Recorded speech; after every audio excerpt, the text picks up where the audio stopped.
And hello, everyone. I hope you all are doing quite well this morning, evening, whatever it is for you. We're back from a brief break. Currently alone, though as ever, I expect I'll likely be joined by people at some point, maybe even in the very near future. But yes, hope you all are doing well. Tried to give myself a couple days off. It kind of worked. It kind of worked.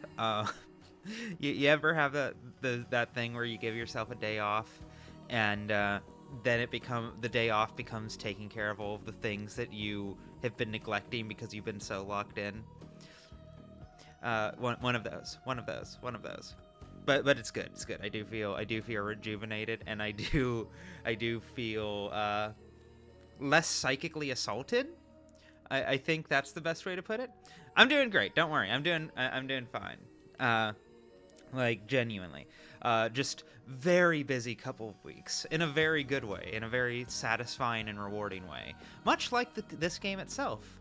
But it has been a lot, and it has not it has been fast paced, shall we say. But that's all the more reason I am keen to finally put a bow on this and get through what we can. What was it? Especially since, let me see, right, I need to fix your diagnosis. I need to do you. I think that's basically it. Yeah, especially, like, don't get me wrong, this has been a great fucking time, and I'm definitely, I know I've said this a few times, but I'm going to continue to reiterate it, especially after that break I just took. I'm in love with streaming. I want to continue doing this quite consistently, and I'm having a huge amount of fun. But also, literally, right before I hopped on, basically this entire morning, I was watching through the Horrorspec video. Oh, hello, Sky. Oh, I didn't want to interrupt. I didn't even notice. I just snuck in and I was like, no, I want to see it. Damn, that joint sound is stealthy. How's your day been? My day has been lovely, thank you. How has yours been? Quite good. I've been spending most of it watching through part of the Horrorspec video, since I've been trying to get through that before I have to go back to work proper on it. I don't want to brag, but I think it's quite fucking good. It's quite good. I'm very excited to be able to put it out there. But that will be for after we finally hit credits on this absolute beast.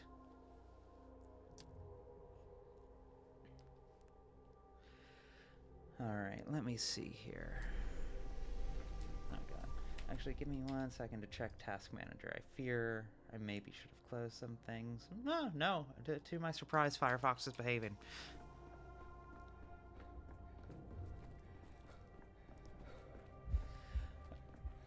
Firefield, I appreciate the heads up. I've been sure to keep a water bottle within arm's length over the course of all of this. I forgot to do something to make myself angry. There we go. The town dribbles. It just occurred to me, Danielle would probably have a really unhealthy relationship with Twitter. I would discuss that further, but however, we got Stair Sweep so early. I'm so thankful. I love Stair Sweep. Hugh, big up Stair Sweep. All right. Would you like to do the Danielle lines? And for now, I will do everyone else. Yep. Sounds good. All right. And cordon off the whole area. Last thing we want is word getting out. Our lads will do it, officer. Properly, on the quiet. What's happened here? Let me pass. I have to... Yeah, I need to have a look at the body. Nothing's happened here. Be on your way. Nothing to see. Oh, okay. I'm trying to help. You have a dead soldier here in a pool of blood. Are you trying to cover up a murder? Do you know who I am? Let me see him. That's my friend there. Estra, thank you for the advice. I approve. You are a good influence. Last time we did this, we chose to say that's my friend, and they immediately were like, "Okay, what's his name?" And we didn't have a good answer for that. So let's try.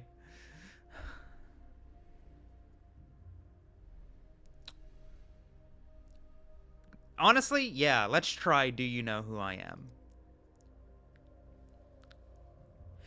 Yeah, I know you, all right. Will be hard not to. You stick your stinger in every nook, you fiend. You're in charge of the hospital. Does this look like hospital to you? So don't give orders here. Please, lower your voice, and don't tell anyone what you've seen. This is a most delicate matter. We're trying to find a way to avert a catastrophe. What are you talking about? Judging by the pool of blood, the catastrophe has already happened. Has General Block been informed that soldiers are being killed in town? Pulling the General Block card feels correct. I'm gonna go tell your boss. I'm gonna go tell on you. You're in trouble. Ooh. Nye. Ooh, Nini. Fusi, good to see you. Yeah, let's pull the block card. Those who need to know will be informed. It's important that those who don't are not. Think of it. The very first day since the army arrived, a soldier is murdered in town. If word gets out, everyone's on edge as it is. We don't need fighting in the streets. No one wants any trouble, see? If they find the soldier, they'll go around asking questions, gossip, spreading rumor, then it'll come to lynching. Doesn't take a Ouija board to see that. So you're suggesting we cover up a murder? Are you serious? He was murdered. That means the murderer is walking among us. God damn it. That's dangerous. I have been keeping track of the games that have the line "Among Us" in it. Sorry, I haven't been noting it down, but I always just find that it just crops up way more than you would think it. I think I tried. I was getting into the first hour of Pathfinder Kingmaker. I think it's in the first 20 minutes. It's one of those combinations. It's one of those combinations of words that once you become sensitive to it, you can't unhear it, and it always hits your ear differently. I mentioned that the Bear the Game video on I think the last stream, and a huge recurring line in that is just no rush, no rush. Every time the character in there does anything, it's just immediately met with hey, no rush.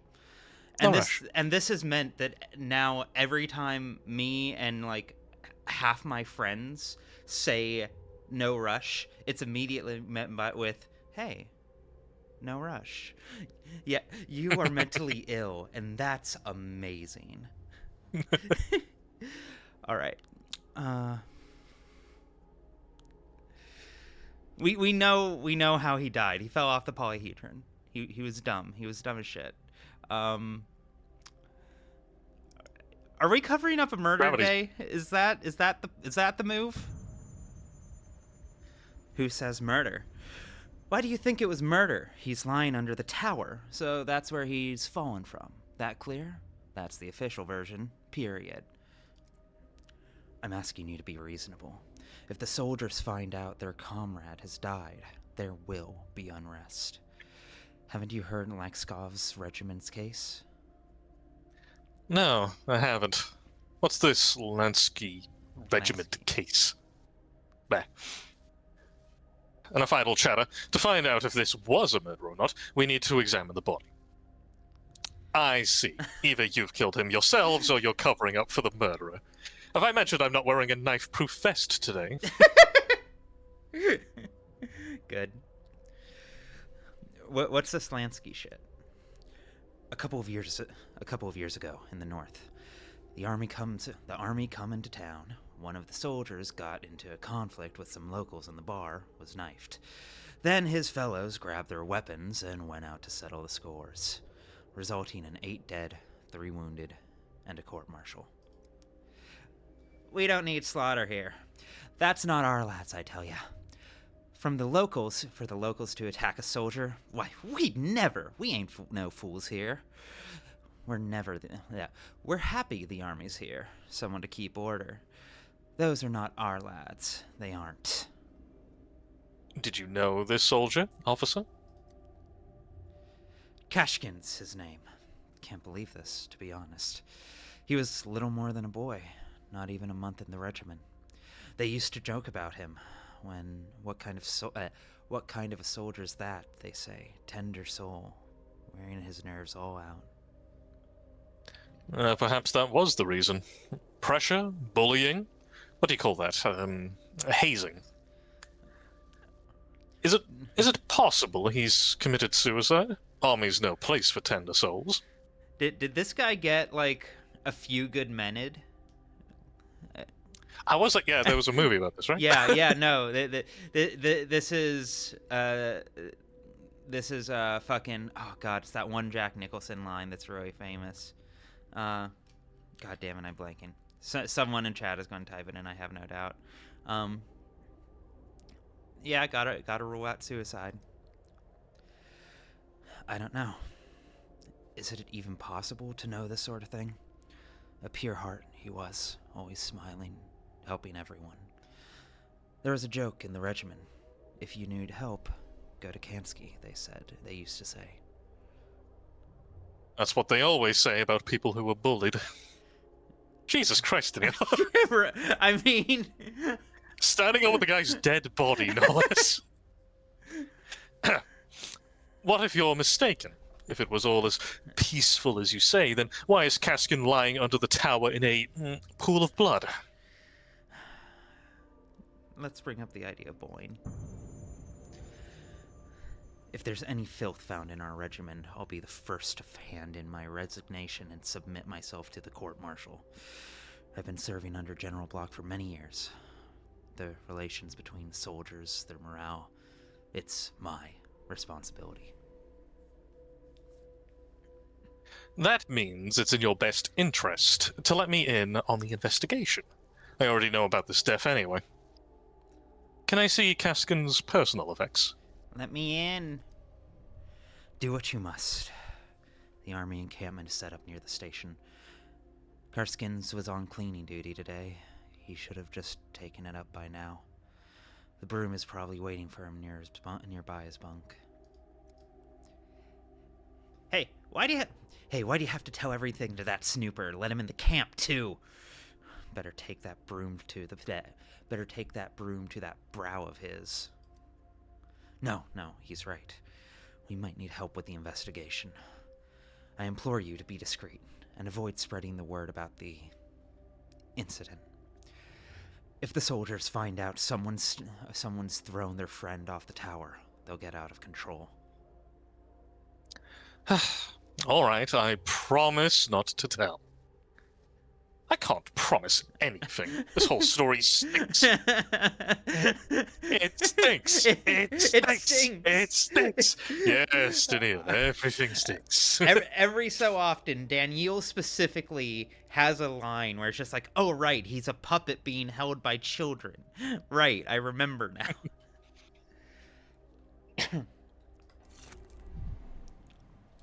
All right, that's progress. I'm taking this case. I think I have to talk to the kids. I know what they say. They tell me that they tell me the words. They tell me that he fell. Oh god. Oh, that's bad. Oh god. What's that lag? Game? There we go. Okay, we're back.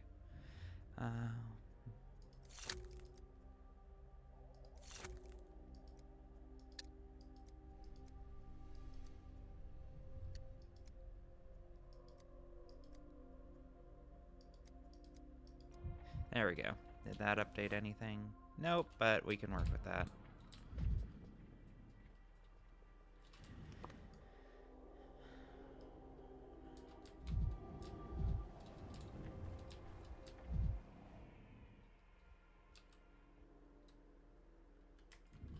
Okay, yeah, now I need to go to the station. Alright. I find it weird that... Oh, wait, it does have a quest marker. Oh, wait, no. I think looking at the body directly triggered the quest marker. Okay, I see now. I'm used to event flags being based around me pressing buttons, not me looking at things. The future is now. I forgot to grab my fucking inventory. Whoops. I don't like that.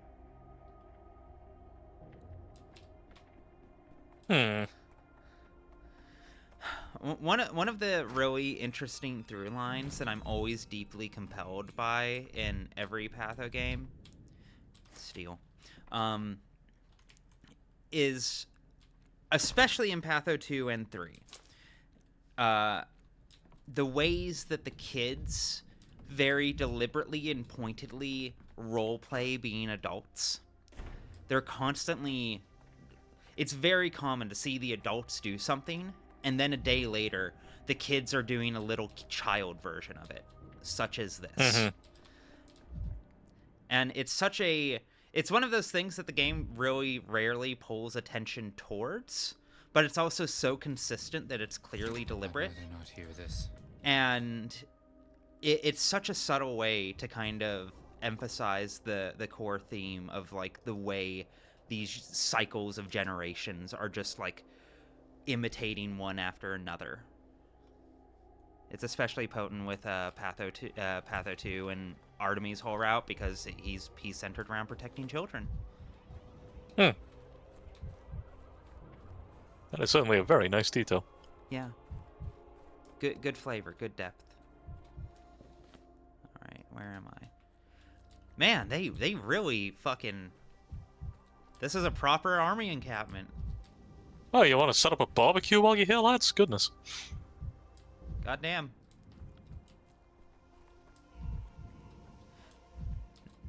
No, credit... Ooh. Okay. Yeah, no, they fucking completely redesigned this area for their appearance, which makes sense. It's kind of how it should be, you know? It's clearly, like, the vision in Patho 1, but also the limitations. The limitations. Oh, here we go. I do think Pathologic 1 was very good for a game designed in 1875. Like, I think it actually holds up remarkably well. No, very, very ahead of its time, especially for something that was originally coded to run on Deep Blue, the same computer that when it won at chess became the first chess grandmaster. You know. Looks like he didn't manage to send it. Wanted to enclose drawings with the letter. Things weren't so smooth in the regimen. Stomatin wouldn't have taken him as a student, but charming in his own way. The soul yearns for beauty, for the beautiful polyhedron? Interesting. What's this letter? Greetings, dearest mother. I have the honor to report that my health is as robust as can be. Our provisions are of the finest quality, and the landscapes are exceptionally picturesque. Relations in our service collective are also the most... Only they are embittered. If you please... Well then, how can one treat a living person grayed-haired like that? They know better, of course, but with belts, every stepgrass, I must say, blooms with immeasurable fragrance. In unchanging vigor of spirit, your son, Arseny. I'm sorry, this is just a really funny letter to find on someone who we came over here to be like, well, maybe it was suicide. Maybe he wanted to do it. You know, maybe it was just depression. And not bullying, and not, like, systemic harassment. And he's over here like, no, I'm doing great. Hi, Mom. It sounds like my platoon's kind of assholes, but my spirit remains unbroken. Gentle soul through and through. Oh, there's the broom. Yeah. You'll know him by his mop. Arrived immediately scrubbing the parade ground. At our department, this was a punishment. That's funny. That's a funny little detail. Oh, hello. I thought this would trigger someone. How dare you rummage through other people's belongings? So you know whose things these are? But these are my things. He loves lying so much. Lying is his favorite pastime. It is his favorite activity. Is he good at it? No, that's I don't the think funniest no. part. Is he's so bad at it, but he can't help himself. The worst part is that he's bad at it, and I think he knows he's bad at it. I think he's keenly aware. But the act of lying itself is too much fun. He cannot help himself.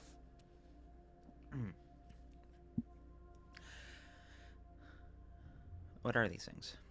I do. Put it all back where it was right now. When Arseny comes back, I'm telling him everything. Oh, no.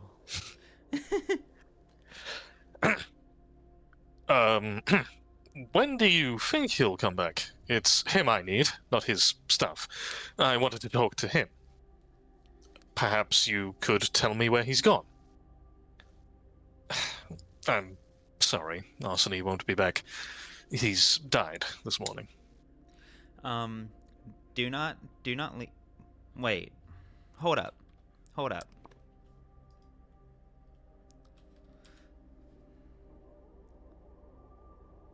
This letter's forged. That letter's forged, or this is the most unfortunate typo in the entire fucking game. Because his name is wrong. No, So, but again, no, I don't. Well, then again, maybe it's a quirk of the engine, because it's wrong here and it's wrong in this version, but I don't know if the text highlighted version is just pulling the base font and putting it into a new font. But either way, yeah. Either way, I'm flagging it. If that's intentional, I'm deeply in love with it. If it's unintentional, ooh, unfortunate. Occam's typo? Right? Don't tell anyone she's died. I wanted to talk to him. And who might you be? Barging in here like you own the place, getting your hands all over other people's stuff. Pretty well dressed, too. Don't look like a bandit or a patrolman. Bachelor Daniil Dankovsky. You might have heard of me. God, what a tool. I love him. He's so good. The soldier who owned these things is dead, and I'm trying to find out what happened. Don't tell her shit. That's you? Why do you need Arseny's things? Is he ill? At the hospital? Was. He's dead. His regiment's officer believes he is, but he hasn't come to the hospital, so I'm looking for him. Daniel, I'm so excited for you. You have a good reason to lie now. You get to do your favorite thing. Hooray! That's awful! Only just come and he's already ill. Why does this town of ours have to be so unlucky? You do know something, don't you? About where Arseny has gone from the camp. You came here because you were waiting for his return. You know him. How? He's only arrived this night. Hi, Violet. This is interesting. Yeah, no, this piques my interest quite intently. You know him. I was at the station when the army arrived. I sit there often. I just come to be. So they scatter out of the wagons and pass me by, and then he turns, takes pity on me, says I'm looking sad, asks what happened. I heard Arseny was sympathetic. That was the officer characteristic of him. So, you've met at the station. What next? Town on the Gorkin gets one kind person within its borders. He immediately checks out. This town dog. I don't Spirit think this rom-com is gonna go in well. Spirit broken speed run. What's next? I told it to him. All of it. Said I was missing my son. Said the tower had taken him, and that my son's always there now, and he never comes to visit. My son, he's called Arseny, too. So we felt some kind of kinship over a single talk. A side note, but I'm like, if I'm recalling correctly, chat, let me know if I'm being stupid. The tower in the Major Arcana represents downfall and impending doom and such. Mm-hmm. Mm-hmm. I just noticed, I'm like, that's capitalized, and I do like my Arcana stuff, so I was like, yeah, cool touch. Very good Persona reference. I can't wait to go to the. I can't believe they made a whole city based on it. Right? Crazy. Just wild things. Wait, what do you mean tower's taken him? Arseny asked the same thing. How do I put this? When the children go to that accursed tower, they go there forever. Us, they forget. For good. You wouldn't understand. You're not a family man. I can see that. I would pay so much money to be in the writing room for that and be like, you can change one word in the script, and I'm like, I have found the one I will change. That family is load bearing. It is absolutely load bearing. Oh, delightful. Is that what we're calling it nowadays? You're right. I'm not, but it's not me we're talking about. Things are beginning to get clearer. You're right, but it's not me. Peter, the ball is here. I've told him that, and Arseny was pretty baffled. He just stood there, looking at the tower. Said he'd notice it from afar while he was still on the way here, and couldn't take his eyes off it. Said it was not right. And if the tower was taking children, that meant something was wrong with it. Said he'd return my son to me. So, how was he going to return him? But the children are safe in the tower, aren't they? The plague won't get to them. How is he going to bring him back? Said he'd go to the tower and talk him into coming back. Said he'd find the words. Said he had a younger brother of the same age. Told me to wait for him. So I came to the encampment. You shouldn't wait for him. Arseny must go to the hospital immediately, as soon as he's found. Oh no, this is so bad. Again, we get one nice person, and he doesn't last 12 hours. Of course he should go if he's ill. If I do meet him, I'll tell him to go to see you at once.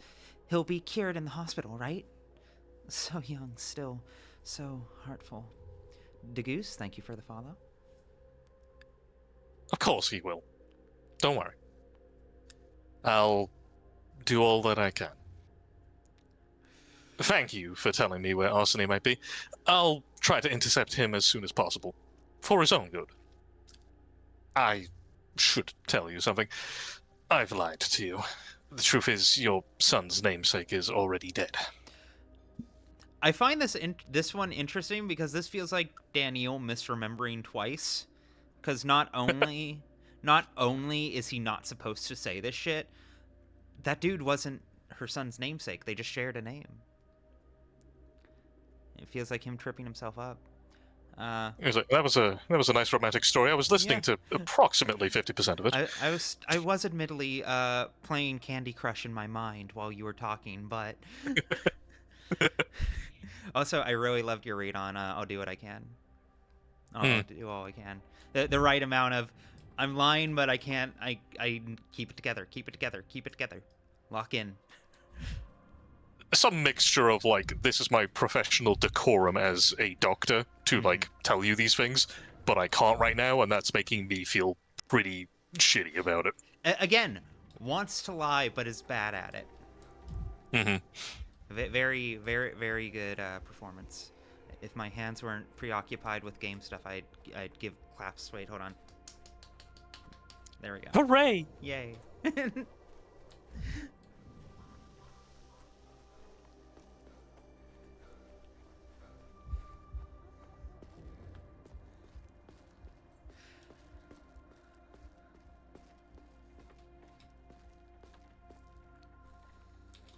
Oh yeah, I just ran. No, can't talk to any of you. Daniil, this is Hope. I should let you know. At 6 o'clock, you'll need to return to the Ark. Yeah, cool, got it. How have you been enjoying Lightning Returns so far? I only just peeked into day 2, and then I was told, don't fight the dragon. I was like, I'm gonna fight the dragon, and then the dragon killed me, and I was like, alright, cool. Well, I couldn't have foreseen this. The game's bad, obviously. There was no way to know that was coming. There's no way to know. No way to know. I already have a very strong feeling that of the trilogy, this will be the one that I gravitate towards the most. Because it is the one that I just find the most immediately engaging with its setup, what it's doing with like the whole time thing. I helped a little girl get her doll back in like the first hour of gameplay. That's a really quick way to get me on board with a game. Can I be nice to just an innocent person? Yeah, no, it's part of what I love about it. I really love Final Fantasy 13-1, and I want to talk about that at length at some point. No. The stuffy doesn't help anymore. Things have gotten too dire. You know it's bad when the plushie isn't providing emotional salve anymore. But yes, I still quite love FF13-1, and I really appreciate what it's doing with like the entire group as a collective unit. 13-2, I appreciate the novelty of. I may feel more warmly about it on replay, but like, you know, it also definitely feels very rough around the edges. It feels like a sequel made with pre-existing assets, which is what it is. And like that's a good thing, but it also has its drawbacks. Lightning Returns is a fascinating, weird beast of a game, and I'm in love with it. Yeah, playing 13-2, the whole time I wasn't really comparing it to its predecessor. I was comparing it more to 10-2, because they felt like they were made under similar circumstances. Yes, I'd say that's a very apt comparison, 100%. And between the two of those, 13-2, I suppose, because, oh goodness, all those mini-games. Yeah. Oh boy. I need to finish my 10-2 replay at some point in the near future, but time investment. On the one hand, it's like I love the dress sphere system in that game. It not just with switching between the jobs and stuff like that, but like the fact that it gives you the unique.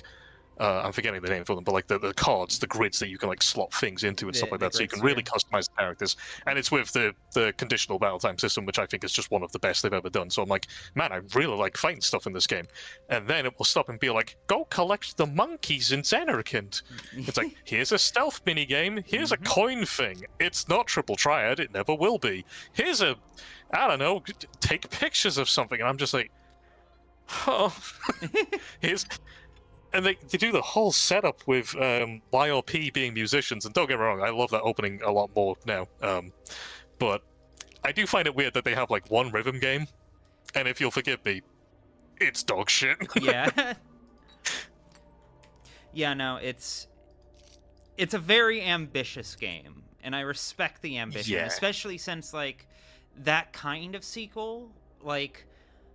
I don't know if it was the first. It definitely wasn't the first. Of course, like there's been games that have been reusing like sprites. You know, I think even like the older Final Fantasy games did that. But you know, on that scale with a 3D game, especially with like a JRPG, among the first. I want to say, if someone wants to call me full of shit right now, by all means.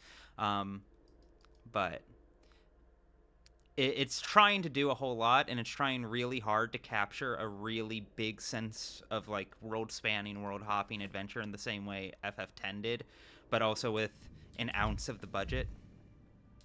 Hmm. Um,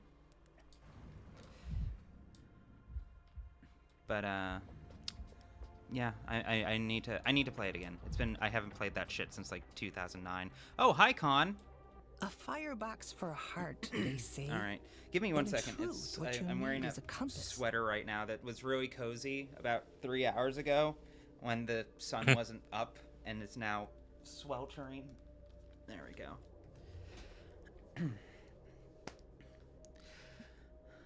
It's you. And at the wrong time, as usual. I'm warning you. The mood is very fragile in the tower today. So is my mood. Broken glass of a mood. If only you knew how sick I am of it all. I know a soldier came to you this morning, and how he's dead. I see you kids find your life boring. Decided to start a war, have you? I know about the soldier. He who multiplies knowledge multiplies woes. Isn't that what they say?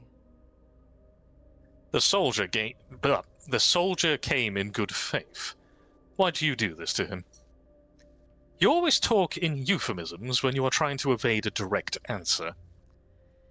The soldier came on behalf of a woman. He wanted to take her child back up to the town. Goodness. Adding that to my typo collection. I also find it very funny that Danielle's calling somebody out on the euphemisms and stuff, and I'm like, bro, like every time you want to evade something, you use Latin. He is the fucking Olympic gold medal champion of projection. And no wonder he loves cinema so much, because he loves to project.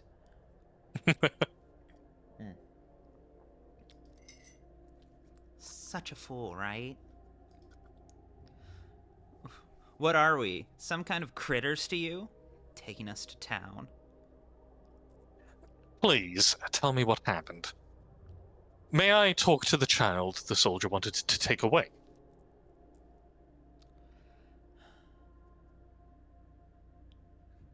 Let me talk to the kid.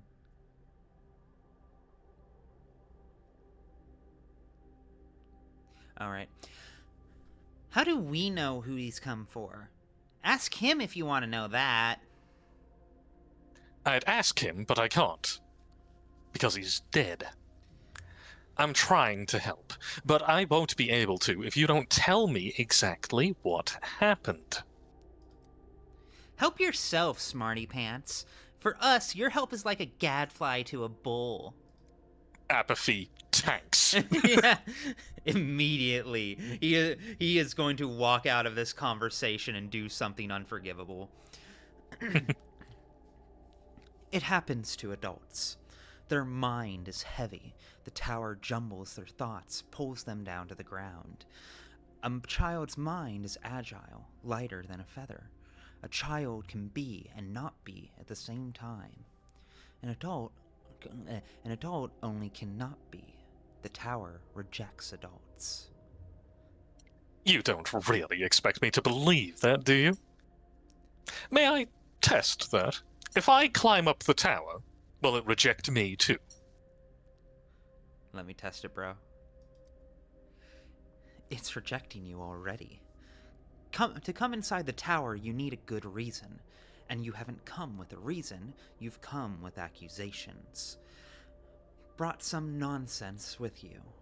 The tower dislikes nonsense. A man's death is not nonsense. You know what I think? I think you're just trying to confuse me with all this talk. I didn't know the polyhedron had a mind of its own, and could kill a man. Don't allude to death. You're thinking. That's good, at least. But be careful. Heavy thoughts are dangerous. They pull you down to the ground. And it's a long way to the ground from the tower. Is that a threat? Are you going to push me down as well? No. We don't push anyone down, don't kill anyone. All we want is to be left alone. You're the ones coming here without even asking for permissions, and then you call us murderers. It's so simple, really. In a tower, do as the tower folk do. Isn't it? In Rome, not in a tower. You kids are obviously hiding something.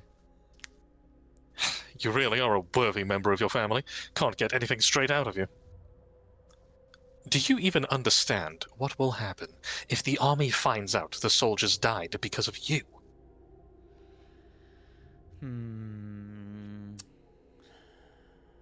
Yeah, let's put a bow on this.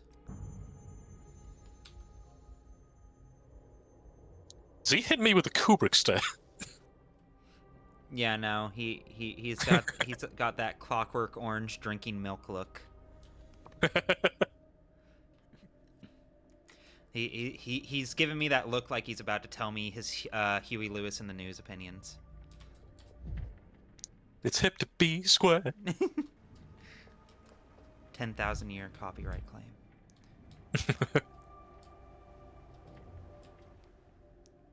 You again. Can't you leave the matter alone? You're coming and going like a bee circling a bunch of flowers, and this might attract other curious bees. That's a typo. I don't want the town folks flocking to the scene. I spoke to the children on the staircase of the polyhedron. I know what happened. How long are you going to stand around the body, huh? What is your plan? Do you need me to help you with this one? You're supposed to bury it, by the way. Yeah, like, I appreciate the desire for, the desire for stealth, but also there's 4 fucking grown men, 2 which have guns and full armor, standing around this corpse as children look down from 100 feet up. I think this may not be the ideal strategy.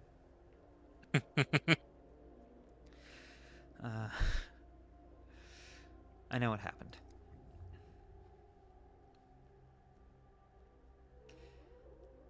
So, you have eyewitness accounts. What did they say? They said that the soldier tried to climb the polyhedron and fell to his death. It was a tragic accident.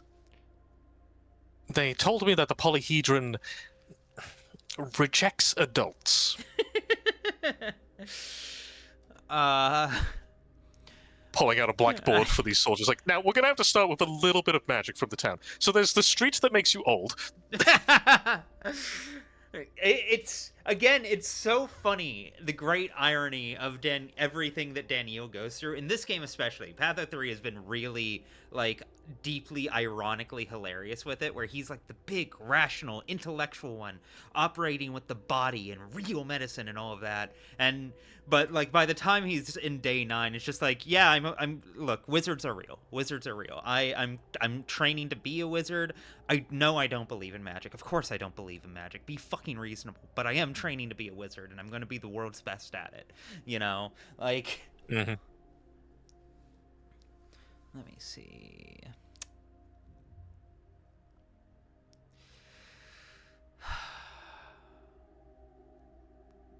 I should lie, right? Like.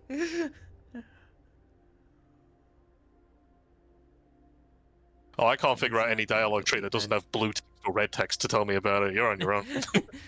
Which of these is the Paragon choice? How am I supposed to know which one makes me the good guy? I want to be the How good guy. do I romance the officer? He's cute. How do I romance him? It is okay, so you have to choose between leaving Artemy or Clara on Vermeer. You leave Claire on Vermeer and she still shows up. Top comment. Is this a bug? Underneath. No.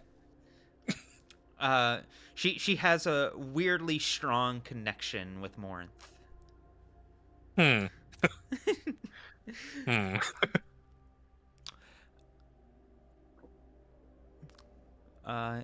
was an accident. Thank God. Sorry, I know how this sounds, but it's a real load off my mind. If this was not murder, we don't have to fear for riots. Poor chap. Whatever did he need at the top of that eyesore anyway? Would it make a difference? He is dead. The rest is irrelevant. Who knows? Perhaps he was fascinated by the grandeur of the structure. He wanted to help. A local woman asked him to bring her son back from the polyhedron. Again, my ethics tell me to be honest, but also it might be morally right to lie to cops and soldiers. Because like Was it? I feel like I tell him this, and it's going to be like, well, we've got to honor his final request, then, don't we? Possibly. The only thing I was thinking of is like, well, there is precedence for him being fascinated by it because if they've seen his possessions, they'll have seen like the sketches and stuff, and it's like, oh no, he just really did like the polyhedron. Yeah, no, this is true. This is true. This is true. Assuming it hasn't been moved by the person, the pawn, whatever. Yeah. Did she introduce herself? I don't think she did. She didn't. Hmm. Poor chap. You know, when this impossible structure showed up on the horizon as we were entering town, it made me shiver. Me, a veteran of 2 military campaigns. This town taught me that there are things more terrible than the whooshing of misses. We should issue a document to avoid rumors. A certificate of sorts.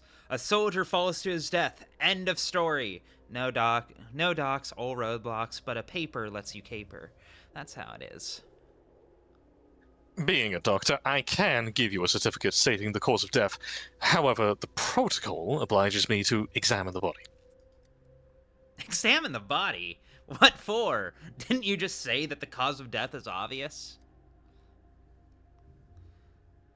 Our esteemed doctor is right. We should follow protocol.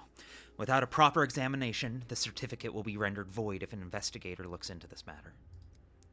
We don't need any investigators. I have a proposition, Doctor. You've been circling this dead body like a vulture, so we'll let you examine it. In return, promise you won't take it to our senior officers. No need to disturb General Block on account of a tragic fall. I take it you won't let me see the body otherwise? Fine, you have my word. I find your efforts to sweep this under the carpet is a bit excessive, but I accept your proposal. I hope the examination won't take long. Wait here. Have your way. Dude, something is in the air today, because Daniil is becoming way more apathetic way faster than he usually does. Series of clothes fracture, fall from low heights. Did the ground cushion the fall?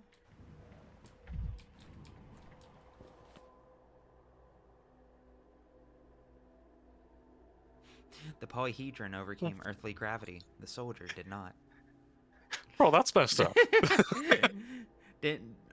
Well, you know what? Credit where it's due. He kept it as an inside thought. Mm.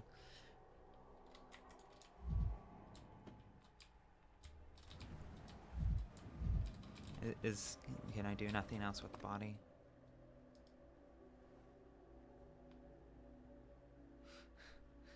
They gave me access to the body. Well then, is it measles or influenza? Coming back, it's like, okay, the fall did kill him, but he did also have measles. Funny world, isn't it? I stand by my assessment that Pathologic is secretly a comedy.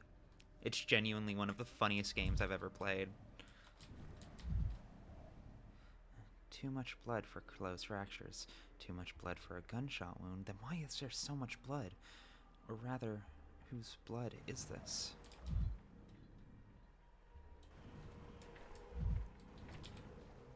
God damn it. Fine, Twirine. Ah, that's the good shit. No more outbursts. Oh, baby.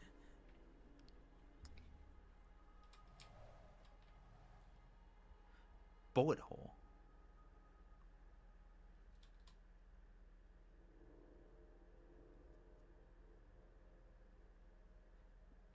Sorry, was taking a minute to process. Um, Hmm. Interesting. Happy now? Did you investigate to your soul's content? Give me the certificate and let's be done with this. I'm sick and tired of this. Sure, let's be done with it. Here is the document. Private Kashin has died after falling from a height. Rubber stamped, signed by Daniil Dankovsky, Bachelor of Medicine. I was very happy with that one. No, that was quite good. I have bad news. I'm afraid Kashkin. I'm messing this up. Kashkin? Kashkin, I Kashkin. believe. Kashkin, right, yeah. I'm afraid Kashkin was murdered after all.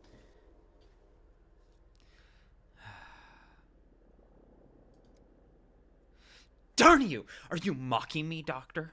You were saying a moment ago that he fell. I don't know. Kim Kitsuragi, what do you think of the situation?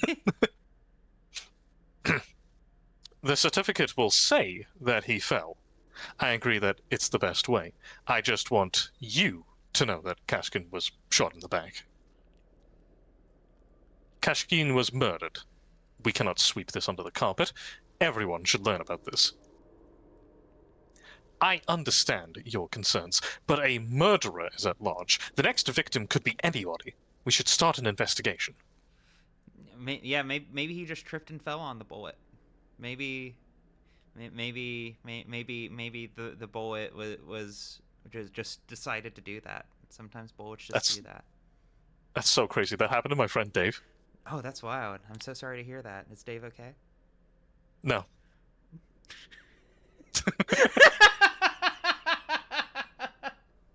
God damn it. I wanted to yes and that more, but I couldn't fucking help myself.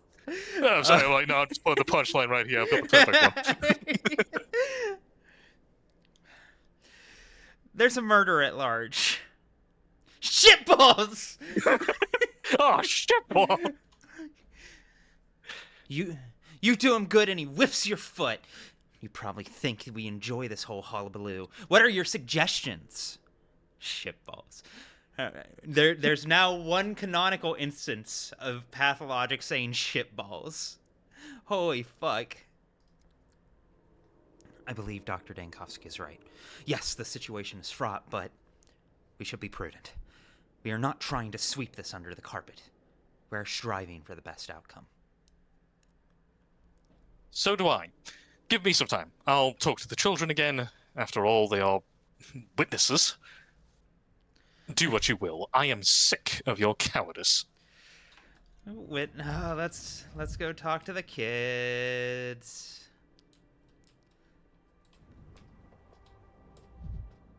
Shitballs. Insane. Hi, Con. I'm sorry for accusing you of murder. The worst is yet to come. You're becoming a regular here, Doctor. Not tired of climbing up here, are you? And at your age, too. And you?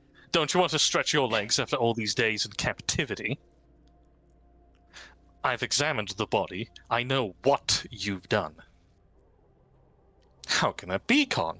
Is it right to shoot people in the back? Is it fair?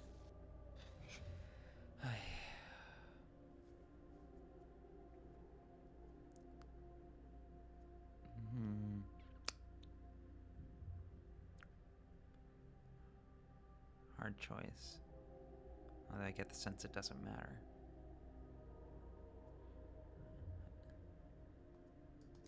Be direct.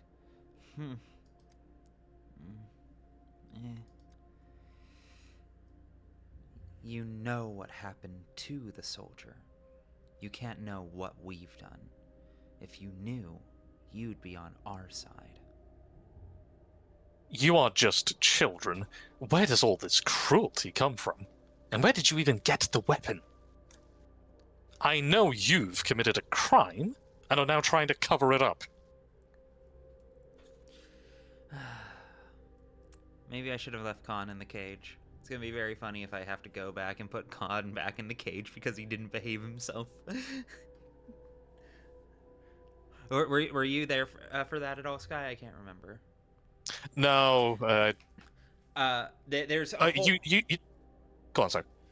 there's a whole plot line early on. It starts basically at the beginning of the game where a kid breaks the treaty between the Dogheads and the Souls and a Halves, Notkin's gang.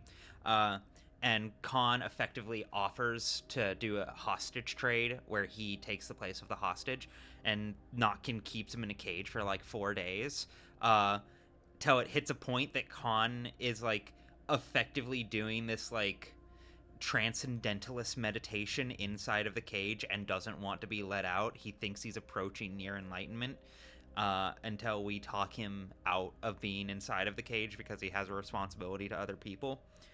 Which was a really good and ethical call for, self-evident reasons, but also he's now murdered one of the town soldiers, so it might be cage time again. That's a doozy. Yeah. Also, no, I do remember that there was we did see Khan in the cage, but I don't think we let him out. That was just like passing by on like day 3. Sounds right. Sounds correct.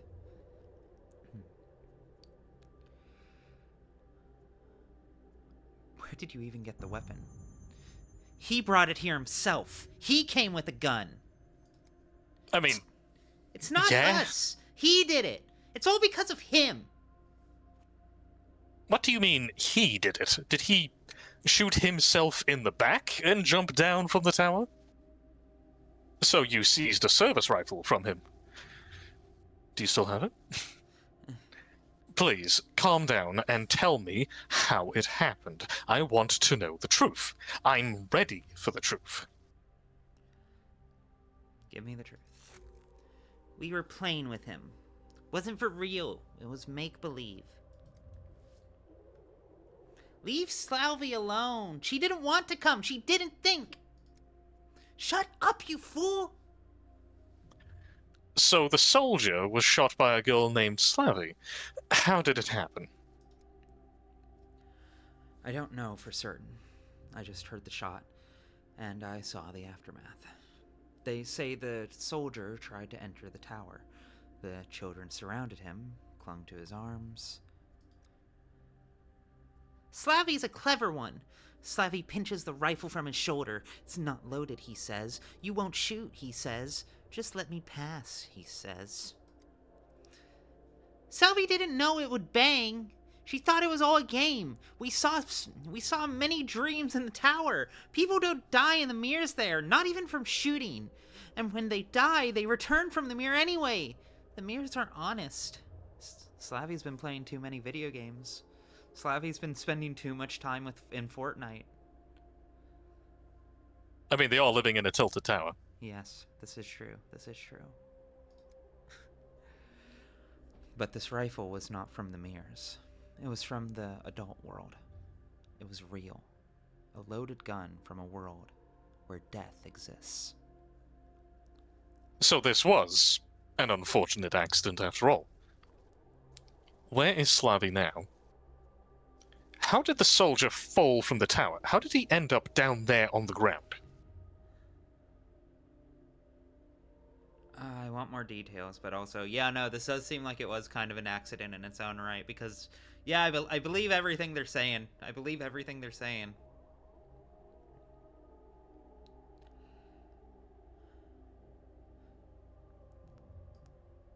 But how did he fall? Slavy screamed, cried. We all got scared, didn't know what to make of it. Called for Khan, but Khan was far up there. And the soldier, he fell down like a sack. He was just lying right there on the very edge. So we pushed him so we wouldn't have to see him. So Slavy wouldn't cry. So she wouldn't think he's done for. We'll take care of her. It was my fault. I should have closed the tower from the adults long ago. I should not have given a single chance to the outer world. Every time an adult comes, everything gets worse. Well, I'm sorry it has come to this. I won't tell anyone, I promise. That's best for everyone. I'm lost for words. A child got so carried away playing, she committed murder.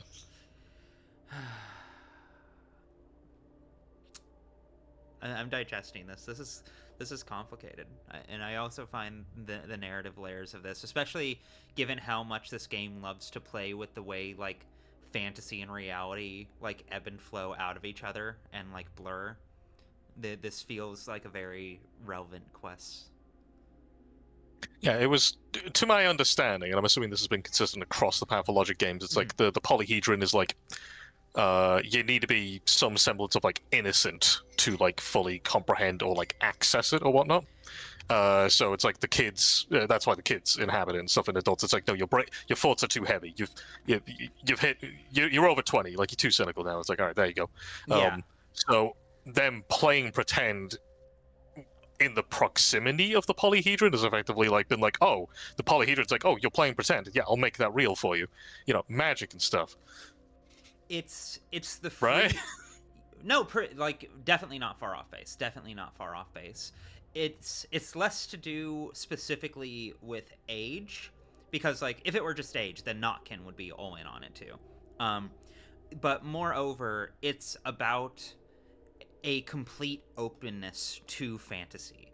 It's why I think Daniel actually does get in the polyhedron relatively easily compared to most people, because he is a dreamer. He is a childlike, naive dreamer who wants impossible things and firmly believes with his whole heart that they can be done. And that is a beautiful quality that children have, is they have no conceptualization of like the limits of reality, which frees them to imagine and believe anything is possible. It's whimsy, you know. It's the freedom of fantasy, and it's why I joke that the polyhedron is video games, because that's like, you know, obviously reductive and like oversimplifying it, but also not by that much either. You know, it's a place where you can delve into a fantasy and live it out precisely as though it was real and feel it push back on you in a very tangible, emotional, and like intimate way. But also nothing matters because it's still fantasy. No, it's a world without death, like video games. And that's also why I think it's a utopian symbol. You know, it's a desire. It's that same kernel of wanting and yearning for something that's impossible, and having a space to play with that. But the moment that tries to get like any degree of like brought down to the real world, utterly falls apart. I see. Yes. Yeah, let's not tell anyone. Yeah, Artemy's way too down to earth for the fucking bullshit of the polyhedron. Thank you. Now go, grown up. We feel sick remembering all of this for you too. If you've asked all you wanted, then please go away. One thing, just one more thing, if you don't mind, just one more thing. Why did the soldier lose that much blood? Are you sure you've told me everything? What else is there to tell? Shouldn't it be like that? Don't rifles from the grown-up world spill soil? Don't rifles from the grown-up world spill blood? Daniel gets to mansplain to children. Let's go. They do, but considering the exact spot Slavy accidentally shot, where the bullet hit, there should have been way less blood. I'm saying that as a doctor. Oh, whatever. I hope you never have a chance to find out how much blood spills from a bullet wound. He would not be able to keep himself from explaining. He could not resist info dumping about this. No one here wanted to deal with wounds, with blood. It's enough that it was spilled. There's too much of it? Perhaps. You know better. To us, there's always too much blood in the grown-up world. To me, too. This incident draws you closer to the adult world. You're not as much better as you think. Slavy must be punished. The murder was unintentional, but it is still murder. You'd better hide that rifle as well, so no one ever finds it at your place. and so it never shoots again. I'm not going to drag the child to trial. That feels incorrect. The trial wasn't fun the last time. It's they rarely are. Fun fact. Hide that fucking rifle, dog. I am amazed that didn't psychologically Case snap me in solved? twain.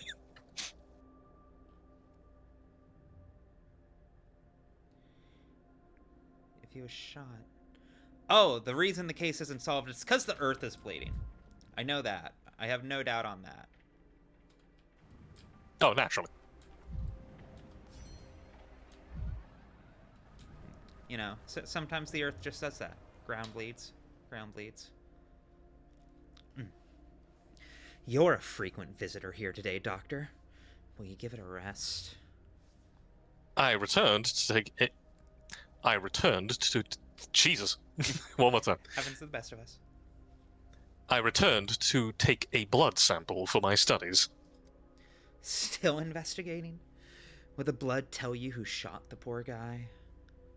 This is not related to Private Kashkin's death certificate, just another blood sample for my personal research. That's all. Yeah, don't say that.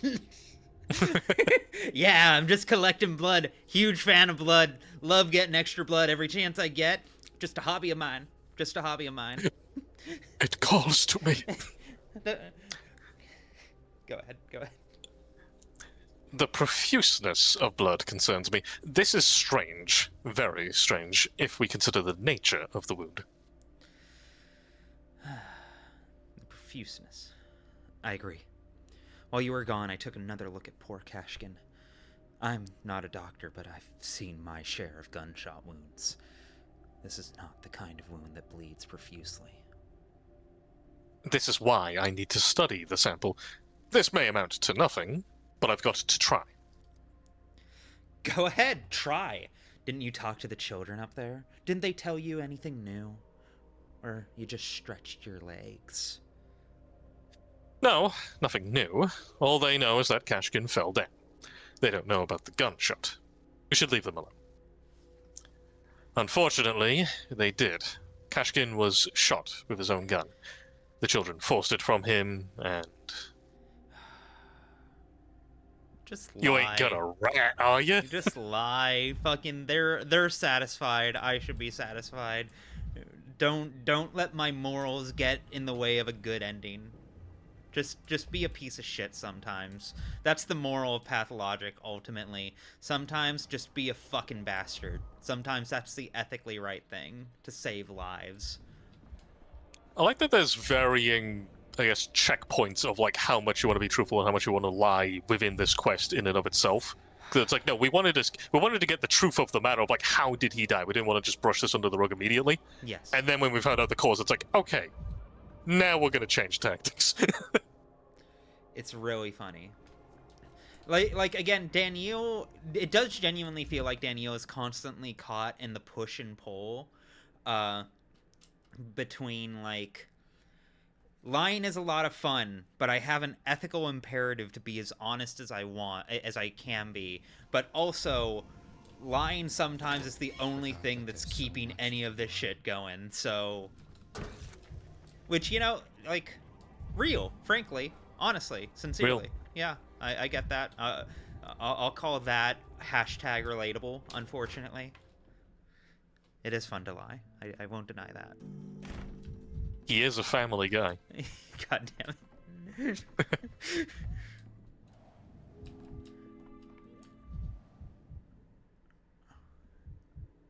I find it so funny that this dude's just here now.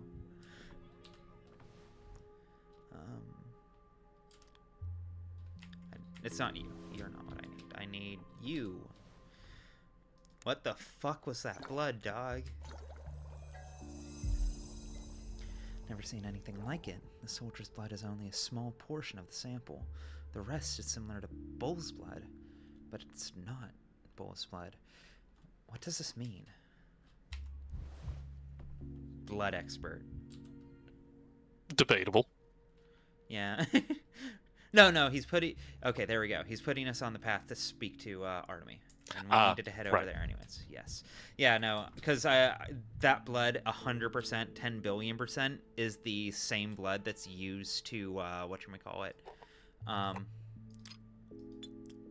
make panaceas. That's the blood of Bodo, the Abattoir blood. Oh yeah, I just keep forgetting. I'm like, oh yeah, Artemy's having a whole other video game over there, and I'm just, yeah. As is Clara. As is Clara. They're just hanging out in the background doing their own thing. Clara occasionally is polite enough to show up and offer tutorials because she's played the other two routes already. But okay,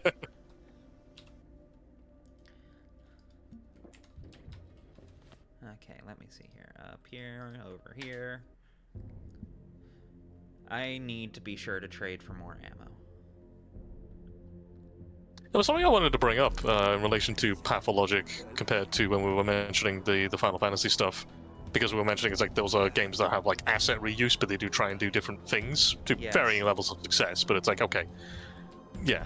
But with the Pathologic stuff, it's like it's kind of interesting that it's like it sort of keeps all its elements except for the assets, if I think about it in that sort of roundabout way.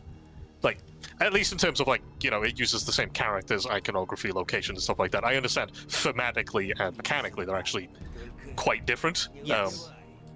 Yeah, like, from a layman's standpoint, if nobody had seen any of these games, it would be like, are these just, like, are they just remakes? And it's like, yes. Are they just remaking the same game over and over again? And, like, yes, but also absolutely no. Yeah, like, that is one of my favorite things. Because, like, I'll put it this way. One of my favorite things about theater as like an art form, and one of the things I think is the most beautiful about it and that I cherish about it, is that you can watch multiple people tell the same story over the course of several years. You know, like a counterpoint, Lord of the Rings, the films. Someone might like there's of course like that new Lord of the Rings Amazon series that I haven't watched and I don't think anyone else has ever watched. No. But like, you know, that's technically out there, I guess, but either way, like that and the Peter Jackson movies and the oh god, Ralph Bakshi Lord of the Rings from way back when. Those are three versions of Lord of the Rings over the course of like almost a century, or at least a half century. And like that's not insignificant, but that's also really exceptional for film. Even, you know, it's very weird to get three adaptations of the same source material that back to back. And as a result, we don't have that many, shall we say, Aragorns. We don't have many actors who have played Aragorn. There aren't that many interpretations we have been allowed to see of Aragorn. Contrast this with theater, where if you wanted a different interpretation of Hamlet, if you were driven enough, you could probably knock out like 6 different interpretations in a year. If you were willing to fly some places and like really, you know, like invest in it and make that happen. Because there's definitely out there in the world right now 6 separate theaters doing productions of Hamlet. And being able to see how different people interpret Hamlet, how different actors, how different directors have interpreted Hamlet and decided to stage it differently to evoke and emphasize and prioritize different elements. Like, it can be very revealing of texts in ways that they otherwise wouldn't be. They force you to consider it from new perspectives consistently and reliably.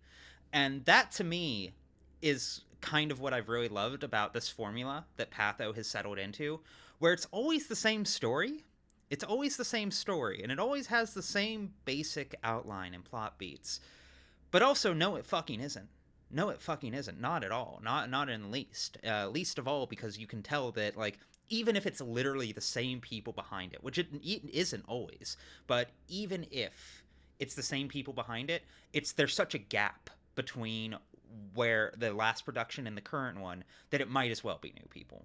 And it's much the same idea. And I like that it's allowed us to see consistent reimaginings of the same source material over and over again that otherwise basically doesn't happen in games. The closest Yeah. thing I can like point to is like, there's of course like the trend of remakes, and reboots. Of course, I could argue if I wanted to debunk myself right now, if I wanted to Diogenes myself, I'd be like, oh yeah, well let if you like reinterpretations of the same source material that kind of reboot and focus on the core elements over and over again. Let me tell you about Sonic the Hedgehog. The Sonic Boom was really innovative. That like, which obviously gives some Yeah. amount of lie to what I'm saying here, but also I think you can see what I'm pointing at. Oh, for sure. Yeah. It was just like because I did find it fascinating because I'm like I can't really think of many other series that would be able to, as you say, like effectively tell the same base story for a sequel and then do it again another time. The, But because of all the little differences in how it's executed, what it's focusing on, subverting expectations in places of like, oh, that's a little different from last time. It still keeps people that are at least engaged enough to have played the first to be like, the second one, and the third one and so on. It's like, I just find it like a fascinating contrast to other ones, which I'm just picturing the alternate universe where Pathologic 2 was just like new characters, new setting. Yeah, no, there's You know what I mean? definitely a timeline out there that's like that, and like I find that really interesting because like this is really common within video games. Like chat saying Mario right now, and yeah, no, good, very good example. But also usually when it's like repeating the same story, it's because like it's gameplay focused. But for a narrative focused game to do that, I think is relatively remarkable. God damn it, I had one good example, but it ran from my mind. ADHD is so fucking cool. Someone in chat brought up 7 and 7 remake as like a conversation to each other. Yeah, no, like that's a very good example of like this kind of thing, and I would say like I compared them in the fucking Pathologic videos for a reason. I think there's actually kind of a hilarious amount of overlap between like kind of the view on how remakes should be done between FF7 and Pathologic, which I'm sure I'll go in depth on at some point in my FF7 video when that eventually happens one day. Right, I remembered what I was going to say.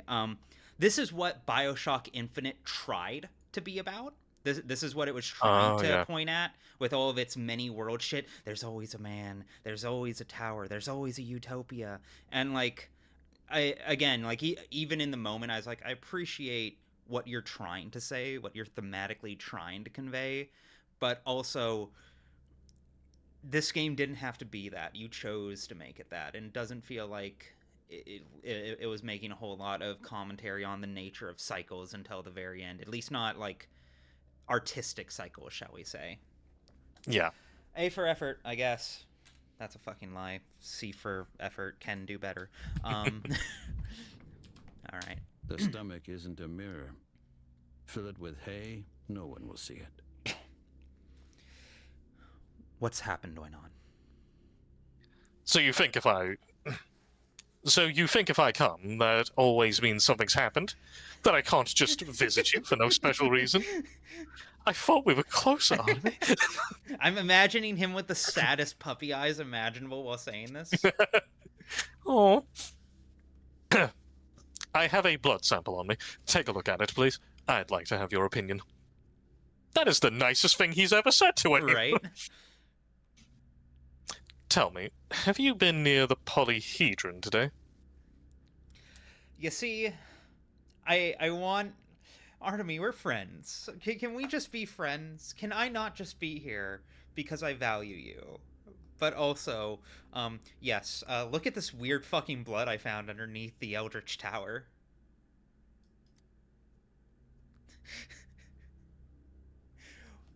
What is this blood? First of all, promise me this stays between us. This might be dangerous. Do your step tales mention a man who has bull blood in his veins? I feel like this one would fucking, like, obliterate him. I need to say this. Bullblood. Now you're speaking in riddles. Bitrapta, Baraktai, Beshtib. You're usually more straightforward. There is a corpse lying under the polyhedron in a pool of blood that's too large. I took a blood sample, and it's mixed with bull's blood. I must be getting old. Hmm.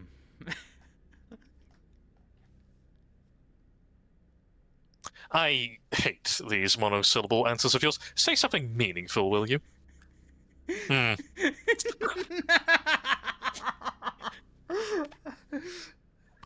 I love Delightful. Hmm. So, it's one or the other. Either a random soldier who just came to the town was actually the Minotaur who had bull's blood in his veins. That's why I came to you. This is weird. The simplest answer is that someone gutted a bull right there next to the tower. I do get him on the first one, though, because it's like, I have found that something that sets me off is people that just type ellipsis.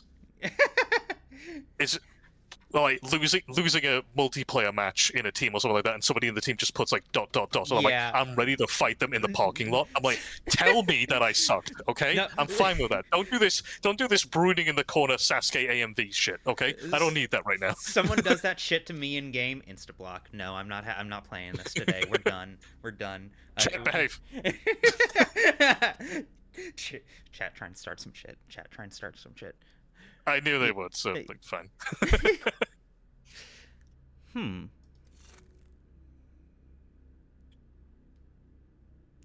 I'm listening carefully, Oinon, waiting for you to finish your thought. Have you finished? Who spilled bull's blood under the polyhedron, and why? That's the question that bothers me. And so much of it, too. Could it be a part of some ritual? He can't help himself. I never heard anything about a ritual under the polyhedron, but now I want to get to the bottom of this too, Oinon. Give me the blood sample. I need to see it. And see the place with my own eyes, too. Only then I'll have an answer for you. Please make haste. This phenomenon is making me feel uneasy. I hope the kin are not involved. A conflict with the steppe people is the last thing I need right now. Barak, the corpse near the polyhedron is a soldier's corpse. I hope you understand how explosive that situation is. Do ut des. Definitely the end.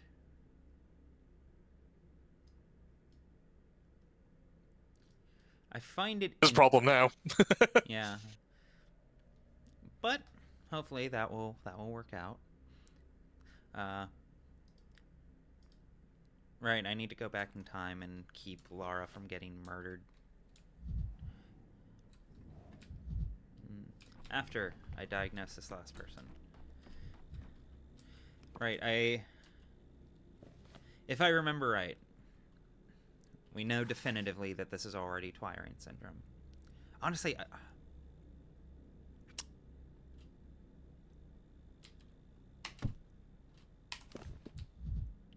this doctor shit is easy.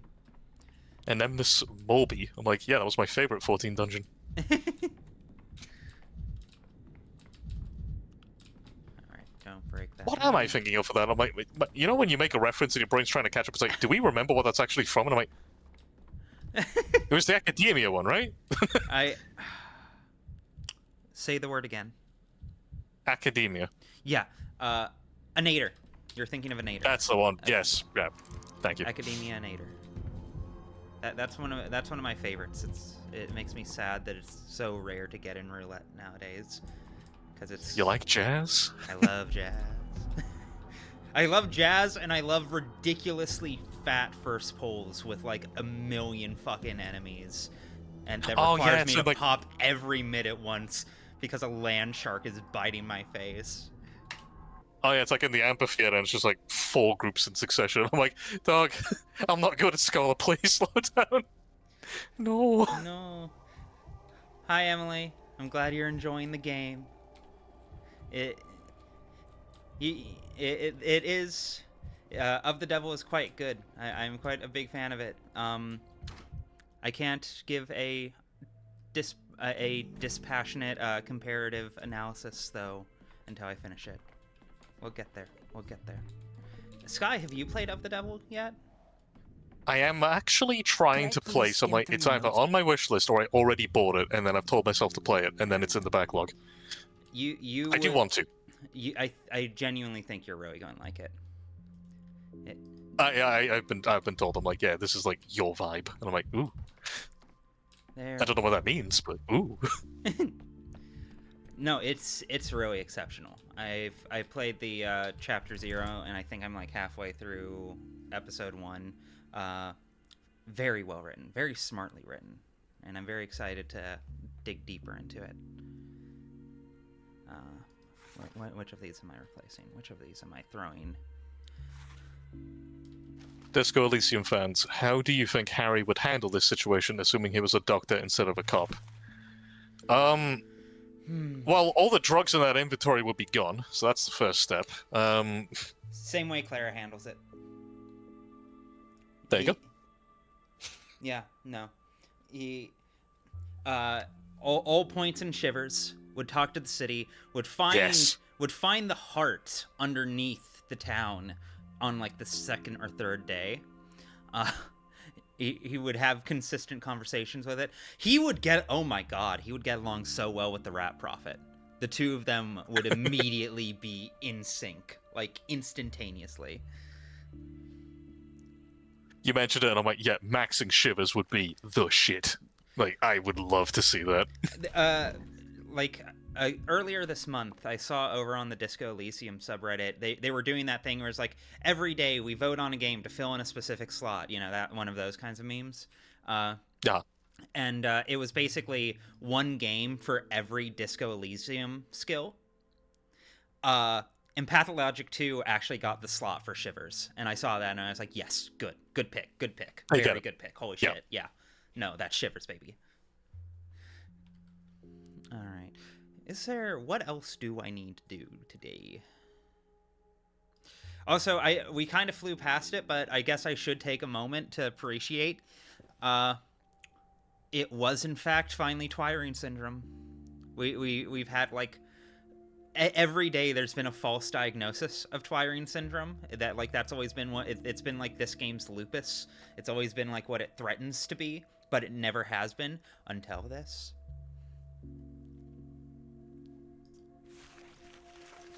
They finally got you with it.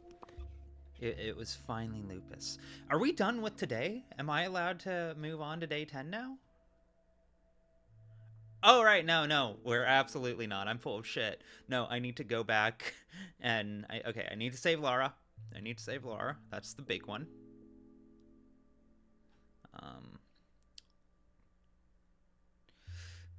Let me see.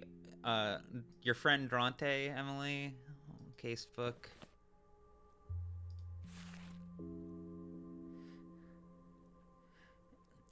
He's got anemic vasculopathy. Occasionally. Okay, he'll probably be fine.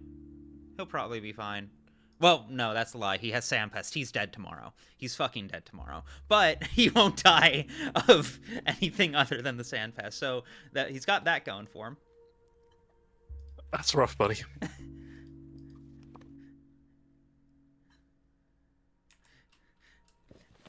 Everyone says they want Daniel to diagnose them with autism until he actually does, and you realize he has no sympathy or patience for it whatsoever.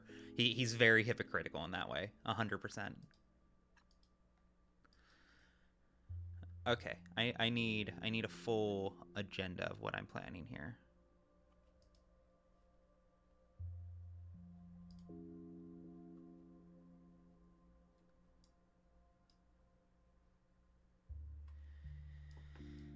Okay, not you. Is it just Laura? What am I forgetting?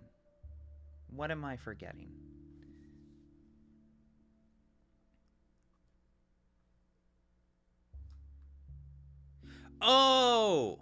The fucking bowl. The fucking bowl is what I'm goddamn forgetting.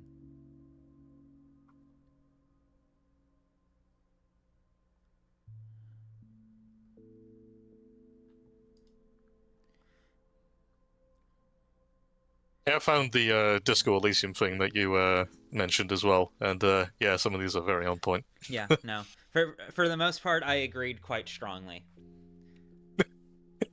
Volition, Disco Elysium. I'm like, oh, Yeah, yeah, guess I can't argue with that one. can't really push back on that one. Yeah, some of these are jams. If I Papers, Please for Authority. if I remember right, what was it?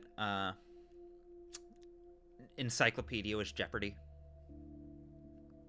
Oh, where can I find it? Yes, yeah. Octodad is Save Your Fare.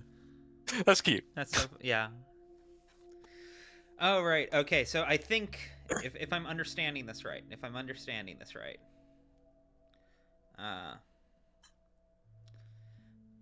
because I could break this quite easily by telling this woman to fuck off, and just psychically diagnosing Fala. Yes. One moment. Actually, Sky, since you have it on hand, could you post it in my green room in the Discord server? Oh, Green Room, right? Yeah. And I will take a moment and post the Discord link. I believe this is the complete one. There we go. For anyone who's not in. I keep meaning... That was the other one. Right?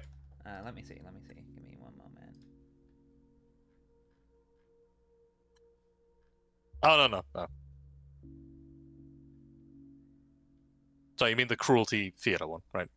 Yes. Right, okay, Yeah, I'll put this in the wrong place. My bad. server.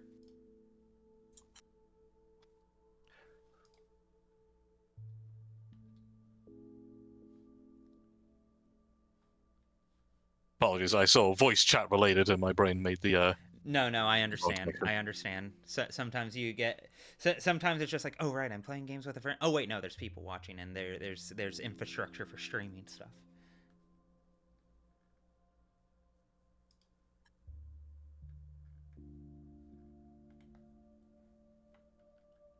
But yes. While that is getting posted,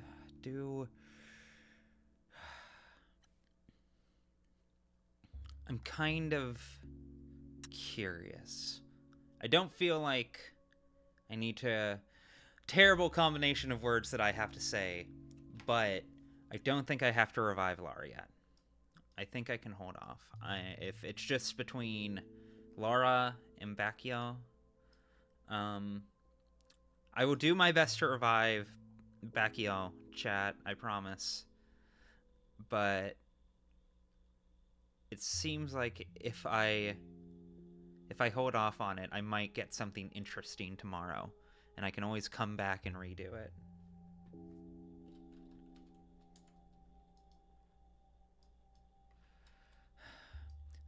How are you feeling, chat? Should I go back and take care of stuff, or should I just press on to day 10?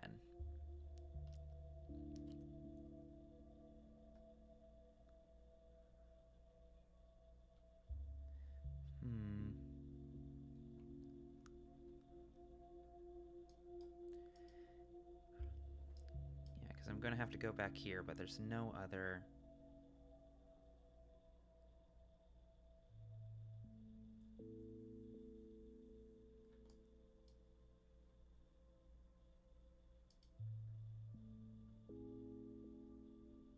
Oh god, so sometimes it's so hard to tell where these things even connect to.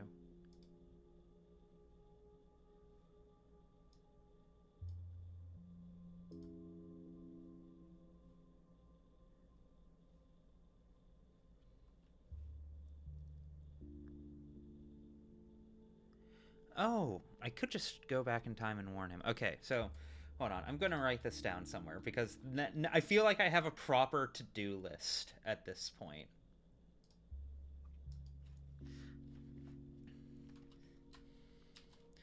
Let me see. Day 8, Lara. Day 10 / I want to say day 3 was Fievel or Falal. Not Fievel. Definitely not Fievel. All patients. Or no, day 4. Day 4 and day 10 for Salah. Day 6 for Victor. I think I'm supposed to warn Victor in the bar, is my guess.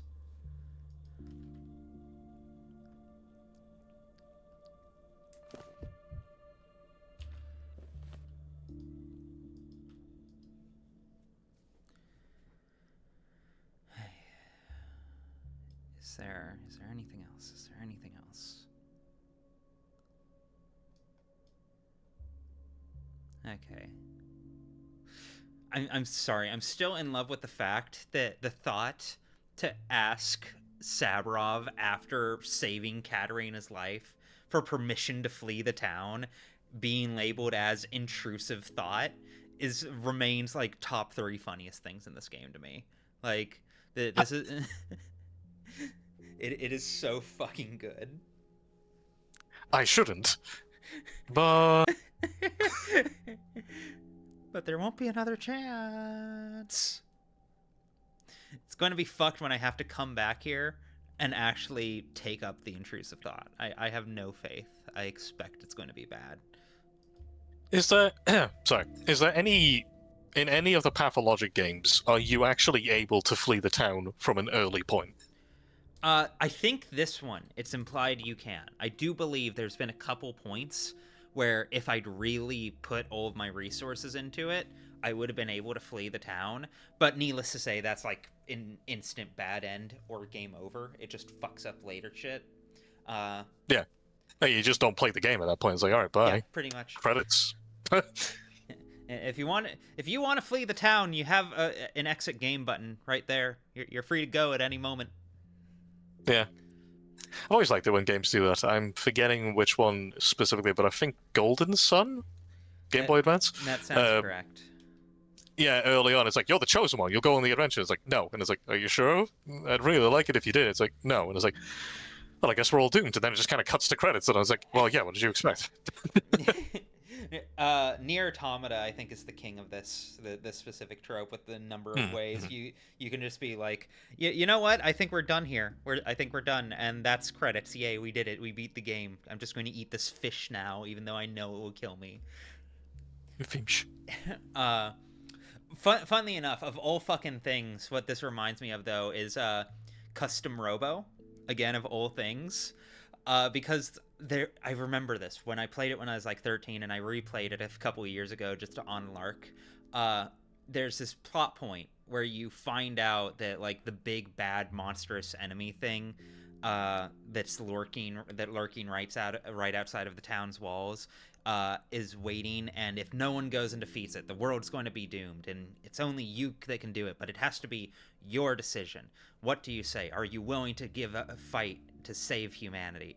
And you are given a yes and no option, and if you say no, then the best friend character just starts trying to talk you into it, just like, dude, are you serious? Like, come on, like, don't you wanna?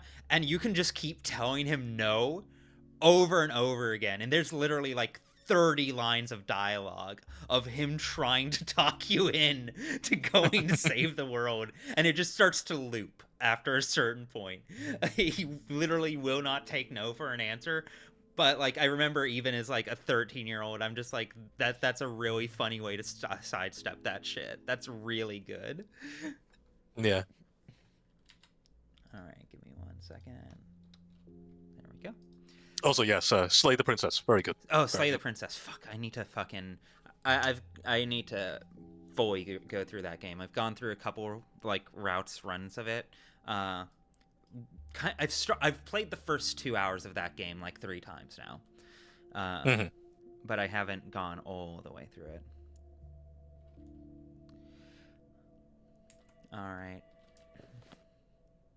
I think it's very strange to say that. It's like, yeah, it's a visual novel. I've 100%ed, but like the actual number of branches that are in that does make it actually a little bit of a thing to go through. Did you do you remember if you played the original or the pristine cut? Because that would have been like 2 years ago, I think. Of which? Of Slay the Princess. They Oh, added like Slay a the. like, Oh, right. deluxe edition. I think the first version I played was the original, and I think the second version I played, like the second run I did was of Prestige, but I'm not sure I got far enough into it to notice any difference. Ah, right. I was just gonna say, if you do pick it up, it's yeah, the pristine cut is a really good one. The routes that they add, which I will not specify here, but like pretty much all of them are like fantastic.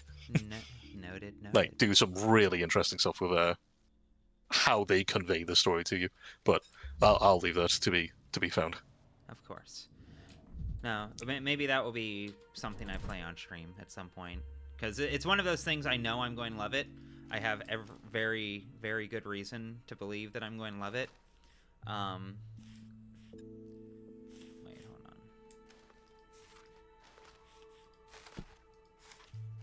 on. But life keeps getting in the way. But it's definitely something I want to spend a lot of time with, and I know I'd love.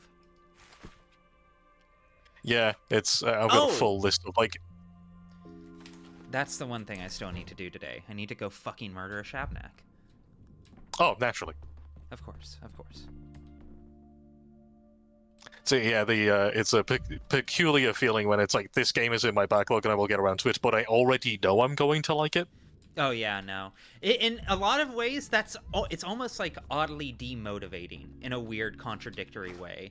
Like, when you know you're going to like something a whole lot, it's just like, well, now it doesn't have the capacity to take me by surprise. You know, I know what I'm in for, and I know it's going to be a great time, but also, you know, there's not going to be that plot twist to it of, oh, this is actually really special. I wasn't expecting it to be this good.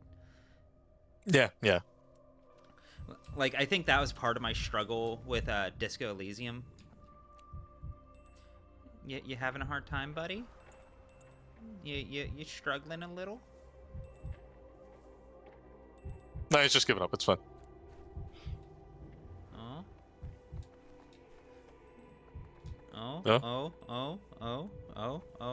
Oh, that's so sad. That's so sad for you. That's so sad. Did Daniil set out a decree of no jumping, or is this just a him thing going on here? This game has completely removed jumping, which is one of my more petty complaints. All right, fine. I can't even talk to you. Okay. Turning my back on him worked. I need to remember that something happens with the like character models that lets them move through barriers when I turn my back. I feel like that's what happened when I got my ass beat the other day, when that guy just randomly clipped through the barrier the moment I walked away. But yeah. I'm sorry, are you Daniil Dankovsky? Word from the Inquisitor. He is expecting you at the cathedral. For the second time today, what does he want? Will you take me to the cathedral by force again? I might make time for him.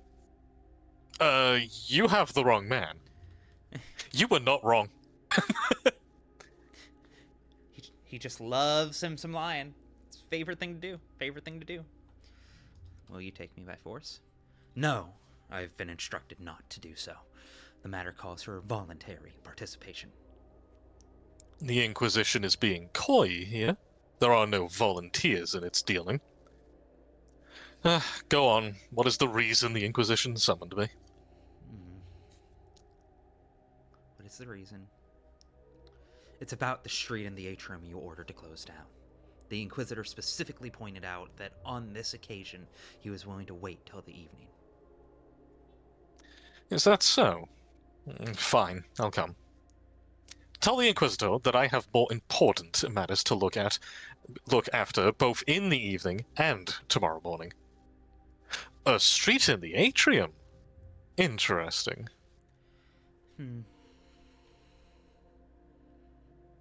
Fine. Oh, hello. Hey.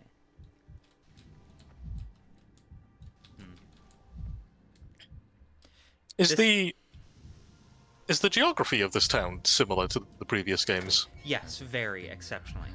The layout of this town is literally... I was literally about to say this is making me potently nostalgic for Marble Nest, because obviously I had to spend a lot of time within that DLC to make the video, and this whole area is, like... There's definitely some distinctive differences, you know, the textures, the buildings look slightly different, certain things are out of place, like I don't think this tree looked like this or this floor quite looked the same. There's definitely some sharp distinctions. But I am fucking dying, dog. No, don't do it yet, don't do it yet. Oh yeah, there's only one plague district, isn't there? I'm gonna have to go way out of my fucking way. Shit. Okay. Anyways. This is very similar. There's definitely some differences. Especially in different areas. Like, I saw a side-by-side comparison of what this street specifically looked like in Patho 2 and, like, Patho 3. And, like, Patho, the difference is stark and immediate in a way that you wouldn't pick up on, like, just via memory. Like, if memory always flattens things down, of course. But seeing it side by side, there's so much more detail and, like, just polish.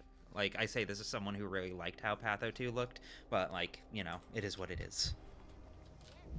Yeah, I was just curious, because it's like, I was thinking of, like, Kamurocho from Yakuza, where it is mostly the same map in each of its iterations, but to the point that if you've played one, you sort of have a shorthand memory of, like, it's like, oh, we're going to go to this bar. I'm like, I actually don't need to look at the map. I already know where that is. It's like, yeah, like, southwest, kind of like you take down, like, one alley and then go up the stairs, you're there. And it's like, oh, cool, it's still there. Like, they still move things around, and, like, some stuff is just obvious enough. It's hard to miss the Millennium Tower. Yes. 10 years in the joint. But yeah, I just find it, like, I was curious if it was, like, have they, like, changed a whole lot, or do they kind of just keep it as is? Because, like, well, I mean, it's what's in between the districts that's more the elements at play than the districts themselves, you know? Why can't I talk to that guy? What is he even sweeping? That's a very good question. I wish I could ask him about it. I guess that's the problem with closing off the district. I am fucking dying, dog. Stop that. But yeah, no, I think... First off, I really love it in Yakuza. I need to play more of the Yakuza games. Like, just because I can tell I would get really weird about them, but they also feel like a huge time investment. But that would be the kind of time investment that would be very fun to do, is streams. But what was it? One of my favorite things about it from the couple games I have played is it does really nail the feeling of, like, I've been away from the town I know so well for a few years, and now I'm back in town, and it is very different. Yes, yeah. I think I had that between, like, one game and the other. I was like, oh, the bowling alley's still here, right? And it's like, no, it's gone. I'm like, oh. What's it replaced with? And it's like, baseball? I'm like, I guess that's fine. To imagine. I like that, too. Do you still have the pocket cars? It's like, that's gone. I'm like, no! Oh, sorry, you need to focus for this, yeah. Oh, no, it's fine. This isn't too focus intensive, all things considered. Oh, fuck you! What was that? I believe that's called comedic timing. God damn it. It just spawned one of the fucking infected directly in front of me, Goofy. I still recall, as somebody who hasn't played it, staring at the camera, that portion in, I think it's the first one, where it's like you're in the house, you're like, oh, it's an infected house, and you turn around and boom, two people have spawned in a way that is very, very, Yes. very, very, very hard to get out of the house. And I'm like, that is very mean, but kind of funny. No, 100%. That's the very first day of visiting Isidor's house. And a very effective jump scare. A very classic jump scare, I would say. Second most famous in the game, I'm led to believe. Yeah. Yeah. Obviously, there's a Peter's statue, which, of course, Gets you every time. gets you every time.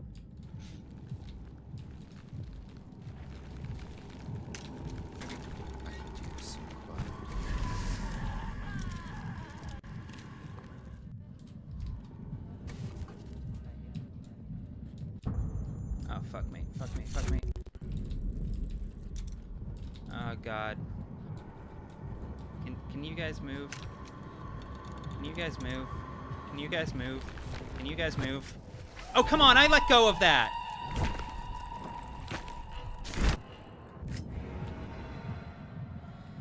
Alright. I let go of that. Not only did I let go of that charge, but it still fucking, like, took it. You know what I mean? It just didn't give out the effect. Oh, God damn it. It's afraid of fire and salt? I do love Daniel absolutely fucking losing it here. God damn it, dude. I hate this district. I can't imagine I'd be well composed in this situation either. Yeah, I definitely say this from a place free of judgment, but it is also undeniably fucking hilarious.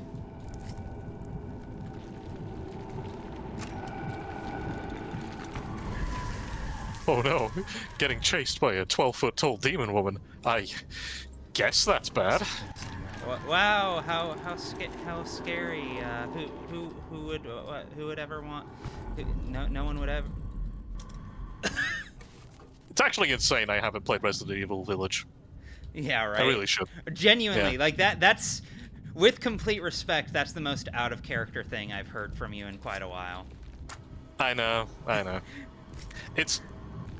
had a choice of that one or 4 remake, and like criminally, I hadn't played 4 before that point. Oh my god. And I'm like, that's... How could you? I know. It's like when sometimes you just meet a person who's like, oh, I've never played Final Fantasy VII. You're like, No, Thank no.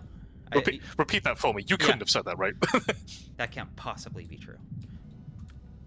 It is a magical sensation to meet somebody who like doesn't know the main thing that happens in 7, and I'm like, Oh yeah, right. This hasn't happened before. This is crazy. The moment I meet someone like that, it's just like, no, stop talking to me. Stop talking to me. Here, I've just bought you Final Fantasy VII Remake. Go rewire your brain. Go rewire your entire soul right now. There is something delightful about the remake specifically, because I know some people that have like played that first because 7 do be kind of old Yeah. for like certain sensibilities. Yeah, of course. We get it. I Yeah. love it, but I'm like, you look at it, it's like understandable.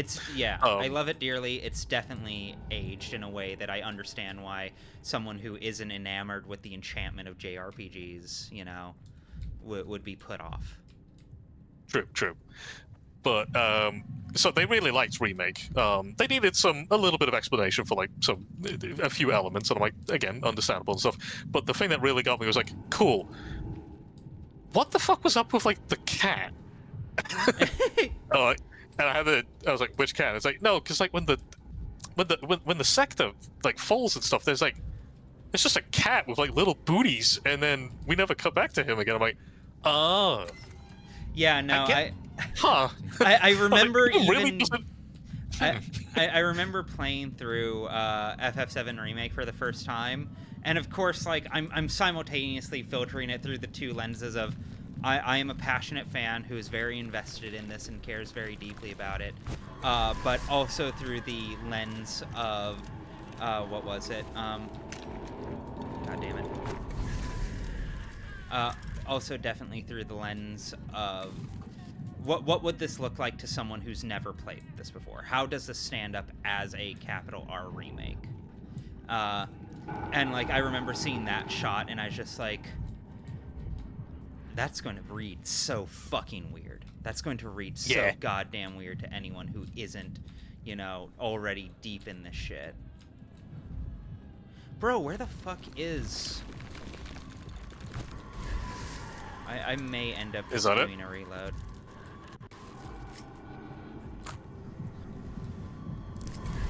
don't believe this is real. Someone's pulling at my strings. Oh, okay.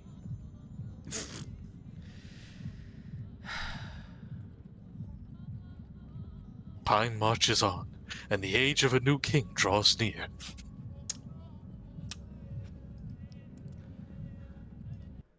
Yeah, I stand by my insistence that like I've really fallen in love with this game.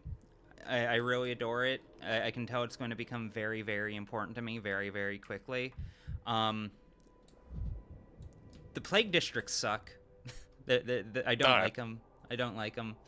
I don't like. I liked them until they turned the Shabnak into a mini game. I liked them until they introduced the plague cabbages. I think those are a strict downgrade in every way. I think they fuck up the emotional tone that like all of this is trying very hard to reach for. Yeah, I always thought the idea was that it's like the plague isn't really a physical threat. It's like the whole deal is that you can't just like deal with it in that sort of way. Like, I'm okay with it being a physical threat. Like, I liked it initially when this was basically just a traversal, like, obstacle. Like, I'm okay with the threat of the plague being abstracted out into a Shabnakadir. You know, this thing that Daniel doesn't understand and struggles to comprehend. That's looming as a ever-pervasive threat to both his body and the bodies of others. That feels appropriate to me. That feels correct. God damn it. I do like that as character building. And I do think it captures the emotional tone of being in the Plague District quite well. In a lot of ways better than even Patho 1 was able to. But also, all of that being said, God damn it, where the fuck is this cabbage, dude? What the fuck just hit me? On the other hand, shit like this, where I just suddenly take 50 damage for no discernible fucking reason, because there's plague landmines all over the place that don't give out any sound effects when they interact with you, or when you're near them, or anything like that. Or it will just spawn infected people directly in front of you. And, like, this whole bit, the whole reason I'm here, because I don't know if you've seen this bit of the game yet, Sky, but, like, you might remember back at, like, the emergency command where with everything with the decrees and all of that, there were those little skulls at the top, and each of those represents a different like plague district purged. And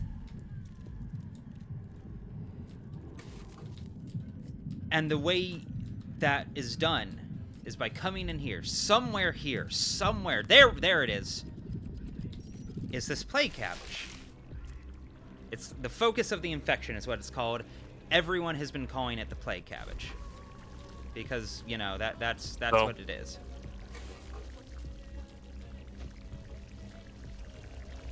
Why is my thing not charging? The animation's broken. God damn it. Okay, I got it. Yeah, there we go. And now I get out of here, and then I'm going to... Yeah, now I escape out of here, and then I'm going to have to go back to the Stillwater, convert this into a projectile that I will then use to come back and kill the Shabnak. By pinning it down with fire and then shooting the projectile at it.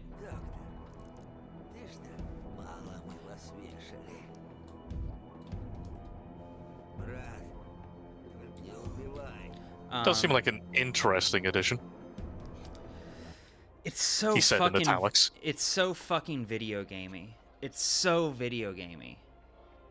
Like, it's the most video gamey thing I've seen in Pathologic. Like, full stop. Like, end of sentence. Yeah. It's the closest this has ever gotten to, like, collectathon shit. And, you know, there's nothing inherently wrong with that, but it's so at odds with the typical tone and vibe of Pathologic that it feels just very peculiar.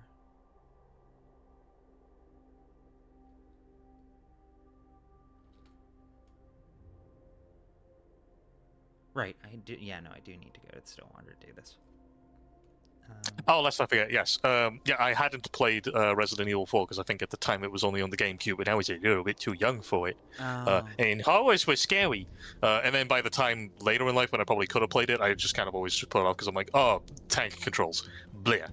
I know that's a me problem, but No, not that's I would completely hope at least a reasonable. somewhat understandable one. Yeah, no. It's funny because I don't even think of Resident Evil 4 as a tank control game, even though it definitely is one. Because like Resident Evil 4, I think honestly in hindsight, like might have been the first like true like pure horror game that I like hit credits on. I really loved that game as a kid. And I was really excited for it. Even though like I hadn't been a fan of Resident Evil up to that point, I tried playing Code Veronica, which was a bad choice for a first one. But even then, I think like I would have been just put off by the controls if I had played a proper Resident Evil game back in the day. Because when I was a teenager, I had much more visceral taste, shall we say, which is my polite way of saying the controls would have pissed me off. I wouldn't have liked the tank controls. I like them now. I have space in my heart for those controls now, but kid me would not have.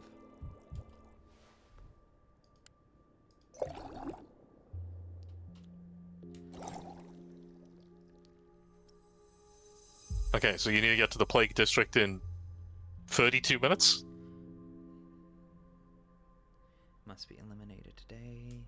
No, because the clock goes till 2. The clock goes till 2. Oh, okay. That's not so bad then. So yeah. we can definitely do this. I'm going to have to save the Inquisitor for the next run, but this is absolutely salvageable. Split. I would say, is it merciful enough that if you've done it, you don't have to do it again on a repeat of the day? That's the whole point of clearing things out day by day, is once you complete a quest, it is locked in until you break it.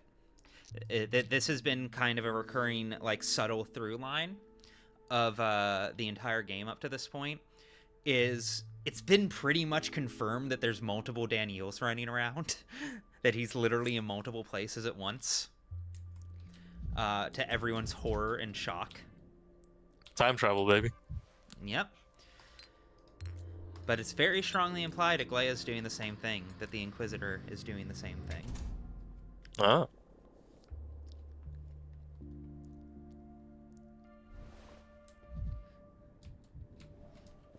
Yeah, we still haven't hit credits on this yet. Part of it is that I've been taking my sweet-ass time. I'm enjoying the ride, as it were. Part of it is that we keep stopping to talk about the game, which is good. I enjoy that. That's been part of the fun. And part of it was that there was probably like 5 hours of just me fucking up. I freely acknowledge that. What are you guys doing here? I've done plenty of stupid things in my day, but this takes the cake. These ideas of theirs make me want to slam my face into the table. This morning they told me to go wash the walls. The town's full of corpses and we have to wash the walls. If someone told me a year ago, I'd have sent him straight to the loony bin. Why did you volunteer to wash the walls if you think it's a waste of time? It's called decontamination. The cleaner the walls are, the less plague there is in the air. What loony bin? Your town doesn't even have a hospital. Where'd you find a loony bin? Sir, I see that you're losing your shit in the throes of a epidemic. But how would this logistically work? How would you even send anyone to a loony bin? Let's entertain this. Let's entertain this. Let's unpack this thought experiment for the next 3 hours. Deville would, though, that's the thing. Explanation. More explanation. There we go. If the plague's in the air like you say, what do the walls have to do with it? We need to wash the air with these rags, not the walls. Sorry, I'm just reveling in, like... I could know nothing about this game. I could read that and I'm like, this was made after the epidemic, right? Right. Yes. Right? Very much so. Very much so. So in the text. Good idea. I'll go issue a decree right now. Look at me go. We're cleaning the air with fire and smoke. See this mold on the walls? You must, since you've been scrubbing it off all day, if you're telling the truth. Yeah, I see it. So what? There's always been gunk on the walls for as long as I've been alive. Well, why are we suddenly scrubbing it off now? Do we want to... Do we want to the place to be all kind... That's a typo. Damn. Yeah. Do we want the place to be all nice and tidy when we die of plague? The mold on the walls contains the plague pathogen. You could say the plague sleeps there and before it gets into a person. That's why I issued the decree. I'd rather keep things tidy and not die, but we'll see how it goes. Daniel, just keep explaining and this guy will get it. Just keep explaining. 99% of explainers give up before the person they're trying to explain something to finally locks in and appreciates the kindness that's being offered them. Never stop explaining. The mold on the wall contains the plague pathogen. Oh, it's you! You. Sir, sorry about that. You're the one issuing these crazy decrees, then. Do you really think they work? No. Sometimes. Of course they do. Why would I issue them if they didn't? How about that? So, you're saying you can come up with any decree, just like that. Go on, then. Just issue one that says, defeat the plague, and be done with it. You know what? You're right. Why didn't I think of that? I already have. This is it. Once you're done washing the walls, the plague will be defeated. So, carry on and try to stay focused. Damn, man, you got me there. You know what? You're right. Why didn't I think of that? Please unlock a new decree. God damn it, that would have been so funny. I was really crossing my fingers for I was it. really Just go back. hoping that it would unlock a decree that says announce the defeat of the plague, and then you go to enact it, and it's pure net negative. It just spreads contagion and unrest.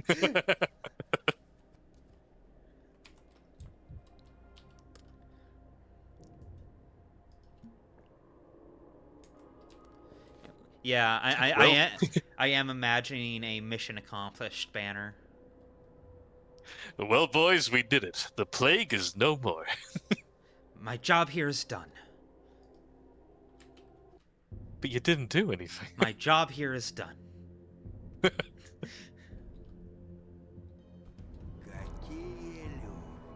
you fuck off? Okay, and now we get to the most gamey part of this fucking Shabnak bullshit. Hope I can finish this in time. Casting a fireball at a ghost. Actually, kind of.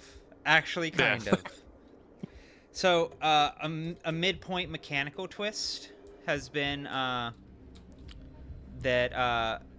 the Shabnak now has a sister, a la Clara. And both will hunt me, but only one of them will count if I destroy them. And the only way to tell which is which is by catching them in here.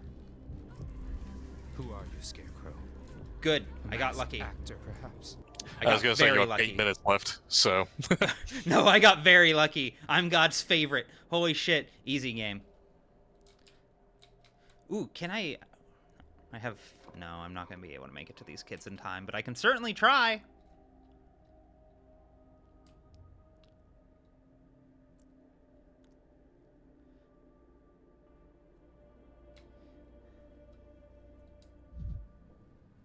Oh, hello. Turn around, please. Raise your arms. Uh-huh. No again. Now, breathe. Hold your breath. Breathe. Hold your breath. What in the world are you doing? Who does physical examinations like that? Why did you ask the patient to hold his breath? Do you even have a stethoscope? Excuse me? Are you doing my job poorly? This is so fucking funny. Uh, hmm. Why is he holding his breath? I don't have a damn thing. Just a clipboard and a pen. That's all I've got. What about an education? A basic one, at least? Have you ever watched an examination being performed? Why the hell are you the one performing an examination, then? There's no one else to do it. They searched all over, and all they found was me. My dad worked at an oven all his life, baked the best bread in town. He used to say we aren't just hungry for food here, but human resources too. Doctor, can I breathe now? It's hard. You were holding your breath this whole time? What use is a medical examination if you just pretend to know what you're doing? I feel like there's a layer of irony to that one. There's a lot of layers of irony. You were holding your breath? I was told to do so. Can I go now? Of course. Don't waste your time. Everything that happens here is useless anyway. There's a certain Sorry, wrong word. There's a certain harmony to this. When the hospital is an Jesus Christ. When the hospital is in a theater, every exam turns into a stage show. This is really... Of course. God damn it. We can still run this out, though. Okay. Go to town hall. Look for the dope who started this three-ring circus. They say he's a doctor, but I highly doubt it. You know, I'm starting to have my doubts, too. Maybe I really should go look for the dope who's been issuing these decrees. Wait till you see how I bake bread. Wait till you see how I bake There's bread. Something so quippy about that one. Yeah, no. Quite sassy. Quite sassy.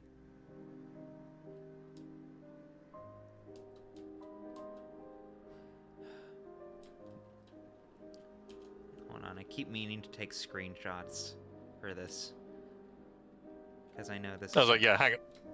Yeah, my perspective's like diorama inside the theater? Outside?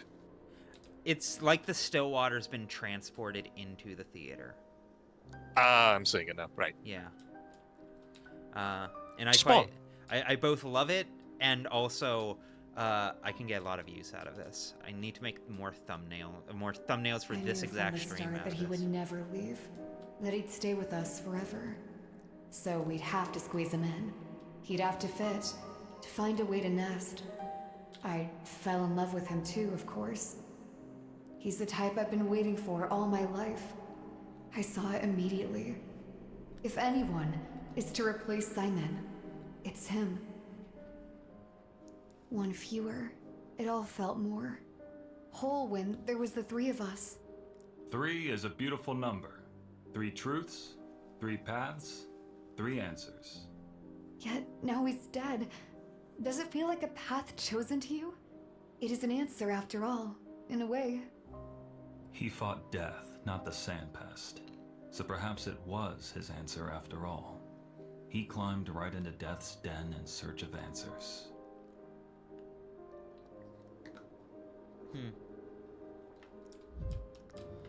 Actually, Just as I anticipate this will be like them talking for just a little bit, I'm going to be right back for a break.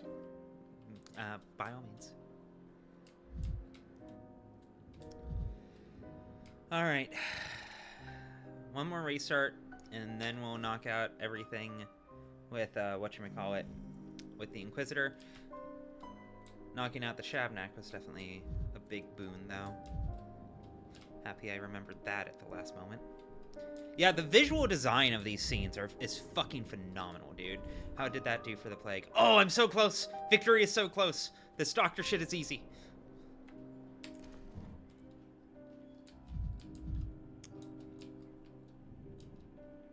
Ominous eyes, love her.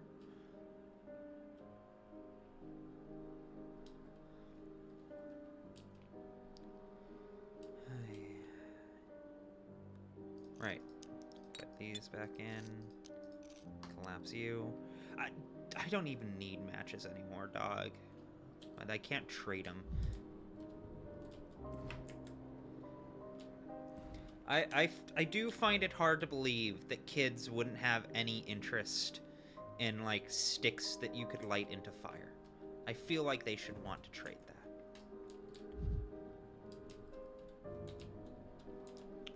Wait. Spinny fidget toy. Yay. Misophonia, Dankovsky. Misophonia, Dankovsky. One more time. I return. Welcome back.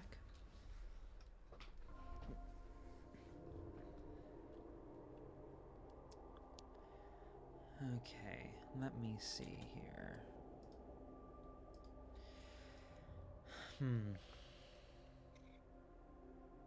Right, I'm not breaking anything, I think. Not you, not you, not you.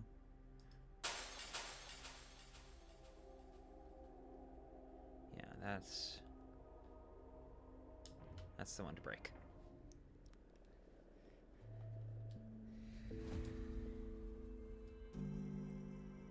I am flattered when I mean, you can hear it when people say it's like, no, I like your voice for the Bachelor. I'm like, for sure, and I am very thankful for that, and I do try to take a bit of pride in it because it is fun. But I have always been like a little found it noteworthy that it's like I just go with this voice for him, and I'm like, I do understand he would probably be more like native tongue to the area. But on the other hand, the goal is to make him as insufferable as possible. I'm like, make him British, that'll do it. Yeah. Yeah, so like, I get it. Like, it's one of those things where it's like, you know, when I was thinking of who to ask for each role, you know, I'm of course know that I'm making the things I'm making for a primarily like English speaking audience.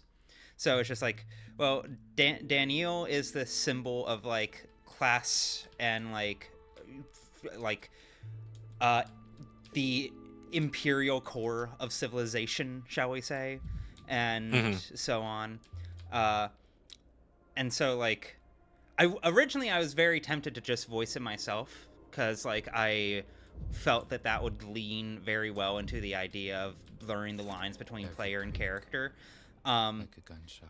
And I do think that would have been good. I think it would have worked out just fine. But also, I then spent like 2 minutes considering how you would be in the role because you'd already read a few things for me by that point. Most notably, like the first minute of the Evangelion video is you. And I was, oh yes, yes, yeah, that's a delight. It's still it might be my favorite opening to any of my videos ever. I still crack up every time I fucking watch it. And I heard that voice, and I was like, how would that sound on Daniel? Because I know Sky can also be serious when calls for, so I'm not worried about that. But how would that kind of like forum smarm play on Daniel? And I was just like, we gotta at least test drive this. We gotta at least give it a shot. And then you sent me back the first takes, and I'm like, we're fucking so in. We're so good. Holy shit. Hell yeah. Iconic performance. Iconic performance. Oh, thank you. Huh.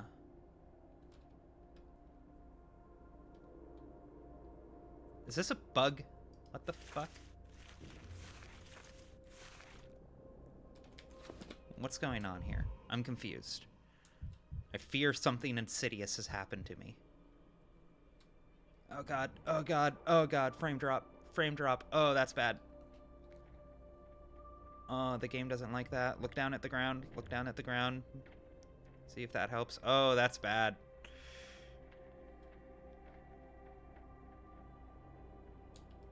Oh, what is happening? Oh, ooh, this is... Okay, can I at least make it to the door? Maybe it will be better when I get inside. Okay, there we go. Oof. Street that gives you lag. God damn it, Yulia. Yeah, the for RA in chat is the take my coat and my hat at the same time. I'm like, yeah. I'm still really proud of that one. That made me, like, obviously I felt like casting you was the right choice for a long time by that point, but also like that was the moment where I was like, okay, this paid off. This paid off. This was absolutely the right choice. Because like that is a wham moment. Ooh, I'm still really proud of that. Because like I've just been dancing on the strings for 2 hours. Yeah. Yeah. A very efficient baton pass, if I say so myself. Oh, that's a good. Yeah, I like that framing. That's very nice. Because then we get to the part where it's like, what was it all about? And I'm like, oh no, Ruby takes over here. This is not my forte. Yeah, no. I'm like, Walking Bad. Daniel, please. They're talking to me. They're talking to me. Of course. I don't want to spoil it. I'll just say there's something comparable that goes down in the horror spec route, but also it's completely different. Because like Artemis' defining trait is that, like, how do I put this? He doesn't give a shit if he's a character in a video game. He genuinely does not care. It makes precisely zero difference to him. Because no matter what he is or who he is or how he is, like, he's still just going to do what he thinks is right. He is quite blunt force in that way. Whereas Daniel, yeah, he would fucking crash out over it. Yeah. Because it's solving a puzzle, and then it's like, oh, I put in all this effort for the puzzle, and now I don't like the answer. Yep. And I can't take back that knowledge either. This sucks, dude. Alright, you were me. Right, you're the dude who fucking lied to try and get his kids out. Oh, hey, it's Patches. Okay, let's talk to you again.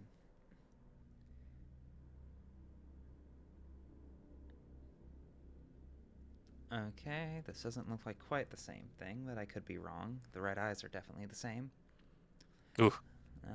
We'll click through this very quick and see if there is anything different.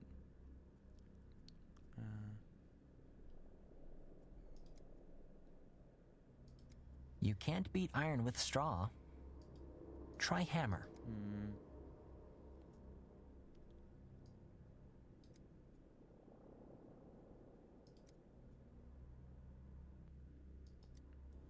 Alright, let's look at his body. That will... Yeah, these are measles. Okay, I think I can safely call that a bug. Yeah. Hi, you're the kids with measles, right? Yeah, I've never seen more kids with more measles. Okay. Sorry, kids. You're all going to die. Bye. Pathologic.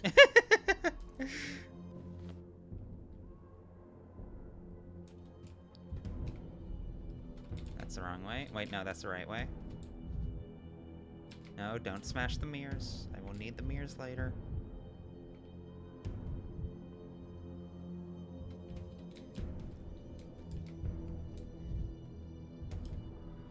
Oh, maybe, yeah, maybe that's it. Maybe that's why I didn't, top out, is because I didn't talk to, I didn't exhaust Patch's dialogue.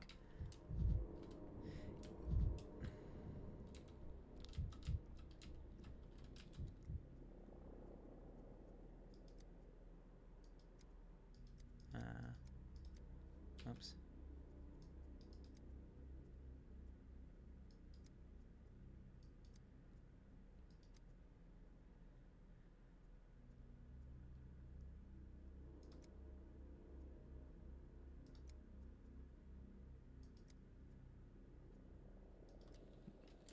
Yeah, no, I know for a fact I told him all of that, like, word for word last time.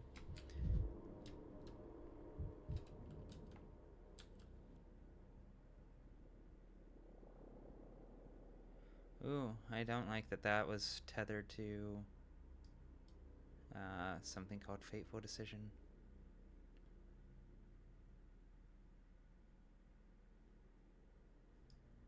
Where? There.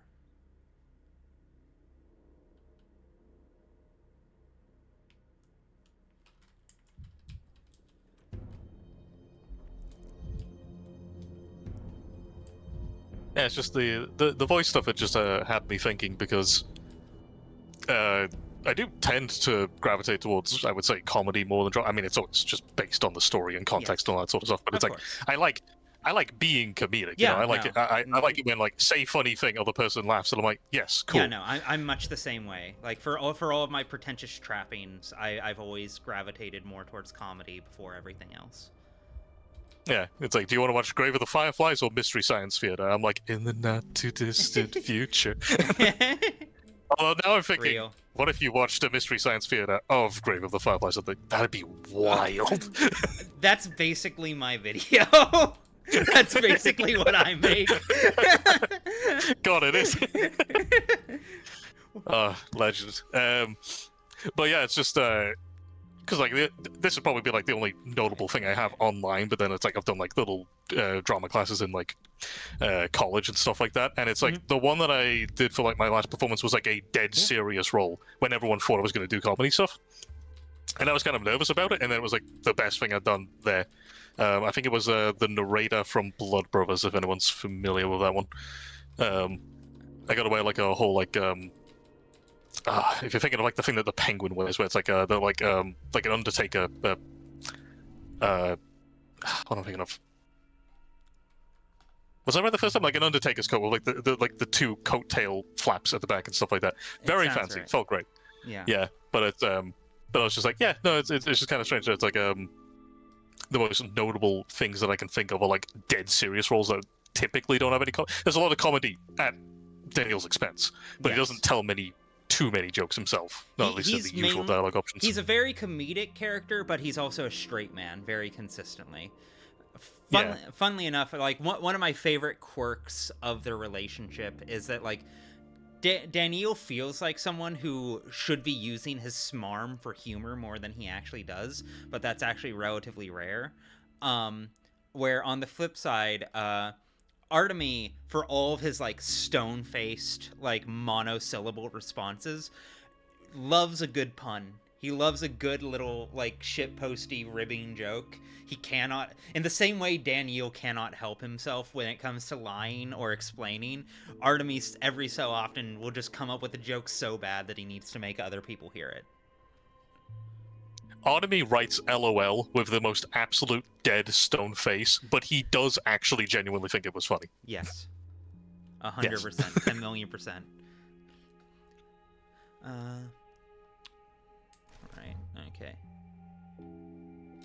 Meanwhile, Daniel just types an ellipsis. Like an asshole.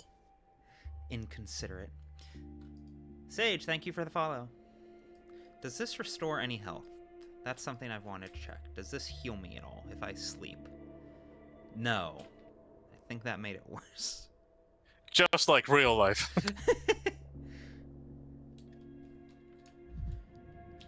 Man, I fucking... I have a health app to like track like water, steps, all that sort of stuff. Yes. Nice and handy. And because I only got like 4 hours of sleep last night, which I shouldn't have, but it's like try going to sleep. Try going to sleep between 5 and 6 tonight, and I'm like, that is not happening.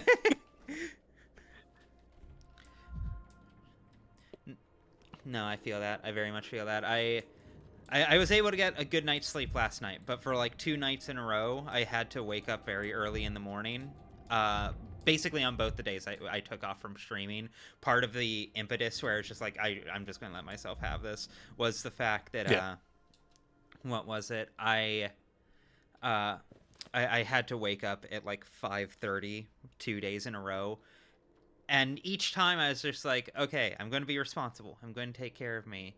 Yogashka, thank you for the follow. And then I would still stay up till fucking midnight talking to people because I can't help myself and there's always more to be done. That's the center of my Venn diagram overlap with Daniel. It's just like, no, like the fact that I can't remember if you were around for this, but it does get confirmed pretty early on, that he does consume coffee, but he doesn't brew it because that takes too much time. He just eats the coffee bean straight. That is That is delightful. It is delightful. It is deranged. It is very in character, and it is something I have been known to do. I usually I usually do. They're usually like chocolate covered coffee beans, so it's not that bad. It's not as bad as what Danielle's doing, but like that is also absolutely what got me through like my last year of college, was just horking down fistfuls of fucking chocolate covered coffee beans.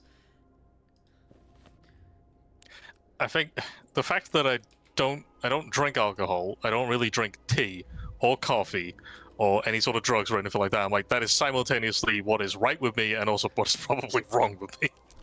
Because it's like, yeah, if I need to pick me up, I'm like, I don't know what to do. Yep. I genuinely don't. Would caffeine fix me?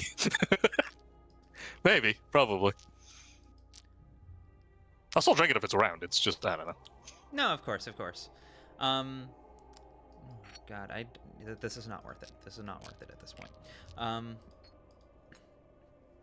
Yeah, no, it's one of those things where like if you haven't started it, it's probably not worth starting. For me, it's been very useful because like I have unmedicated ADHD. And so like if I drink too much of it, it can of course affect me in a distinct way, in a potent way, shall we say, the typical way. But most of the time it just helps me focus. It just helps me like lock in. Yeah, all things in moderation and such. Exactly. Speaking of, also give me 1 second. Hey, come on, you want to work there?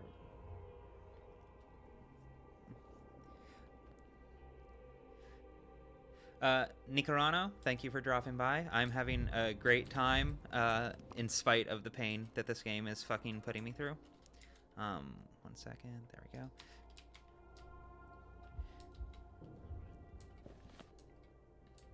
Yeah, speaking of ADHD, I just forgot everything that was talked about in the last, like, minute and a half.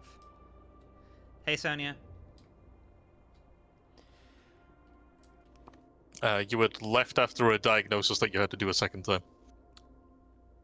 Right, I did that. Now I need to... Right, I need to track down the messenger to hand me the note. But I don't think it can be in the Bridge Square, and I don't think it can be in the Stillwater Square. I think it has to be in a different district.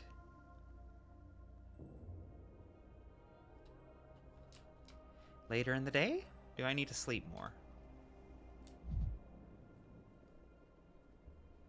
I will take a quick moment and poke around here, because I haven't explored this area much. If I'm recalling, the messenger was around the evening. Yeah. But then, does the Inquisitor leave? I don't know if you could just surprise him early. The thing is, he feel like already saw me earlier in the day. So I get the sense if I went to talk to him right now, Tired of this noise. he would just tell me to fuck off.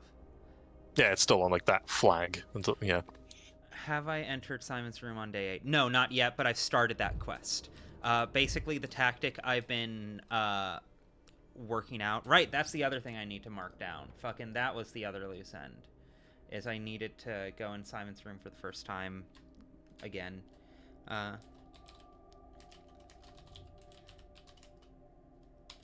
Jot that down right quick before I forget. I've been just mining out the first chunk of day 9 in the short term. Just getting as much done as I can, and then I'm going to go back and then knock all of it out, like, in a row. Ah, that was the wrong button. Wah wah.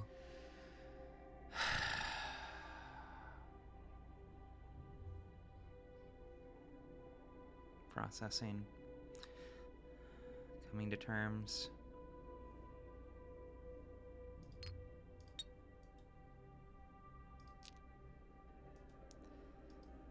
See, I'm built different. When I go through the 5 stages of grief, I just decide to loop back and go through them a second time. Oh, give me time. I'll get there. I'll get there. I'll be crying about this later. I new game plus the stages of grief. Can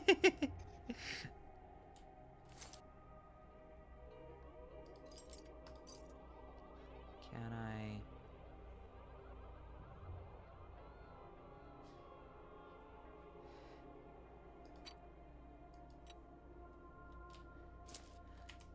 Is there anything else? At the Cape? Really? Interesting. Okay. Well, since we're killing time anyways, and it's right next door, fuck it.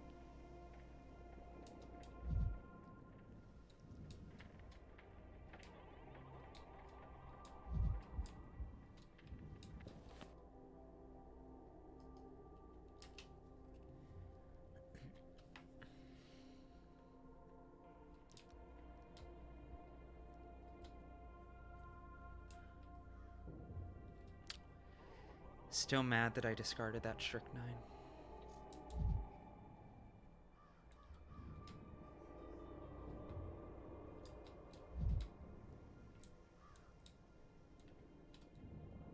Hello, hello, hello. Oh, hello, hello.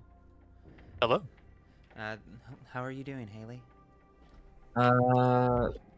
Well, I'm doing all. I'm probably the best I've been in a while. Because you finished the game and you don't have to play it anymore? Yeah, You're free. I've still been playing it anyway, Of course, of course.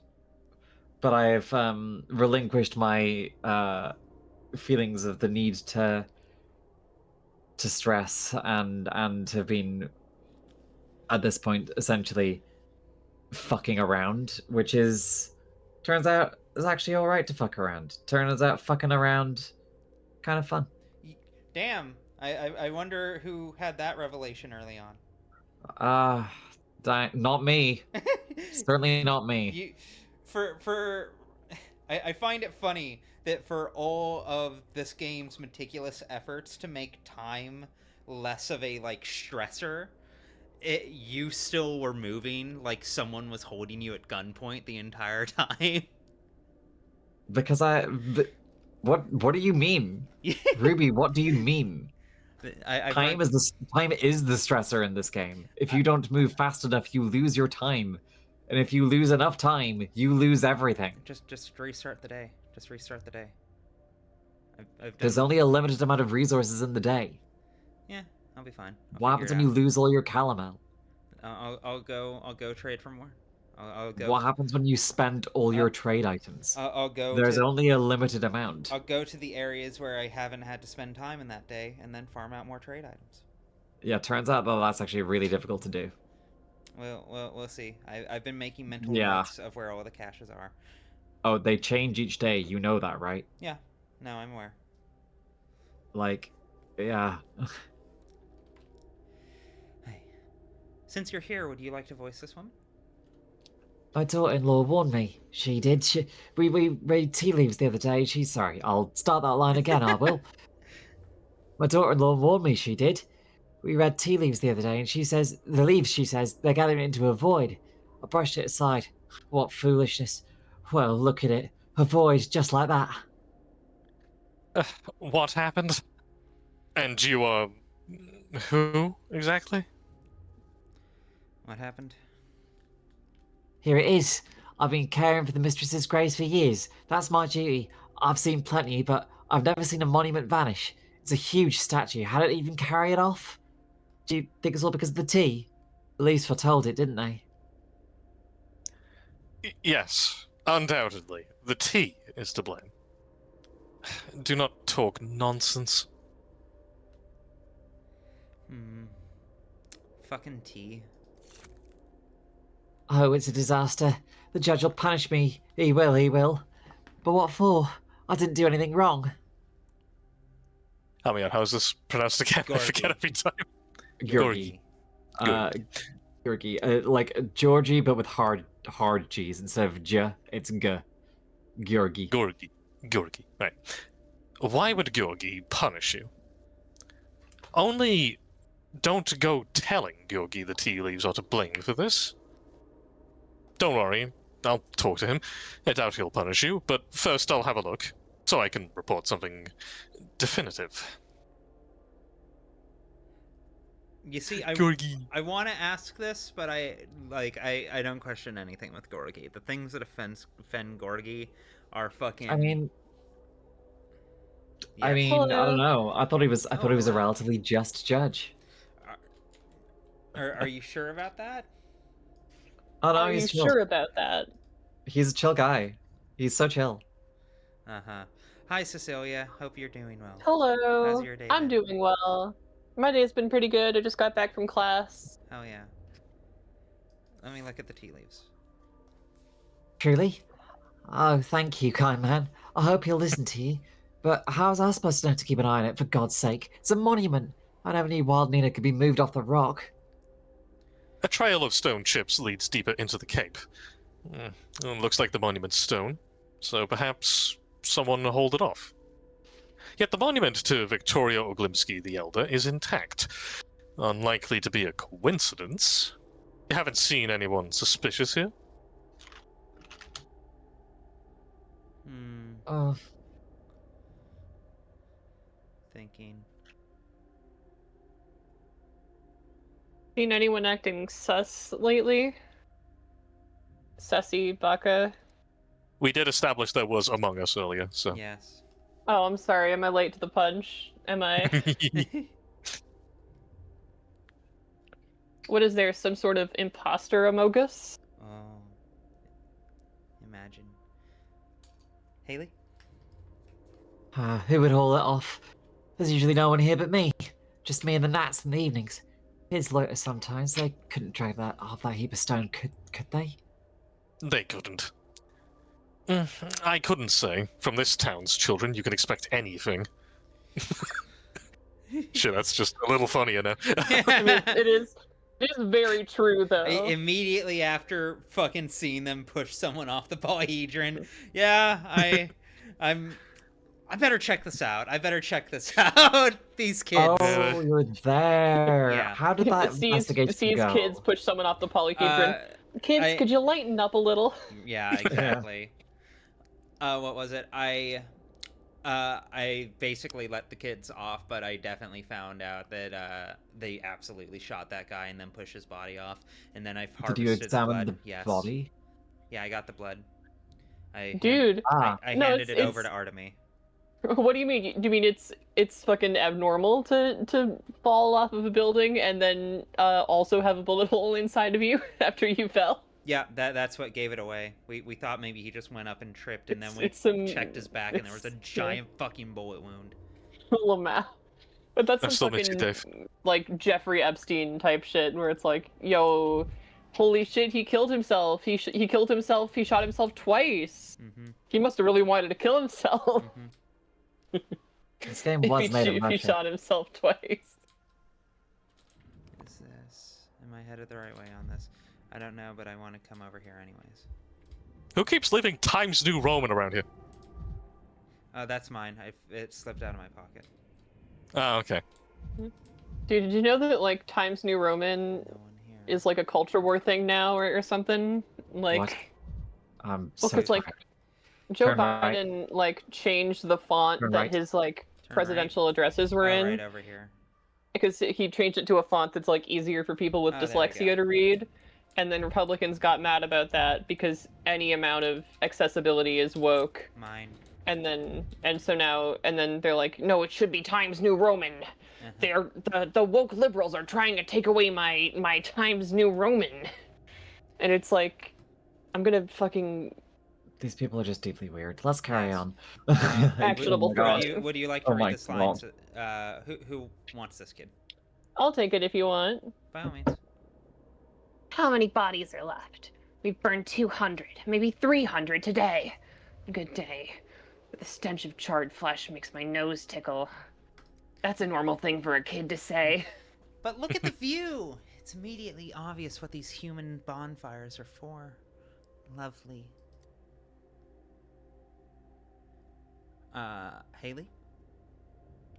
Dude, This kid looks like that one motherfucker from Attack on Titan. I don't know their name. What are you standing around for, numbskulls? Who's going to work? We're on smoke break, Chief. After burning that many bodies at once, we need to catch our breath. Sorry, that's just a hilarious sentence to come out of a fucking tiny Russian child. It's on a very long smoke break. What is going on here? What bodies? Hello, children. I didn't mean to disturb you, but a trail of chips from Nina's monument leads to you. We're playing Utopia, mister. Don't get in the way. You're doing everything wrong, numbskulls. Why does this boy keep insulting you? So, are you playing Utopia or playing at burning bodies? Oh, we found the powers that be. Your cart holds nothing but a cage with a candle inside. I think the third option is incredibly funny for Daniil to say, because imagine you're Daniil Diankovsky and you're this like fucking fancy pants man with a bachelor's degree, and you're like, you come up on these like Russian children's obviously playing pretend, and you're like, you're not holding a thing, and it's like, wow, Daniil. Real observant over here. In his defense, this is the one day where I'm going to give him credit for maybe double-checking if kids playing pretend is really what they're doing. That's true. That's true. Like, it's normal to be like, oh, are you playing pretend? But like to condescendingly be like that's why like the first two are reasonable, but the third option of him just condescendingly going like, you're playing pretend, idiot.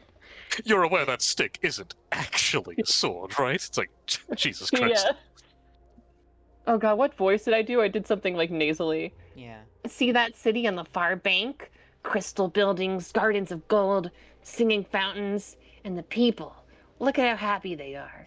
Each one spends their life doing what they always long to do, and it all works out for everybody. That's the city we burn bodies for. Yeah, I was going to say, this is giving me the vibes of the main three characters. It feels like... we were talking earlier about how the kids will consistently see the adults in town and then reliably roleplay them, like, a day or so later. And I think these three have noticed Daniil, Artemy, and Clara. It's a very interesting concept. I think it's very, I mean... Oh, I love this line.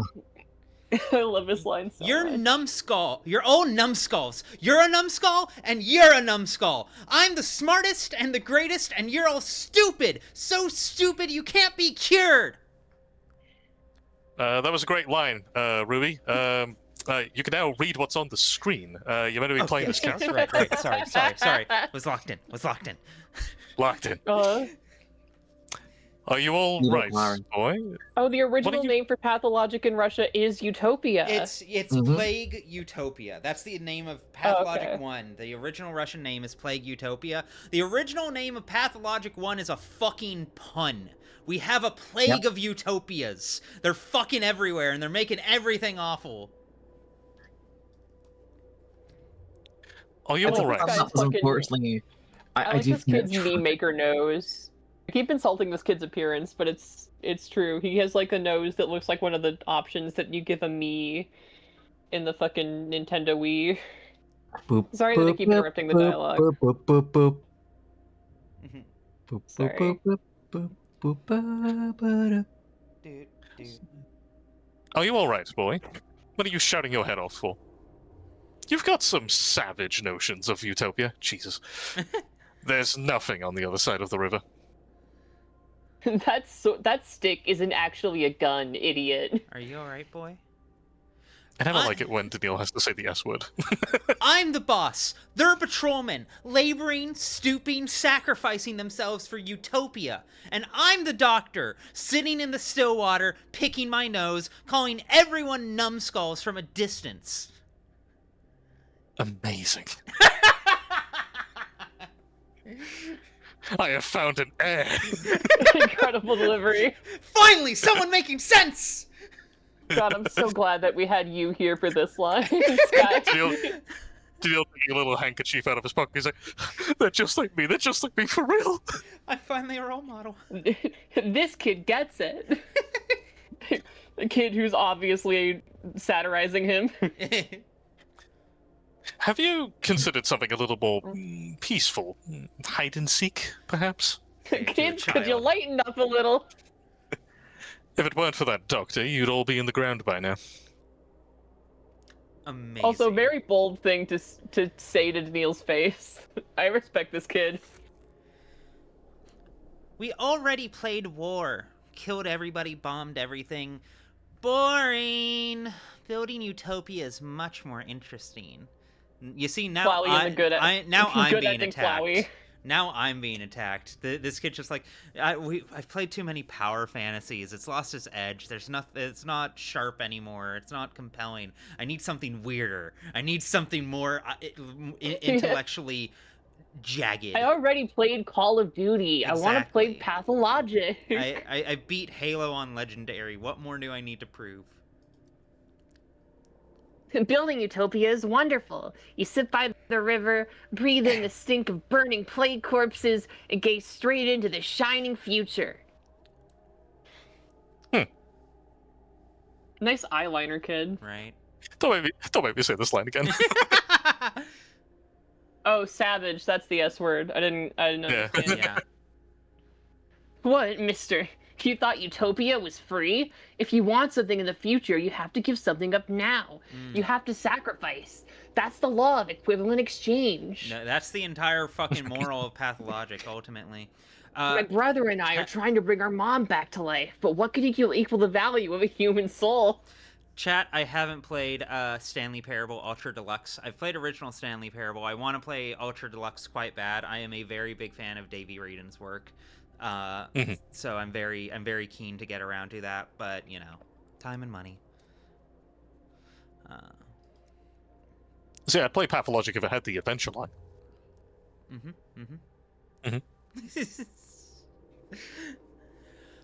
The greater the sacrifice, the nearer the happiness. For a crystal city to grow on the other bank, you have to test everybody on this bank for strength. The plague will take the weak, and the strong. Those left standing will live in Utopia. Republicans, when they're like, we have to ignore COVID precautions for the economy. The trail from Nina's monument leads to you. You haven't seen it, have you? I believed this town had exhausted its capacity to amaze me, but you managed it. Where did you get these ideas about Utopia? Can you see the washing machine still When Daniil's saying, like, I'm sorry that I keep butting in to give my 2 cents on every goddamn thing these kids are saying, but when Daniil is like, where did you get these ideas about Utopia? I imagine this being like the fucking, like, old-timey Russian equivalent to, like, your fucking 12-year-old nephew says some Andrew Tate shit, and you're like, where did you pick that up, kid? Yeah. Where are you getting this from? Your the answer is from niece. Daniil. The answer is from I Daniil. mean, yeah, I was gonna say the answer is from the dreams of very sad communists.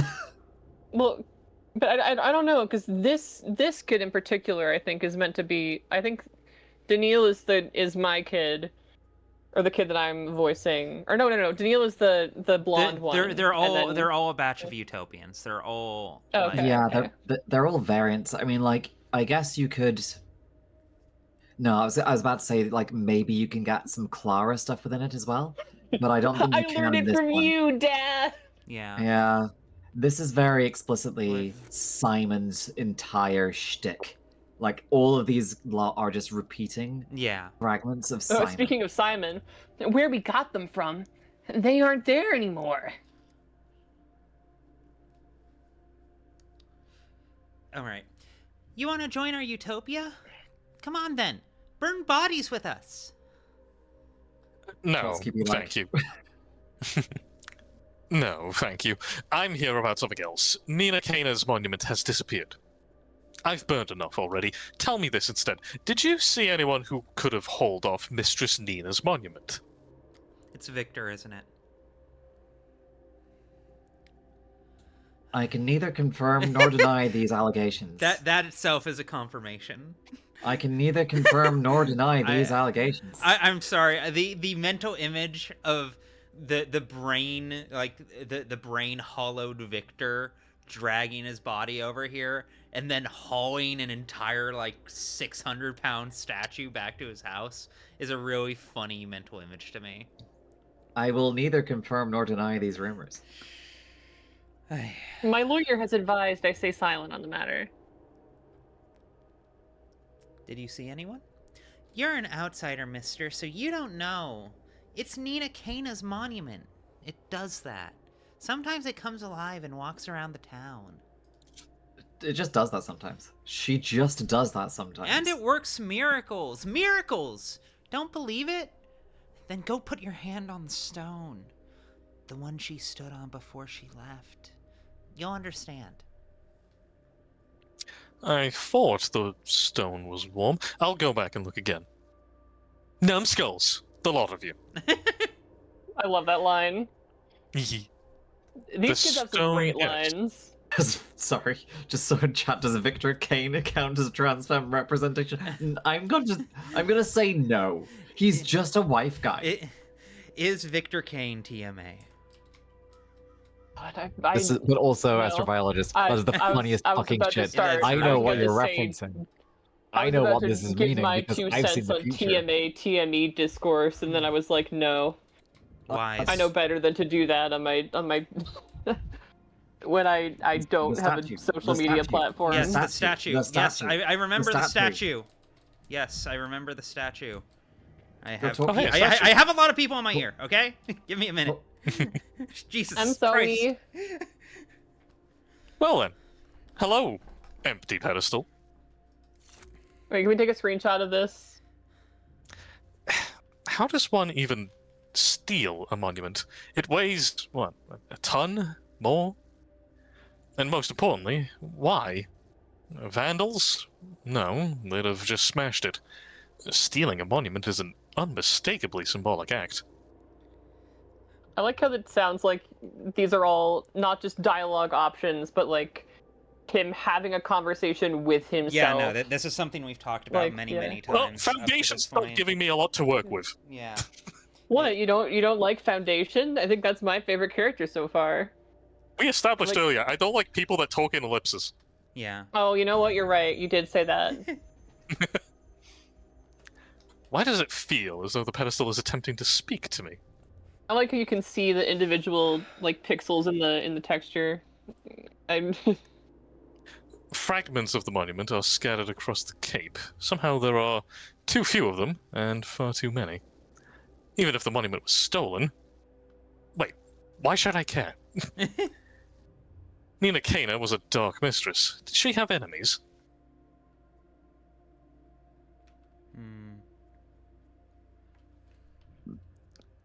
I too like to be referred to in such terms. Is Victor Cana TMA, the greatest thread in the history of forums, shut down after 70,413 pages of heated debate? Yeah. Sorry if is it okay for me to be reading out chatters that I find funny? No, it's fine. Or okay. I don't want to like find it funny. Yeah. Okay. I don't want to. I'm sorry if I don't want to be a nuisance or like because I'm not used to being on streams. It's quite all right. Okay. Sorry. No, it's all right. You're doing fine. I think interacting with chat is a good part of streams. No, like that's a big part of it. Okay. That's part. You're contributing to the show. Yeah. Hey, Thank this you. is show Exactly. business. Thank you for being part of the show. Yeah. I'm now gonna hand the show back to Ruby. You're so welcome. Thank you for having me. I hand the show to Sky to be able to finish these lines. What a foolish question. Of course she had enemies. Any ruler has enemies. The monument couldn't have left on its own. Could it? In this cursed town, anything is possible.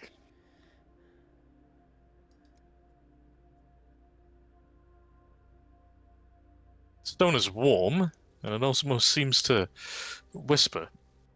I'm losing my mind. It's just a stone. Why do I suddenly want to talk to it out loud instead of the usual way? What? I kind of want to choose what. Please screenshot this dialogue scene. This is such a fun. Okay, never mind. A monument can't... Wait a second, I already said that. No, wait, no, it's different. A monument can't simply walk away. Monuments are famous for one thing, not walking. This is very Harry Dubois. It's really good. You're delirious, Stankovsky. That's an ill omen.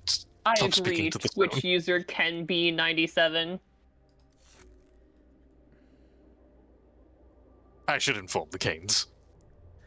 Upon a shore of desolate waves stood he with lofty musings grave. Exequi monumentum. Yo, I've read that as momentum. Alright. I did for a second. I was like, oh, wait a second, stone. Haley, I believe you were this woman.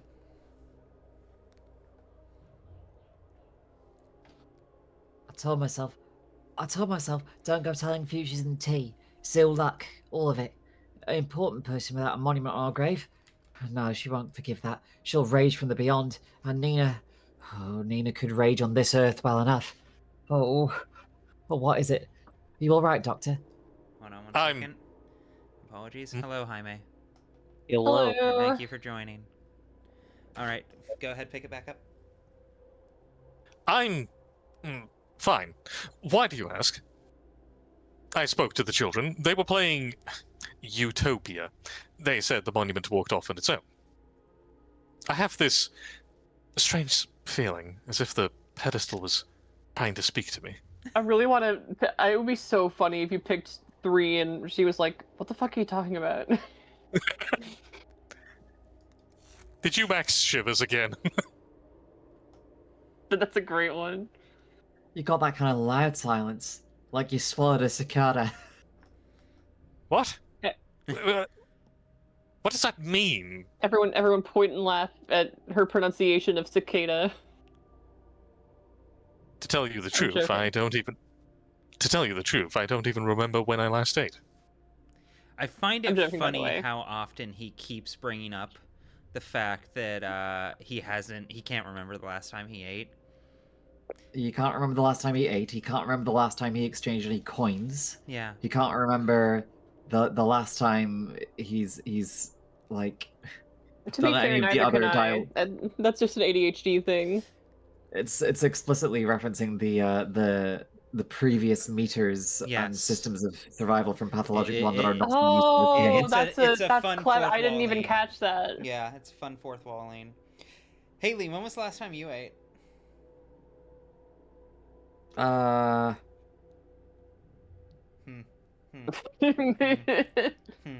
good.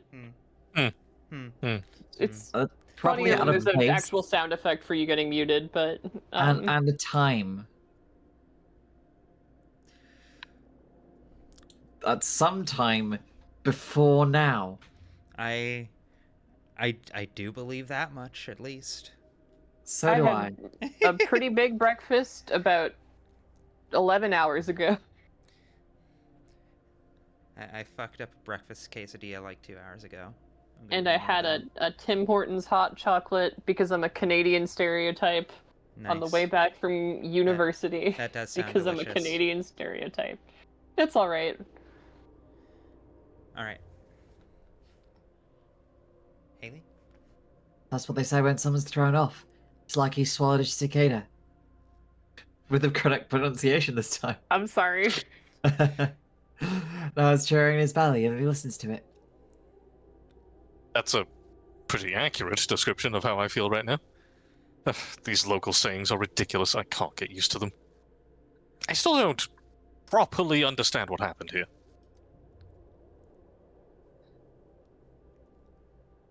Well, the disappearance spells trouble. That much is clear. Then again, do we have any place left that isn't cursed for trouble? As if we need more. There's always room for new trouble. With superstition this thick, you'd think someone would learn to watch for blessings as well. My dear lady, if you notice anything suspicious at the Cape, send word to me at the Stillwater. I really like this line. This line is really interesting to me. You know what? Peculiarly optimistic. Yeah, right? I honestly, something that I kind of wish is like, like, I don't know, because I know that like having this mechanically would probably take away from the gameplay, but like, or not the game, but like would probably take away from the looter narrative, but like, oh excuse me, it would fascinate me to see like one of those like Telltale style percentages of like how many players chose which dialogue option. There's a handful of things that you can roughly tell that with. By by like using the Steam achievements as a surrogate. Oh yeah, that makes sense. So for instance, there's a certain choice on day 10 that I know the vast majority of people made in one particular direction. And I understand completely why. Okay. Interesting. What day are we on? I'm going to do We're on day something. 9. I'm going to do something questionable because I want to test the limits of game mechanics and I want to see what I can get away with. All right, 1. Oh no. Haha. Ha. Damn, that didn't 1. work. I was hoping there'd be a body. No. You have to. Whatever. What were you hoping for? Well, first off, that dropped my mania. That was one huge advantage. What were you? True. You just fucking murked a guy because you felt too happy? Oh, what fucking? Well, first of all, that's not Which what mania among us is. have Second not? Of all, Which among us have not? Me when I'm spoilers from Of the Devil. Is it spoilers to make an Of the Devil joke? Because it's a spoiler from the I would prologue, say so, but it because is. chapter 0, you know, is Yeah, what it is. I would consider it a spoiler, but I'm not sure. I was just like, I probably wouldn't say it just in case. I was asking if like the community writ large considers it a spoiler. Tomorrow. What happens tomorrow, Victor? Tomorrow. The Kane's fatalism is astounding. Why don't they assign you a caretaker? It's as if they're waiting for you to topple into the river. Oh. Today, the monument we're waiting vanished. for him to topple into the river. Sorry. Today, the monument vanished from your wife's grave. I don't know why I'm telling you this, except that you have a right to know. She's coming. What? Victor, do you hear me? Do you understand me? Tomorrow.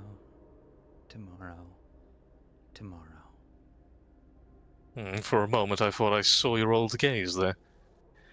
Seems I imagined it. Tomorrow what? What are you talking about? Obviously, she's coming tomorrow. Idiot. She takes a while. An ellipsis. She'll be coming down the mountain when she comes. I shouldn't have disturbed you. Tomorrow will be another day, but you won't even know it. I'm going to give you one note here, Ruby. One note for this particular questline that you are now following. Yes. There are 2 notes here. Maria or Georgi. Do not make the mistake of thinking you can talk to both. It's subtle, but the quest note is you may only talk to one. Make your choice. Interesting.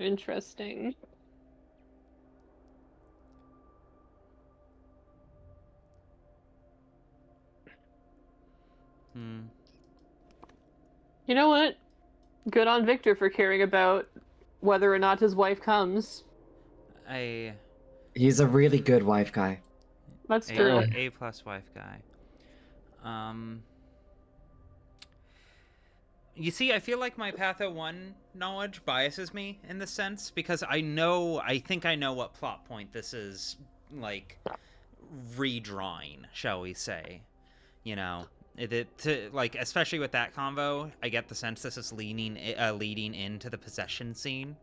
I fully expect the next time I see Victor, he'll have, like, full Nina energy. Which means that Georgi is the other one, because Georgi gets possessed with Simon.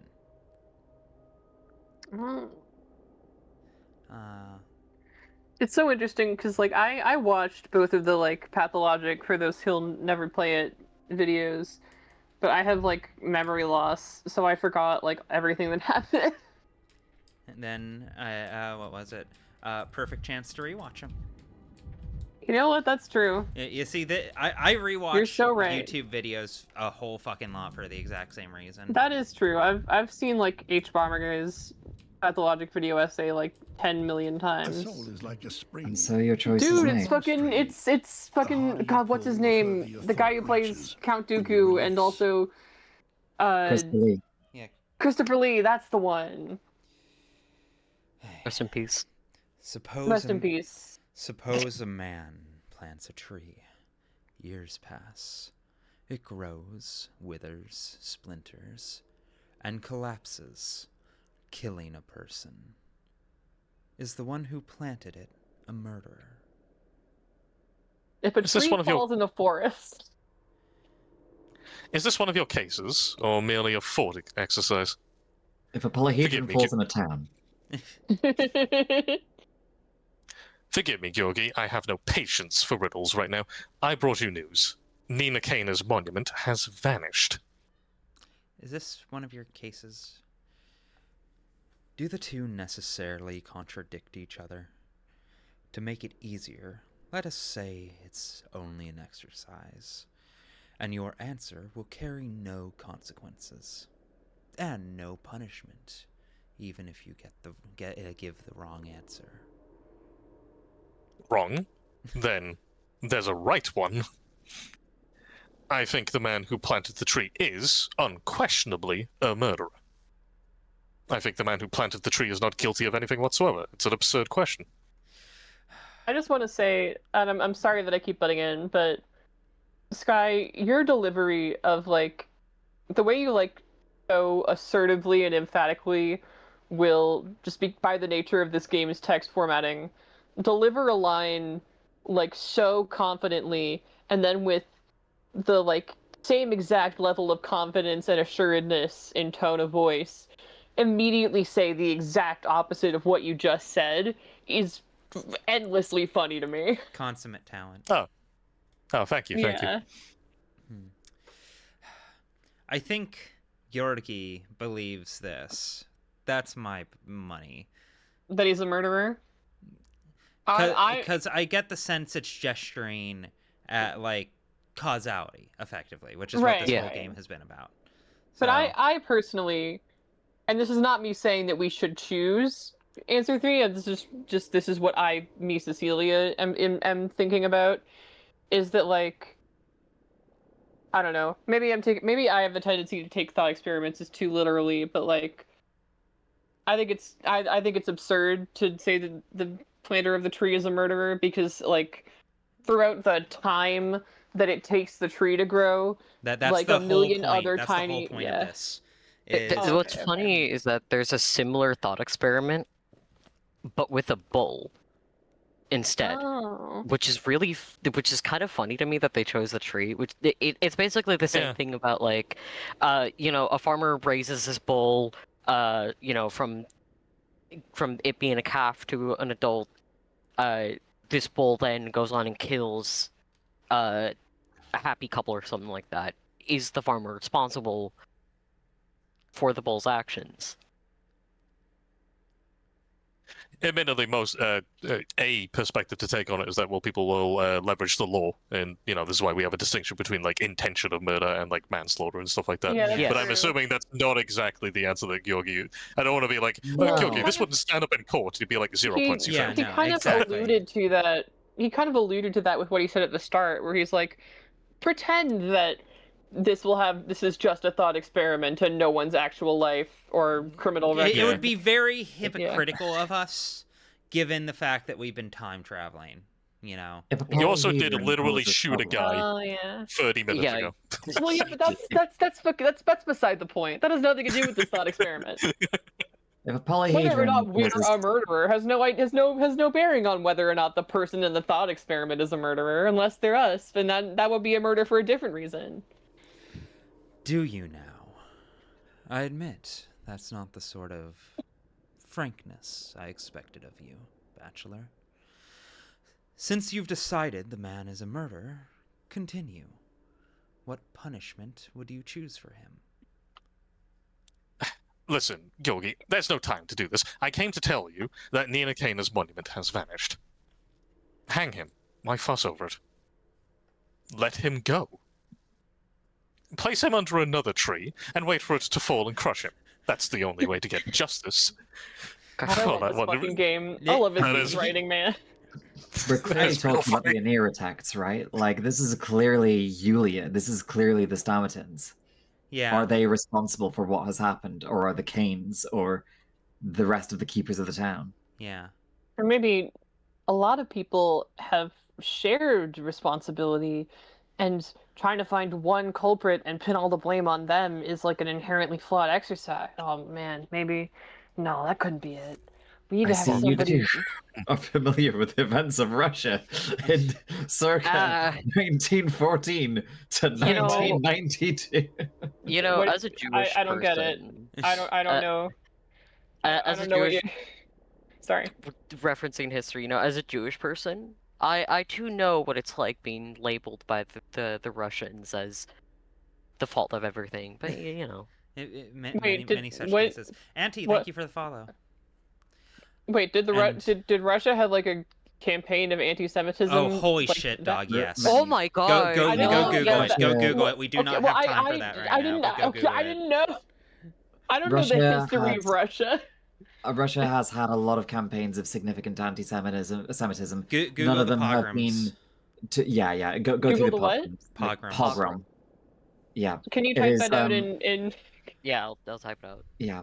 It is not to a same kind of industrialized death machine as Nazi Germany, but it is still very, very, very horrifying. Okay. It's where we. I will Google that. It's where we get the definition of ghetto from. Yeah. Oh my god! Really? Yes. Wow. Yes. Yep. I had no idea that Russia did that.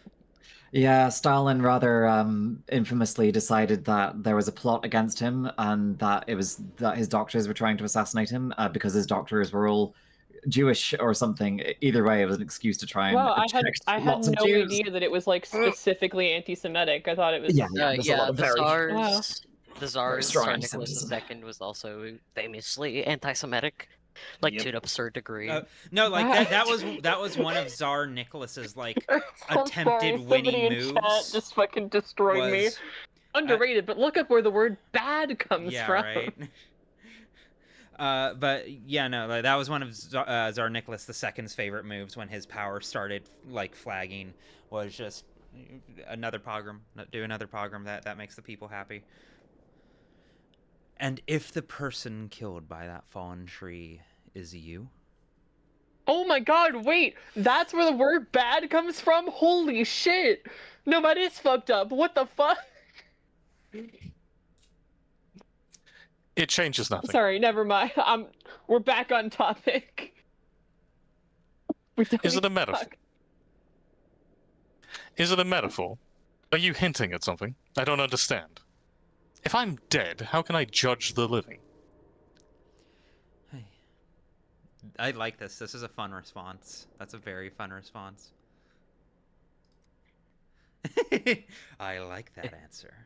Yet, in a sense, any court is dead. Any court is the dead judging the living. The laws we live by were written by those no longer among us. We judge each other by the laws of the dead. I appreciate that observation. Is this a metaphor? Are you hinting at something? I don't understand. Gogi, I'm here for a reason. I came to tell you that Nina Kana's monument has vanished. Careful. The Inquisitor might overhear you. You sound like a man who wants to change not laws, but the law. Yig. Look, eyeliner, by the way. Yeah, give him a warning. Yeah, everyone has sick eyeliner in this game. Is that so? Unfortunately so. He would need remarkably good hearing to overhear me. By way of compensation for that dreadful eyesight which kept him from seeing the polyhedron and drawing the same conclusion without a word being spoken.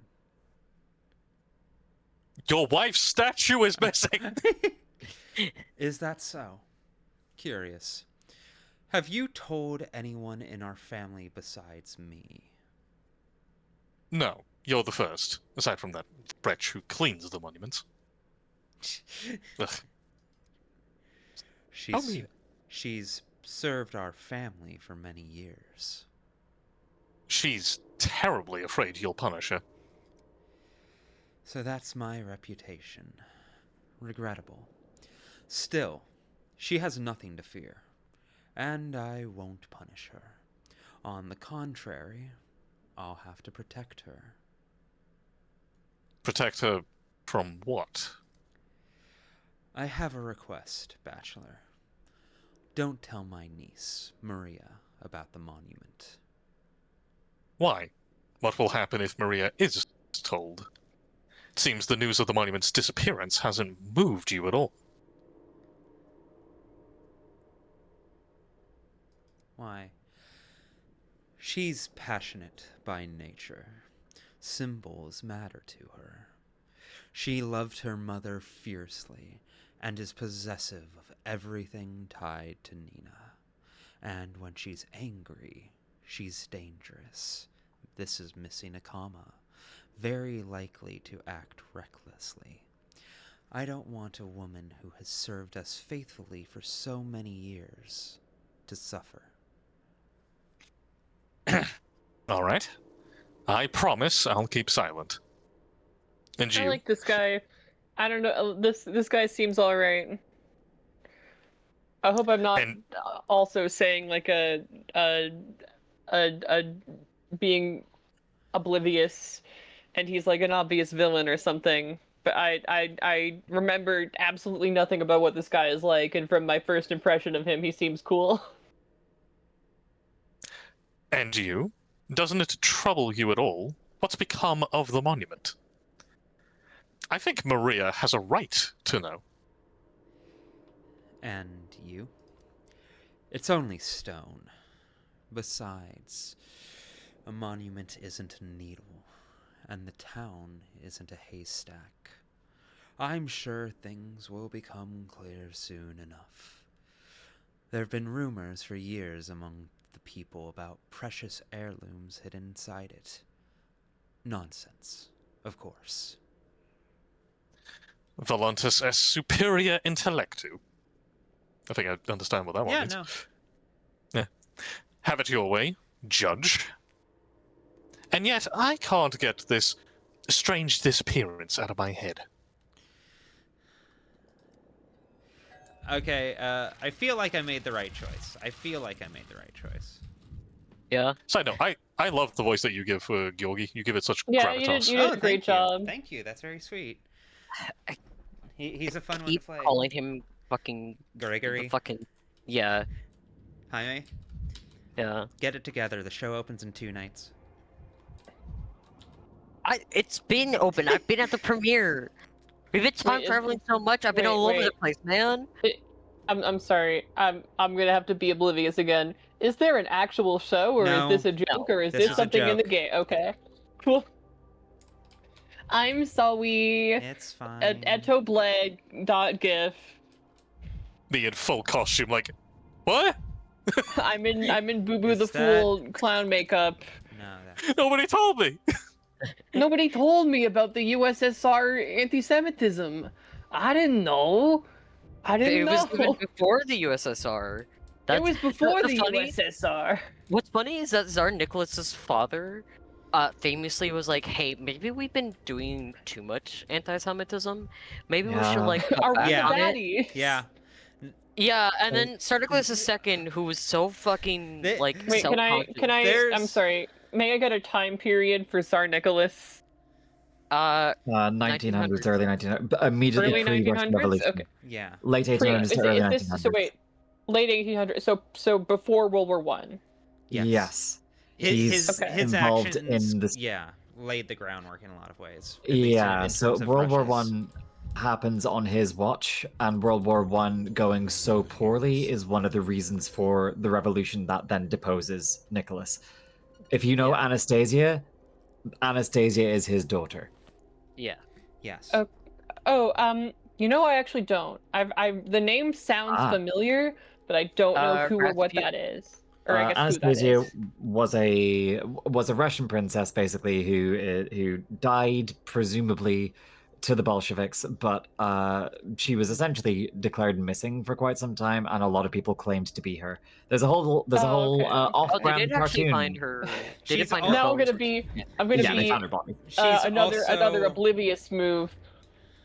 Who were the Bolsheviks?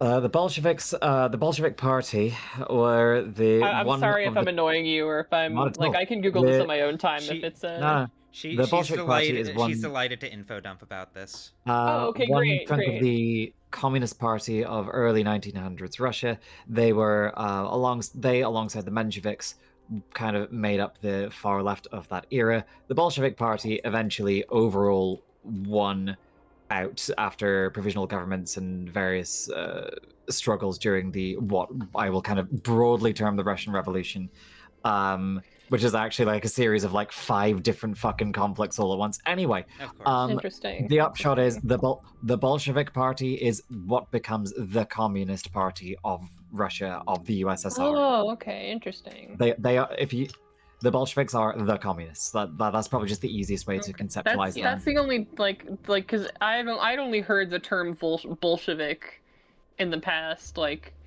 I mean, I've probably heard I've heard it just in passing. The most common place that I remember hearing it is like right wingers being like, "So and so movement is the Bolsheviks," and I just didn't know what that meant. That is, if it's used by right. I mean, I inferred based on context clues that they were like communist adjacent. But... Yeah. Okay. And you have to kind of bear in mind that 1900s Russian communism that becomes the USSR is not woke anime communism of today. At all. I cannot believe Stalin said it like that. Not an ally. Stalin not an ally. Turns out. Yeah, Stalin. Wait, hold on. You're telling me that Joseph Stalin was bad? No. Oh, it can't be. There might have been at least 1 or 2 missteps in his administrative approach. Are you? I hate it here. Oh my god, really? Oh, my fave is problematic. This always happen. I'm doing a bit, by the way. I did not idolize Joseph Stalin. It was very obvious. It was very obvious. Yeah. I know, but I want to say that out loud so that nobody clips this and also clips me not knowing about Stalin's campaign of institutionalized anti-Semitism to make it seem like I've been a Stalinist at any point in my life. I was gonna say, given that you're not super aware of the Bolsheviks in general, I did not assume that you were Tatiana Tankikova here to defend Stalin. Yeah.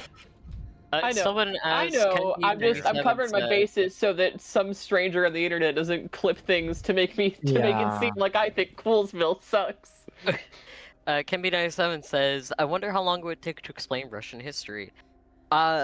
So I have a book called The History of Russia, Volume 1. It's about like close to 2,000 pages. It's only Volume 1, and it only goes up to 1918. I can give you a 1-sentence summary of Russian history if that helps. Go. Depressing. By all means. And then it got worse. Yeah. Just apply ad nauseum, and you'll be fine. I've never read any books about it, but the entirety of it was revealed to me in a dream. Fuck. Yeah, no, like, actually sitting down and reading, like, starting to read this book, made me realize, wow, like, just how, like, 'cause, you know, we all joke about it, but, like, man, even the land itself was not meant to, like, support people.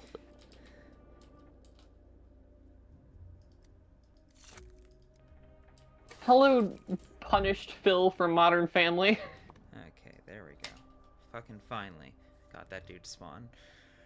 Once I do this, I'll be able to. I don't know the actor who plays him. I would have said his name instead of the character. Haley, do you think I should, fucking, after I finish this, do you think I should go to day 10 or do you think I should clean up day 9 with warp back? What is left to do in day 9? Let me double check my to-do list. My heavy advice would be clean up all in days 9, 10, and 11. Clean up, because you do not have the You think you've got the spare amalgam? You do not. Day 8. I have to go back to day 8 to save Laura. I have to go back. Well, I might have to go back to day 4 because my cow got eaten. Wait, that's what happened to Basio? Yeah, no, he got eaten. I was in here. Someone stole my cow. Day 4. Why do you have to go back to day 4? Fucking, cause it was Falah's neighbor who took him. And the reason she Yeah, took him on day 8. No, what was it? Well, the reason she said she took him and was able to take him is because I told her about a bull whistle. No, that's you. No, don't. That you don't need to go. Was that just bespoke dialogue? That is a red herring. Okay. Red herring bespoke dialogue. If you spoke to Eva afterwards, did she say people gotta eat? No, people gotta have food? I didn't like. We ran out of time while I was having that conversation. Oh, did you manage to meet the people that ate him? Yes. Okay, so you just have to go back in time, like just before day 8. If you, yeah, I think. Oh, then that's quite convenient. Well, honestly, like you can still do it on day 9. Just make sure you've got the food distribution. Whatchamacallit? As long as you have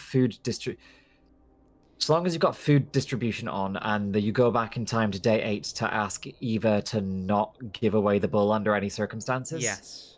Then you should be fine. But just make sure that you put food distribution as a decree on days 8 and 9. And you should be able to wrangle that. It's interesting how like the time travel element. We had this problem before. I came here and he's not fucking here. Oh, that's rough. I assume the game is pranking me as it is wont to do, in a proper, fucking that one patient fashion. But I have a question. Have no idea what when you say the game is pranking you, do you mean that the developers are using intentional game design to play a prank on you, the player, or do you mean that the game is glitching out? That's the fucking question at hand. Is which of the two am I looking at right now? Is it the game pranking me, or is it is it just broken? Is it just broken? I have now been back and forth so often through time that I can confirm where the game is pranking you and where the game is just broken. That's an invisible mirror. Congratulations. Fascinating. It can What be the both. fuck? Yeah, I don't know, but either way, that's your one mirror. So, what was it? So you don't know? I do know. So wait, so is this bugged? Is what bugged? This quest. What are you trying to do? What quest? Karminski came here to ask to speak with me. It's the second time speaking to him, but there's no one here. Oh, that's bugged. Just go back and redo the day. This is like the third time I've done this. Huh? Yeah, Has been bugged every time. It's something been that bugged I do every time thus far. Weird. Maybe try like closing the game and like. This has been over the course of a week. Oh no. Okay. What happens if you restart the day? Have you got anything else left to do today? That was it. That is at this point the final activity I have in this day, as far as I know. Maybe if I trade for some shards, I'll find otherwise. Yeah, but... go get a shard.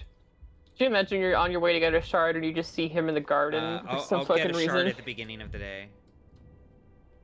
Because I'm gonna have to kill time anyway as well. I was just about to say before we got into this kerfuffle about the guy not being there I was gonna be like, oh, you know, the time travel actually is really interesting in terms of like QOL, because it's like you don't have to replay the entire game if you realize you fucked something up on day 1. Yeah, it's interesting. Because it allows you to redo things to perfectionistic standards, but it also, as a downside, allows you to redo things to perfectionistic standards. Yeah. It's almost like it's designed to make you obsessively ruminate over the same moment over and over and over again, questioning what you could or should have done differently. Who's dead? Maybe. What is dead? this? Some sort of Ludo Lara. narrative? That's crazy. Oh yeah, okay, cool. Yeah, no, Lara's dead. What's the that what's was the gonna be my day 8. the open palm? Kind of mid right screen looks like a guy going stop. What's that one? No, that's related to that's the changeling. The changeling killing Okay. Lara. Yep, fine. She says it's fate. Okay, so be it. I think you are free to start the day. Start the day. Grab I the need to, yeah, there we go.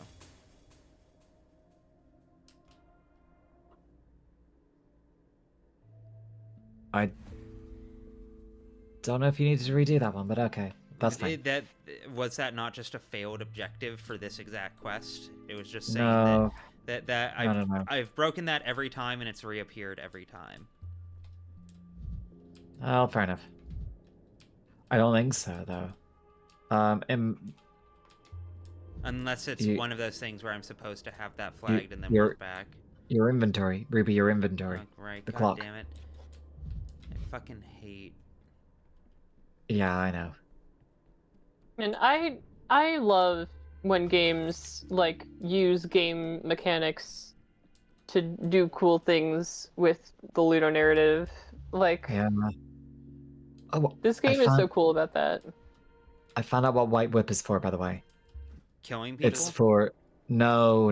It's for making like strong potions, like a heavy dose of strychnine or a heavy dose of morphine. Oh, interesting. So if you mix it up with other stuff, I did a lot of. My most recent attempt at figuring things out in the game has been trying to figure out every possible recipe, which is sure has been a trial and error. Sure has been a time. No. I've reloaded a shitload of times with the girl that sells you recipes. Yeah, you're trying to farm it out of the kids. Yeah, I farmed it out of the kids. Man, that's certainly a sentence out of context. Man, that what you said about like trying to get all the recipes though, it like I just had like a visceral like yes sort of I don't want to call it a flashback because like I do get PTSD flashbacks, so I don't want to get into my mental health issues. I was gonna say like a visceral like memory of like when I was a kid and playing Paper Mario and trying to like complete all the recipes in that game through trial and error and not knowing what a wiki was. Yeah. My job at the adrenochrome factory. Yo, I love adrenochrome. Slurp, slurp, slurp, slurp, slurp. Everything just comes back to anti-Semitism. That most certainly. Dude, it's blood libel all the way down. It was always blood libel. It's always blood libel. I've been saying this. It's always been blood libel. It's always been blood libel. I love drinking adrenochrome and committing some delicious blood libel. Okay, and I don't know. Nothing. Okay, fine. The gay agenda or something. What other conspiracy theories can I ironically say that I like doing? Right there, tunnel. No, cathedral. There's a guy in front of it. Oh yeah, no. I'm pretty sure he's disinfecting. I'm gonna double. I definitely killed JFK. I'll go talk to him. Is this QAnon nonsense still a thing? Buddy, have you seen the US government recently? Interestingly though, QAnon as a thing is kind of dying or dead because it just is the government now. So that you can't really have an anti-government conspiracy when the anti-government conspiracy that is true. Is the government. Yeah. So it's actually quite funny in that it has just kind of dissipated and faded. The whole that kind of we gotta hunt them pedophiles and drag them out into the light thing also strangely vanished at the point when when the Epstein files were being about to be released. Funny that. What a funny coincidence. All right, Jaime, would you like this guy? Yeah. On a pole of red gold with silk overhung, a daintier cradle no mother ever swung, that you may need nary a song, baby mine, nary a song for you to shut your sweet eye. Ein? What's that you're singing? Is Ein a thing? He's just rhyming mine with I. That's all. What? Why are you alone? Aren't orderlies supposed to work in teams? Singing makes work easier. The rhythm is important, you know. I've already sung every song I can remember. All I've got left are lullabies, so I'm singing those. Do you know any songs? No, I don't know a lot of songs. Can't even sing. I know one about a cat. Nya, nya, nya, nya, nya, nya, nya. How does it go? You say that, and he just looks into your eyes and he goes, "What? Say that again." There once was a cat in Granada who dreamed to be an elephant ate her. Never heard that one. It's not a good song. Oh, it's Can an probably elephant be eaten? Grenada, so you can rhyme it with ate her. That can be a Can forced elephant rhyme. be mean? I don't think so. Have you seen many elephants? I may have gotten the words wrong. Not really sure there was anything about it being mean.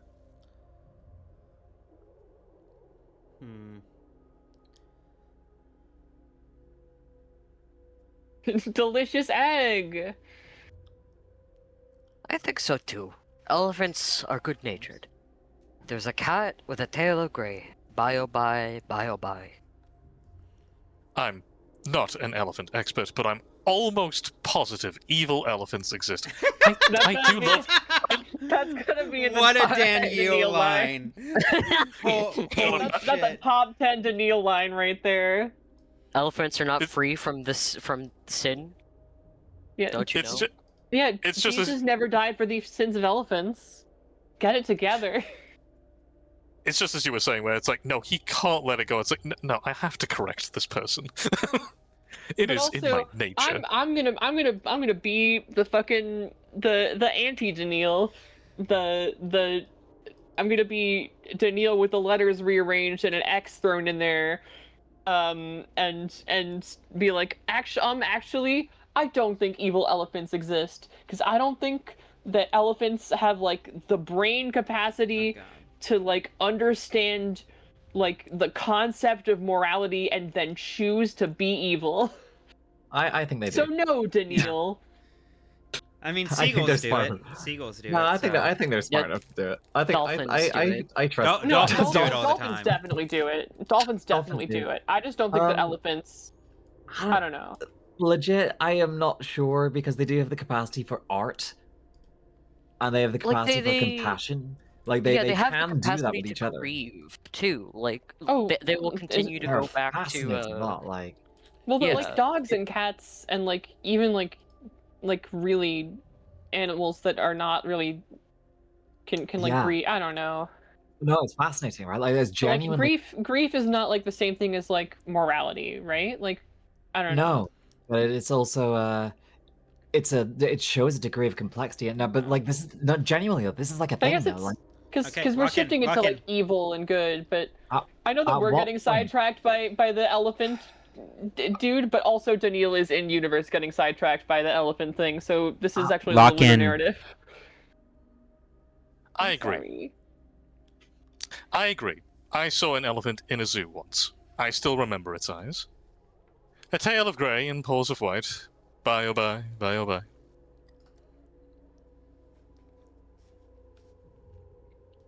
Jaime?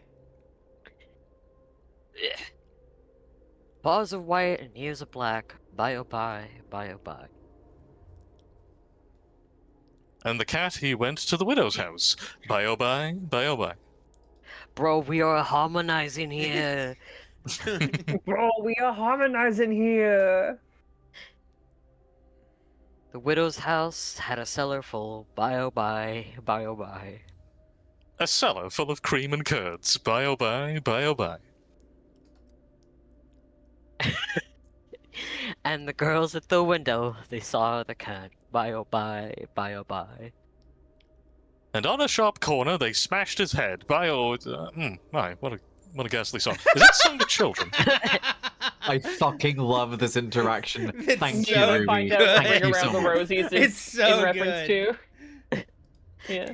God, I don't... And also just I love it. This kind of feels like an actual real conversation that like a person would have.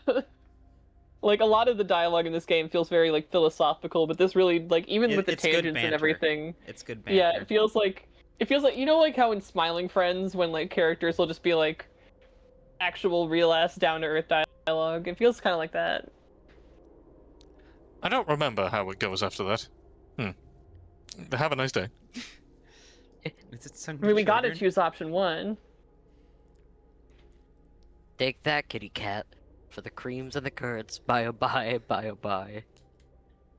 I had it sung to me as a child, but somehow I never really thought about how brutal the ending is. Did they seriously kill the cat for eating some cream? Dear God. This is... I need someone to make a comic out of this fucking immediately. I know, right? Holy like, shit! I want that fan art on my desk by Monday. I can so clearly see Daniel in my mind right now, having this jaunty song, finally letting himself have one moment of fucking peace in this hellish town. And then he gets to that line and it's just like, oh, that's been horrible the entire time. Oh my god.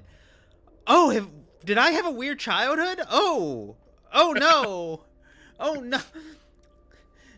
It's literally that like, scene from Arrested Development where they're singing fucking yeah, you know the Afternoon Delight. And they realize halfway through what that song's actually about. Could you please explain the joke to me? It's basically like the same as this. Yes. Yeah. It's like the fucking. It's like me realizing years later how fucked up La Cucaracha is as a song. Yes. Because like singing I started singing it for my son as a joke, and then I was like, wait a minute. This is literally talking about ripping off its legs and he can't walk anymore. Oh my god. Oh dear what? lord. It's like how like my dad used to sing like a specific little like, oh what a silly little nonsense song, and then I years later from a TikTok learned that it's from Song of the South. And I go, oh no. I should tell my dad that so that he doesn't do that in the future. Alright. Let me see. Oh, I'm sorry. Did I kill the vibe? Oh, no, you're fine. I'm just thinking Not of at the all. choice. Not at all. I think that is literally the vibe of this entire scene has been like, laugh, laugh, laugh, laugh, laugh. Wait. Oh, fuck. Oh, no. In therapy, we call that revelation. Yeah. It's not pleasant. Necessary, but not pleasant. Having had my own moment here a few streams ago, yeah, no, it's not. I don't want to be. I don't want to be the Clark lore. I'm not repeating it here. The VOD's available online for everyone to see. No, really want to. The VODs are like 10 hours long. Can you explain it to me in DM? No, and then we can move on. I refuse to. This is. Okay. Can you re-traumatize me real quick? Yeah. I'm sorry. I didn't realize it was actually traumatizing. If it's actually traumatizing, I won't press the issue further at all. No, I just think it's funny to go like, no, only true old heads in chat know what I'm talking about. And true old heads head. That means you're a young head. That means your head's young and youthful. It's got dreams still in it. You haven't been crushed by the weight of the world. That means you can access the polyhedron. We need you. We need you. Cecilia, you're under 25. You can still get in the polyhedron. Go. I can do it. I'll do it for you. I believe in me. I'll do it for you. My advice at this point, Ruby, is go like wait out a chunk of the day. Yeah. I don't think there's anything else you can do. Yeah, no, I don't think so either. I was just like quintuple checking. I legit don't remember what the fuck the Inquisitor wants from you at this point. I don't even know if it's anything of note. Wait, I'm 22. Can I come with? Yeah, I think if you're under 25, just like health insurance, you can still get in there. Fun fact, did you know that your brain is fully developed when you turn 25? That's a myth. That's not real. Never was real. The brain keeps growing and changing for your entire life. Yes. That's why it's so important in later years. It's called neuroplasticity. Yeah. It's basically like, yeah, it's why it's so important when you're older to continuously learn new information or try something new. Like, Yeah. a good way to, like, not necessarily fully prevent dementia or Alzheimer's is to engage in puzzles or even, like, video games. Like, yeah, Sudoku is a good unironically- one. Yeah, no, unironically, they're I finding have, that, Oh god. Oh, even though I fuck. am like I'm quite young to be a person with like who actually deals with like memory loss, but I had like read, and I have no idea if this is true or not, but I had read on the internet that like people with Alzheimer's and stuff will like use Sudokus to help with their memory. And so I started picking up Sudoku, and I'm having a blast with it because it's like, hell yeah. You know, what's the worst case scenario? Nothing happens, but I still have fun doing Sudokus. To survive into old age, play with toys always. Play with toys. You gotta play with your toys. What the fuck is happening right now? Oh no! I thought that was just a Discord thing. Is that actually happening on No, your end? that this is happening in game. Oh Jesus, no! I have never had. Oh, a friend I think Daniil needs to lie down for a minute there. Yeah. It's something yeah, is no. very. No, Patho 3 is using 50% of my CPU, and OBS Oh is no! using like 20, and Discord Dude, is using Daniil like is 20. mining Bitcoin. Oh no! There we go. Fucking hell. All right. Okay. What even? By the way, right. to respond to Frelian R in the chat, it's actually really interesting. The only using 10% of your brain myth actually has a very similar, like, the way that myth got spread is actually very similar to how the 25 years old myth got spread. What? Play the piano. Play the piano. I can like talk about that if it's okay. I was just gonna run outside to the playground. That gives way more away faster. Is it okay with you guys if I go on a tangent about the spread of misinformation, or should I keep that? Please do. No, please go ahead. All right. So, please go ahead. The 10% of your brain thing, there was a study. This is no longer true, but at the time it was true. There was a study, or not even a study, but like a fact, or like a factoid, where it was like at the time, it was the true fact was. We only know what 10% of the brain does. And then that got misremembered or misinterpreted as we only use 10% of the brain. And then the only using 10% of the brain thing became a common misconception. Oh wow, Yikes. That's really you might want to like restart your PC or something like. Yeah. But anyway, the 25 there we go. years old. Jesus Christ. Okay, great. The 25 years old myth, that was also like the study that caused the myth was we only have data up until age 25 on how exactly the brain grows and changes. Next slide. The original study itself actually never claimed that it stops changing at age 25. But that's what got popularized and misremembered. So I find it very fascinating that the 10% of your brain and the age 25 myths were spread in very similar ways. Okay. Let me see. No, don't walk that way. Definitely don't walk that way.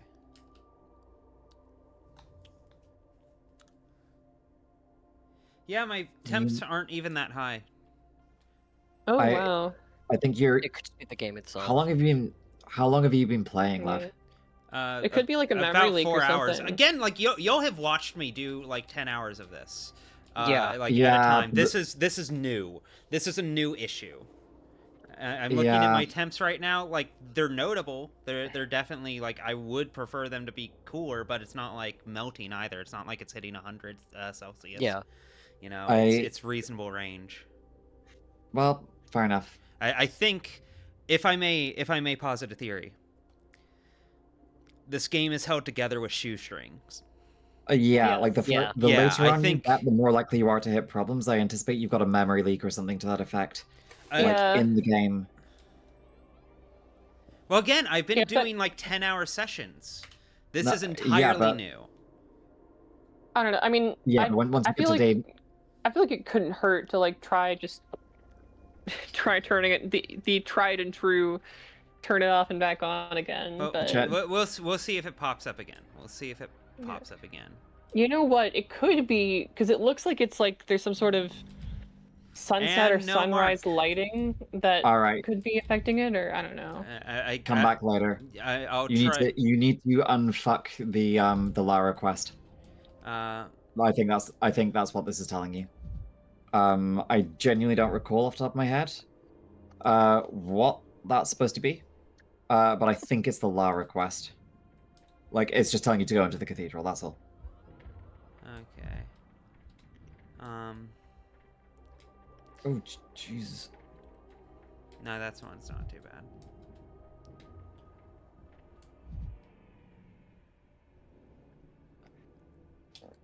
Oh, the amalgam drain on days 9 onwards is so high.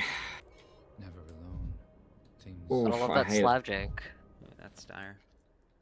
Yeah, so when you get to like days 9, 10, 11, the like rate at which apathy drains your amalgam like triples, quadruples. Like it goes real hard, real fast. You know, I just now noticed that the end of the meter on Mania is jagged, but the end of the meter on Apathy is like a flat line. Yeah, I like that. That's neat. Yeah, it's good UI design. Yeah, it's the difference between asystole and VF. This is me. Yeah. This is me getting cosmically punished for having such good luck with the other Pathologic games. Because Pathologic 1 has always ran perfectly fine for me. And Pathologic 2, it can definitely like chug at points, but for the most part I've had a pretty smooth experience with it, even like my first time through. There's no rioting anymore? Did you kill Lara? Huh? There's no riots on day 10? Is Lara dead? Yes, she's dead presently. Oh, well, I guess that explains that one. Are you gonna try and save her? I mean, yeah. No, that I was literally about to say, am I going back to day 8 or am I hitting day 10? Because I think I'm going back. If you want to save her. I need to save her and Bakio.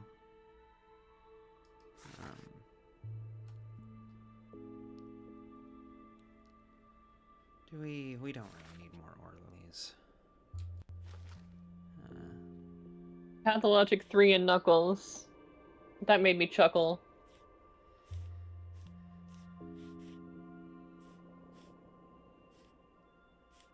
Musical interlude is so funny. That one Phoebe, as someone who's went through SSRI withdrawals, that's kind of like IRL frame drops, and I'm sure Dan Neo would love SSRIs. All right. That's very funny. I'm gonna do it again. I'm gonna say something incredibly oblivious again. What are SSRI? Serotonin re-up something. I'm Selected would you like me to answer it? Oh, yeah. There we go. If you want the medical expertise in chat, then yeah. Yeah, there we go. Serotonin Yeah, reuptake inhibitor. It is a antidepressants, like your it's your most common types of garden variety antidepressants. Selective serotonin reuptake inhibitor. That's it. Yeah. Oh, I might be on one of those actually. You very likely if you're. Yes, you very likely are. Not to fucking leak my goddamn medical records in chat. At least all of us here are on some kind of SSRI or antipsychotic, okay? Oh, I don't have ration. What? I don't know, because my antidepressants, they're meant to like... I don't know, I just trust random, like... They're for intrusive thoughts, like, yeah, but that's... So, fluoxetine, otherwise known as Prozac, is one of the most commonly prescribed SSRIs, a selective serotonin reuptake inhibitor. This okay, I am on an SSRI. Inhibits the reuptake of serotonin in your neurotransmitters or in within your synapses in your brain. Specifically, what this does is that serotonin is a thing that is. I know what serotonin is. Fine. Okay, cool. So it causes neural signals to fire, and it can drain real fast by being reuptaken by the nerves, and your reuptake inhibitor slows that down, so you get serotonin in your synapses for a bit longer, which usually helps. Yeah. Interesting.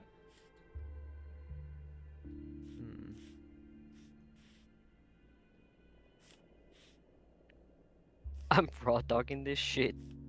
Yeah, like you can, yeah, like it's not for everyone, granted. I am not going into psychiatry for like medical stuff, so I cannot tell you for certain,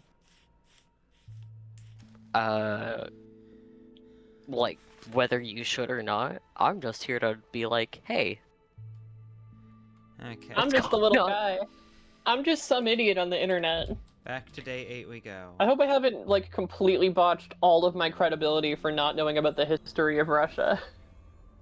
No. Like, that's the Credibility? thing, Like, though. Like, we're just Well, because guests I on had, Ruby's like, silly said... stream. I'd been, like, I tried to, like, say something semi-authoritatively on, like, the history of, like, a specific, like, common misconception.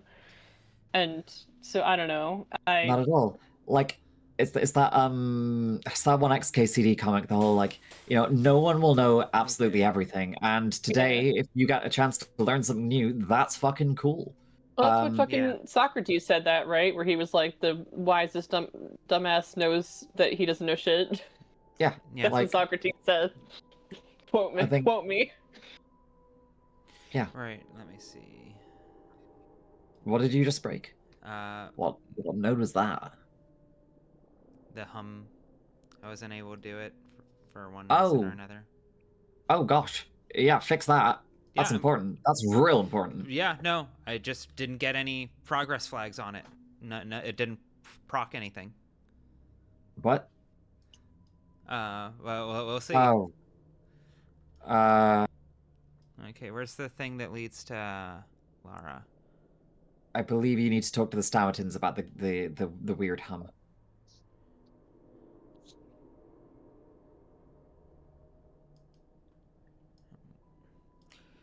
Where's actually, Socrates didn't say that. Plato said that Socrates said that. We're getting into the real philosophical deep cuts. Fuck yeah. Yeah. You suck on my teas till I Plato. That's good. That's a good one. I like that. She Simone's my Beauvoir till I second sex. That's a good one. That's pretty good. She's on my Paul till I Sartre.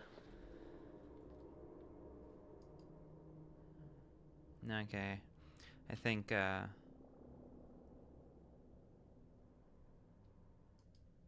the Mean Girls of Philosophy would be hilarious. I think the Mean Girls of Philosophy are just Sartre, Beauvoir, yeah, I was about to say that. I would have said Plato, Socrates, and Aristotle, but also good contenders. Good contenders. Can I kill Kant?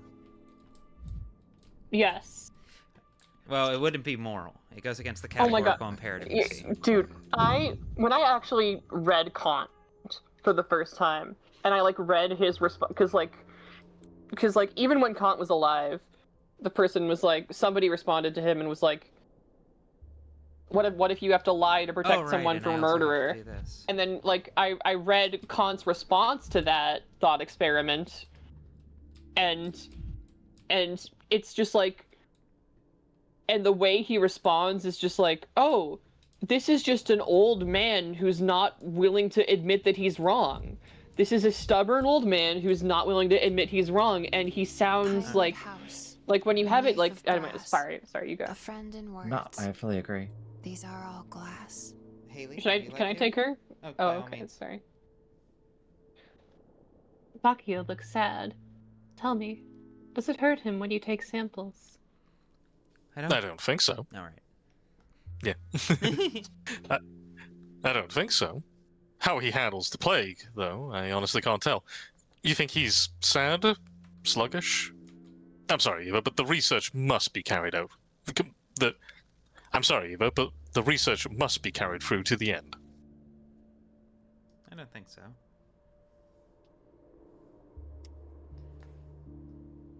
Cecilia? Oh, I'm a dumbass. He seems to be. I wish we could take him outside, let him graze a little, cheer him up. He can't fit through the doors. A woman will come tomorrow and offer to take Bakio out. And will she manage? That'd be wonderful. No. Bakio will die. She will deceive you. She'll steal the bull, and then her gang will kill and eat him. What? Yes, she will. And I suppose it will serve my research as well. Poor Bakio. Just don't give him to anyone, please. Otherwise, he'll be eaten. I love that Daniel is a chronomancer now. It makes me so happy. Yeah. Top 10 chronomancers in anime. Number 2 will surprise you. People must be utterly desperate. Do you pity them? Bakio's killers. Of course they're desperate. More like feral. I saw a TV show about a time traveling effect doctor once. Chat,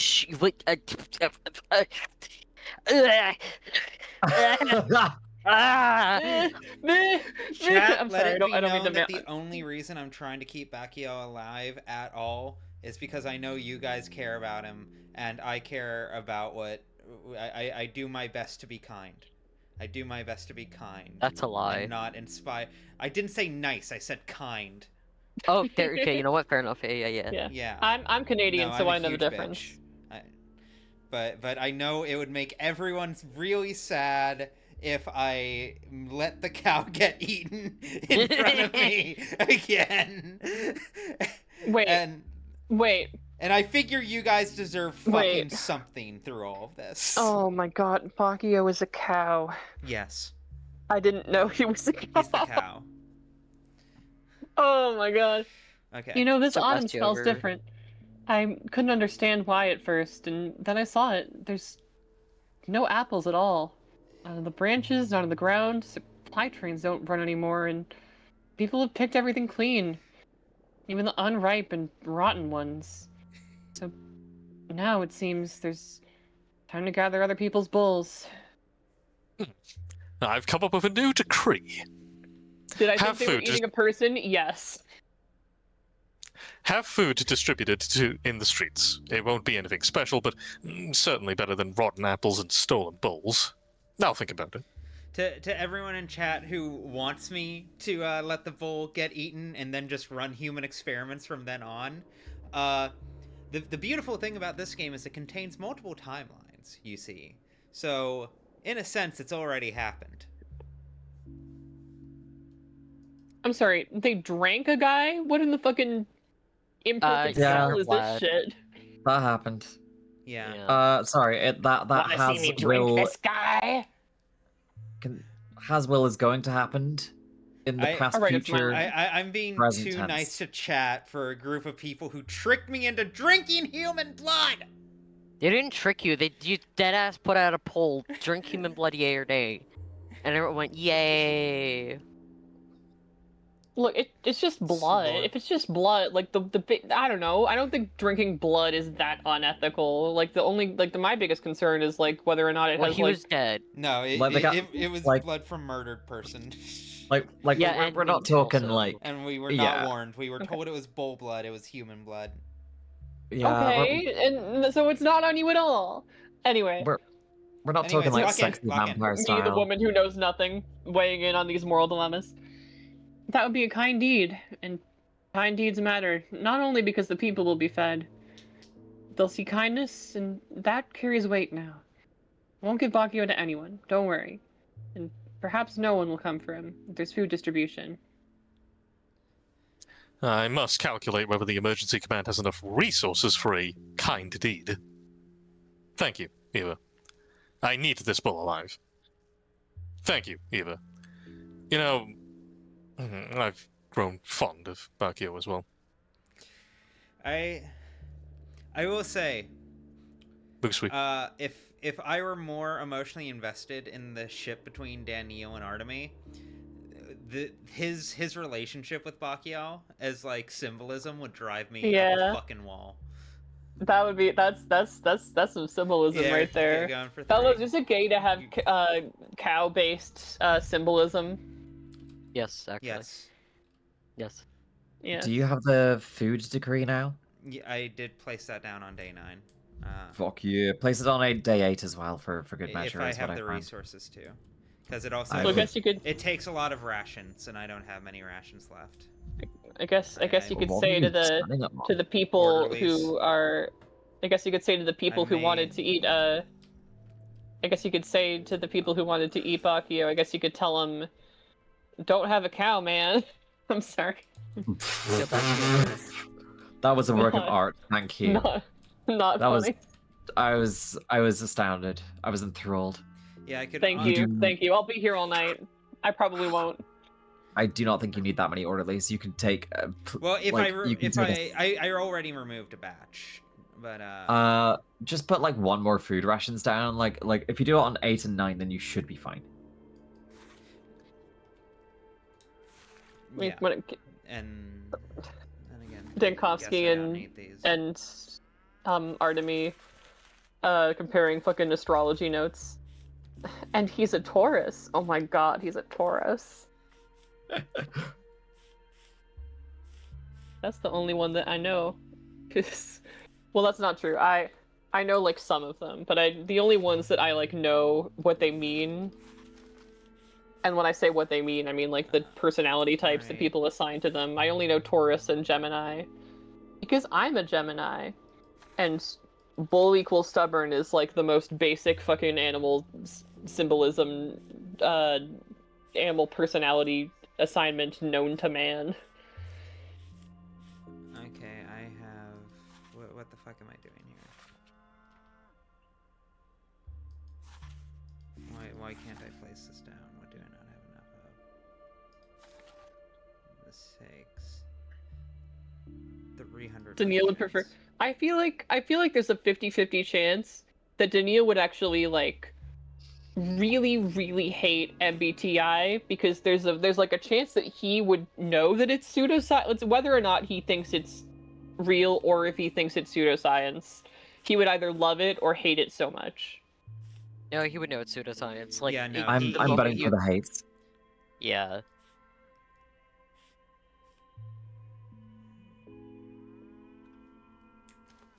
Daniil is the type of person who like somebody would say something about like his star chart and then he would be like the rudest motherfucker in the world to them. Fuck it. I'ma be real, low-key me. No, that's true. No, I God also damn it. like I do not believe at all in anything astrological. I just know. Where are all of my rations? I just try to be polite about it, you know? Like if somebody's being like, "Oh, you're a," like unless somebody's actively being rude to another person because of star charts and stuff. Like if they're doing that, then yeah, I'll be an asshole to them back because that's. But if somebody's just like, "Oh, you're a Gemini," I'm a so and so, and that's like the end of their point, then I'm like, cool. Because at the end of the day, it's all fucking Hogwarts houses, and it's like.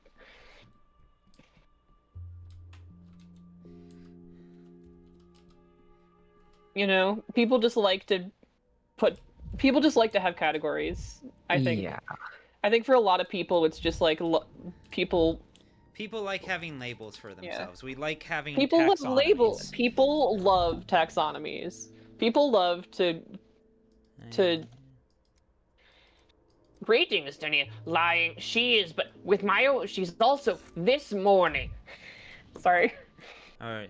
Wait, I think Bacchia's upstairs. I'm a sucker for that type of bit of like reading part of a line of skip dialogue and then cutting it off.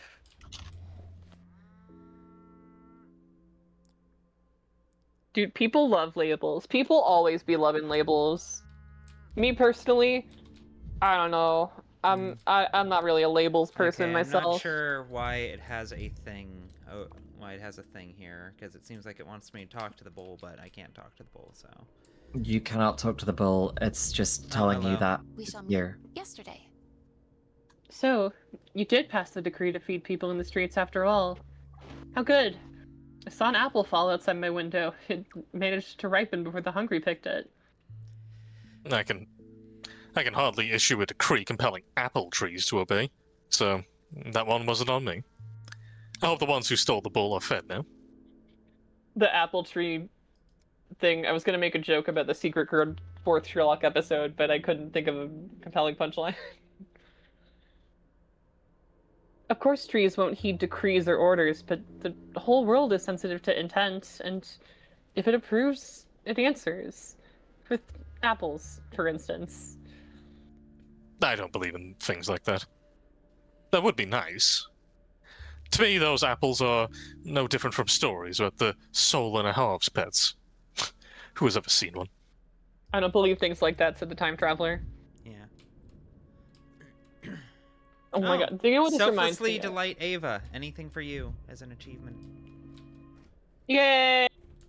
They... See, Yep. that's why you saved Bacchio, right? That's why you saved him, because you get an achievement for it. Of course. Well, no, she didn't give a shit about Bacchio. She gave a shit that I gave food to people.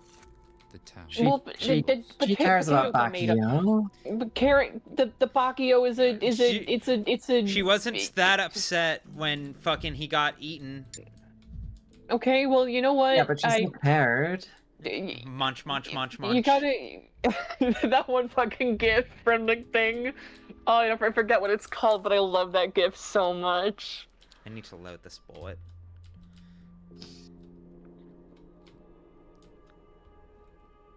What was the achievement called? I don't remember. Anything. Anything for you. Aww. Yeah. If you want to be the Yes. I love Eva in this game so much. I really do. She's so good. She is really phenomenal in here. I really adored her. I am a little sad that Aglaya's been such a ghost, but I also am expecting it to have nuclear payoff. So... Oh yes. Wow. What the fuck is going on in the Stillwater today? That's the bowl. That's why I ran back inside. No, not the Stillwater. The fucking the Trammel, Yulia's house. Yeah. No, check. You got an excellent. Yeah, you got no, something I going saw on it. I saw it. There's just. Fucking dang. I have no idea. What? She's in danger? In danger? Oh, it's the Canes, is it? I have no idea. I have legit no idea what that's for. I think you got time. You can redo the day if you need to anyway. Like, I'm in danger. it's gonna be Maria getting mad at her, I think. Man, I'm so fucking brain rotted. Every time I hear the name Maria, I think of fucking Shadow the Hedgehog. It might just be because she's going to walk down the street. Because she does do that today, I think. Does she?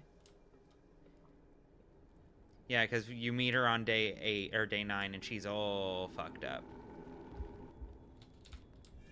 As if things are animated.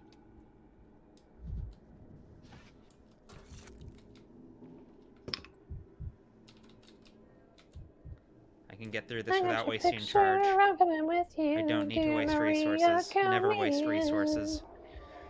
There we go. Make it count when I'm the one who's selling you out. Dude, don't get us copyrighted, whatever that is. Yeah. Oh, it's Dear Maria, count me in. I'm sorry. There we go. Oh boy. Haley, have fun. No one can I expected you'd come, Antonil. Our town. How old do you think it is? You're a wanderer, an outsider. I have to know how the town is reflected in the eyes of an outsider. What does it matter if it doesn't have that long to live anyway? 200 years? No less than that. Depends on what we consider the starting point. Do we count the native settlements or not? Oh. I kind of want to hear her response to this. Yeah, I want to hear what she says. No one can say for sure how long the town has stood. Perhaps it's very young.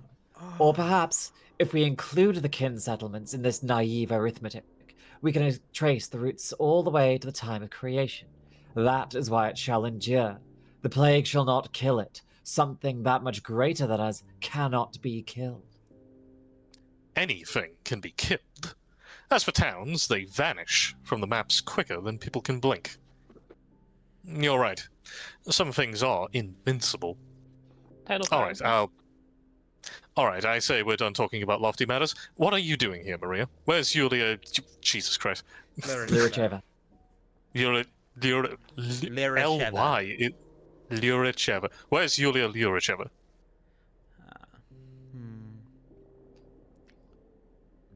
Anything can be killed. So that is what makes you different from Yulia. You used to be so similar before. I had a talk about the town with her today. Yulia agrees that some things are invincible. You argue, insisting that anything can be killed. This tells more about you, Undaniel, than it does about the object of our debate. Yulia, where is she, by the way? I expected to find her here, not you. She's only just left. You've missed her by a minute, or by an eternity. I told her you'd certainly come, but she didn't listen. She was in a hurry to meet her destiny. How did you know I was coming? The cathedral's caretaker told me you'd gone to the Tremel to settle your scores with Yulia. I may have clicked through that a bit too fast. What was it you wanted in her house? So she's gone. Was she escaping your wrath?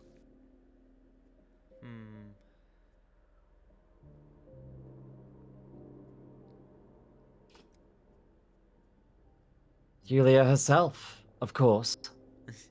I'd have felt better if you'd come to see her scale model of the town. Anything can be expected from you.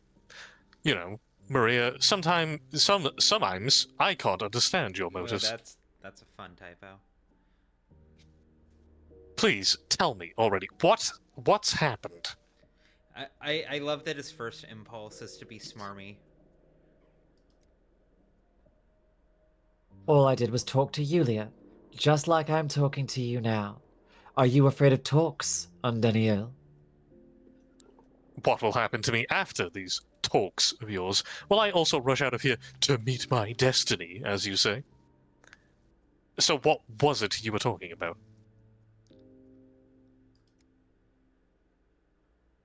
I come here to make Yulia answer for what had happened to my father, but the whitening of her fingers told me that she had not been responsible for our misery, that she had always been honest, both with us and with herself. Why did she go away then? Leaving you here alone? Such a touching story. Good, then. I feared I'd walked into a murder scene here. You're merciful. In such a situation, too. You have my sympathies. Victor's fate is terrifying. Yeah, why'd she leave then? I've told Yulia that I'd forgiven her, that it was Karminski who should bend his back carrying the burden of guilt for my father. And I've also told her that the atrium street is boarded off. Of course I did. It's Yulia's creation, after all. She should know that her street has been locked in a cage. That was a provocation, Maria. You need not have the gift of precognition to know that Yulia would rush to her own creation. What are you trying to accomplish? Do you want to have her arrested by the patrolman? Shot by a stray bullet? Is this your revenge? But what is she going to do? It's not like she'll be able to lift the restriction. Then why? I was the one who ordered Georgi to border up the street, out of safety concerns. This is really fun. This is really interesting. Yeah.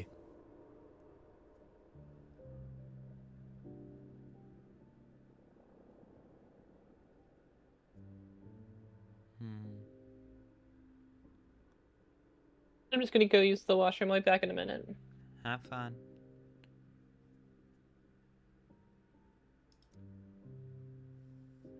I did mention your concerns. Yulia just slammed the door to me on that. If something happens to her, I would be one of those responsible. Where has her good sense vanished? Her calm and clear mind? Yulia is led by passion, and the most fearsome of passions is the despair of a creator. Ooh, what a fucking line, dog. Facing her own creation? This is a passion I know well. Yulia can do anything now. To herself, most of all. Ooh, what a fucking telling response. What an incredibly telling response. Isn't it just? And Danielle, you know very well where in the atrium the street is placed. It is on your orders that it has been boarded off. Are you allowing me to intervene, Maria? Because I will. True, I do still have time to catch up with Yulia. Who knows what she's determined to do now? I should check if the street is guarded well enough.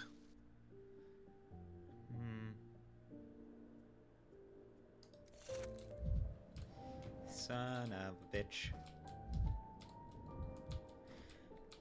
This woman does not want to remain alive so bad. It's so frustrating. I love her so dearly.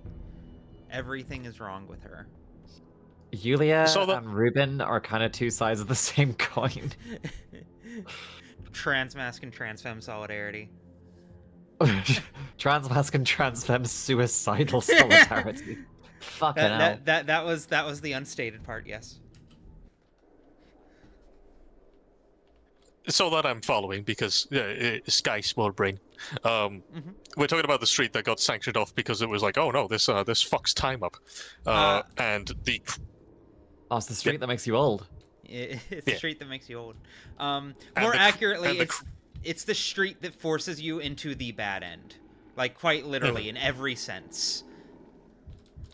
I had theorized, but it's, yeah. But in this instance, it's like, oh, the creator of it is like, no, I need to go see my baby. Yes. Wow, it's part of it is I have to go see my baby. Part of it is she knows the damage this street has done, and she now, I'm assuming, out of a mix of guilt and curiosity, has a desperate need. See those patrolmen? You can speak to them directly and skip to the other side. Hello, I'm back. Welcome back. Who wants this guy? Jaime's not here. I'll take him if no. I got it. Oh. Okay. Where do you think you're going? Just see the cordon. Calm down. It's on my orders that you've been stationed here. Don't you recognize me? I'm looking for Yulia... Come on, Sky, fucking get it together. I'm looking for Yulia Yuracheva. I've been told she'd gone to the atrium. Have you seen her? What am I, an information desk? Are you capable of answering questions, or is talking back all you can do? Just tell me. All you do. That's my job. Just tell me if a woman has been here recently. A stern-looking blonde. If she hasn't, then I'm off. There are throngs of people roaming here. There's two! Yeah, but there's no blonde among them. Maybe you should look for her at the northern corridor, on the other side of the street. And I could escort? Fuck. I could escort you all the way there if you'd like.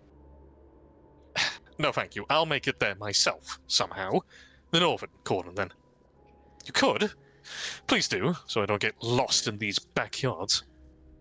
Sounds like a trap, going to get me alone in a dark alley and mug me there. Jesus Christ, the nerves of this guy.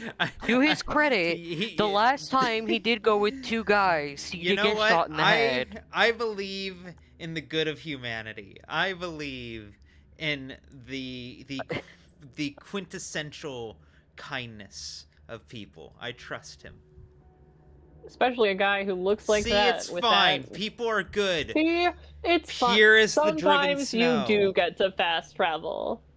I'm telling you, there's no such thing as an impossible object. It's all bunk. There are laws of physics, of chemistry, you name it. And don't give half a hoot about your objects. I keep forgetting the simplest things these days. Oh, yay. Hi.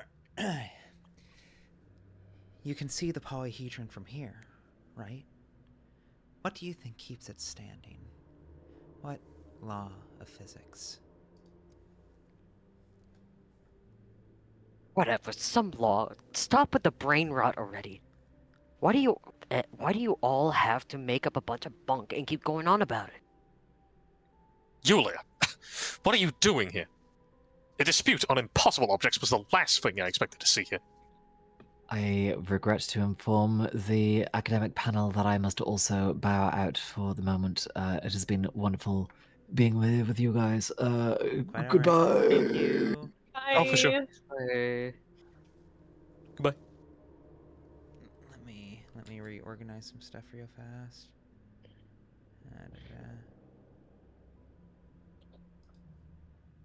Okay, there we go. I'm on the academic board. Oh That's with boy. the brain rot already.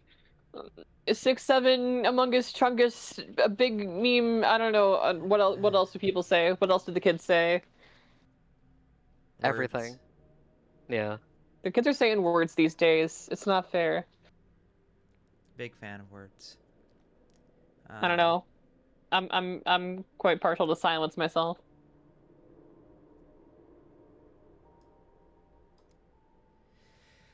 I was told the street in the atrium had been closed off.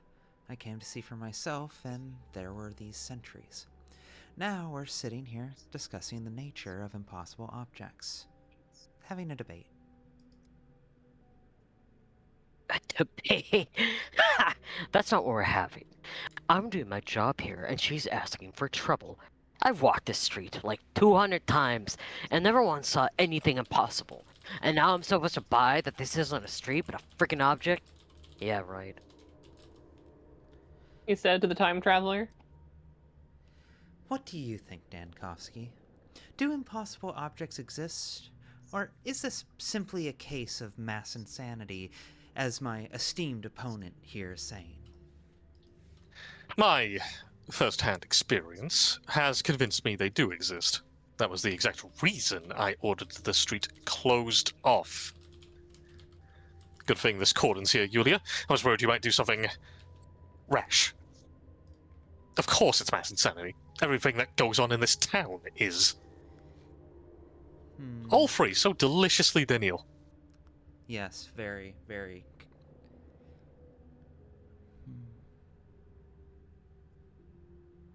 We have the authority, we have the actual compassion, and we have the... God, I don't know, man. Like, everyone here is just crazy. Gonna fixate on the Sorry, compassion.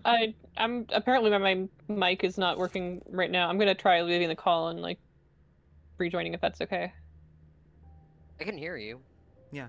No, it was Ruby. Is everything okay? Or no, you have to speak because there might be an echo on my end. I could hear the Discord call coming out of your speakers or headphones and picking up on then the Discord call. Is it still happening or is it? Well, I don't know because now we're taking turns talking, but like when I was talking, when I was doing my line reads, I could hear myself through your speakers. All right, so if I say words when you say words, then is it still going or is it? Yeah, I just heard me. I'm really sorry. I can hear me in the background. All right, well, I'll try to not interrupt anyone then. In that case. Well, it's not a matter of interrupting. Okay, wait, hold on. Now I think it's working. Okay, cool. Oh, okay. I'll still leave and rejoin anyway, just to see if that fixes it.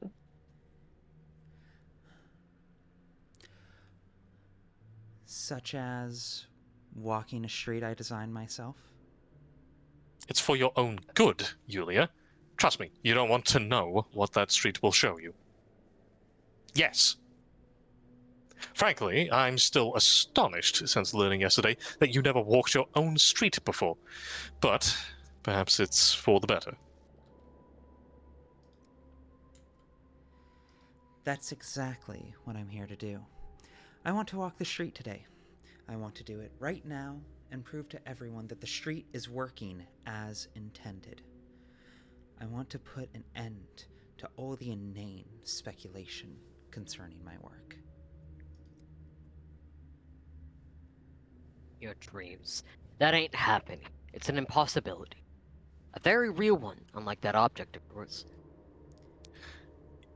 You ought to let Yulia through into the street, especially since you're positive that impossible objects don't exist. Good call. She must not get through. That street is a deadly menace. Yeah, good call. Someone in chat asked, "Oh, has her mic stopped working?" No, I'm currently muting myself when I don't have anything to say. I'm not leaving until I'm allowed through. Period. Then make yourself comfortable, because you'll be here a long time. I got 2 more miserable hours to go before Matvey prances up here and takes over. Perhaps your endless yammer will work on him, though I doubt it. Alright, I'll wait for Matvey. And I'll keep telling you about impossible objects till you let me through or go insane. Either outcome is fine by me. As for you, Dankovsky, if you have nothing more to say, then step away. Do whatever you'd like. I'm washing my hands of you. You know what? I might as well wait for Matvey too. It's not like I have more important things to do. I kinda wanna real bad. So Ooh, it'd be funny. It'd be funny. Wait, you're Dankovsky, head of the hospital? Yes, that's me. No, that's not me.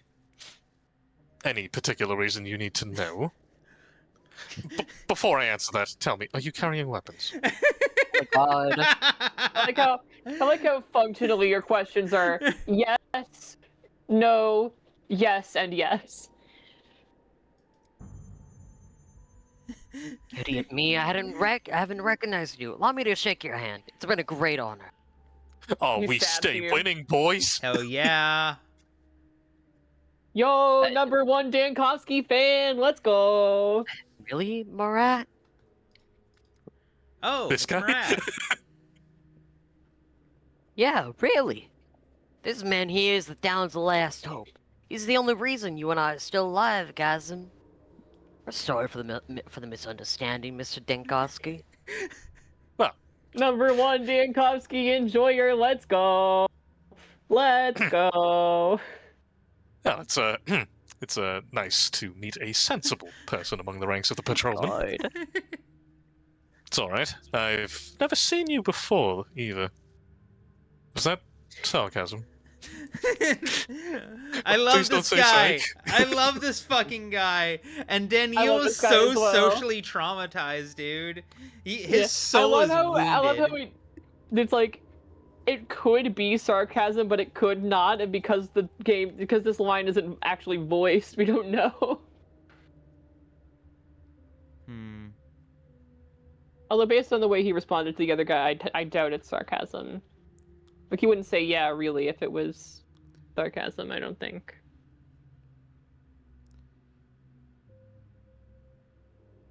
Oh, stop! You're gonna make me blush. I think an ounce of humility might be the right response. Yeah, I think an ounce of humility will go a long way. Gazim didn't offend you, did he? Please understand, we're not standing here bickering just to be mean. We're following orders. They're my orders. I asked Georgi Kane to place you here. I think an exception can be made for Yulia. That's the ticket. Whatever you do, don't let Yulia through. Oh no, sorry girl, hate me all you want. I'm not letting you die. Love you. Oh wait, oh no, oh no. Oh no. Just make sure you pick the right ones, I guess. Yeah.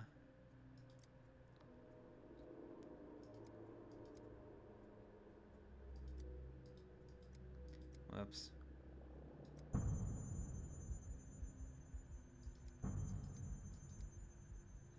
Fucking apathy going up. Right.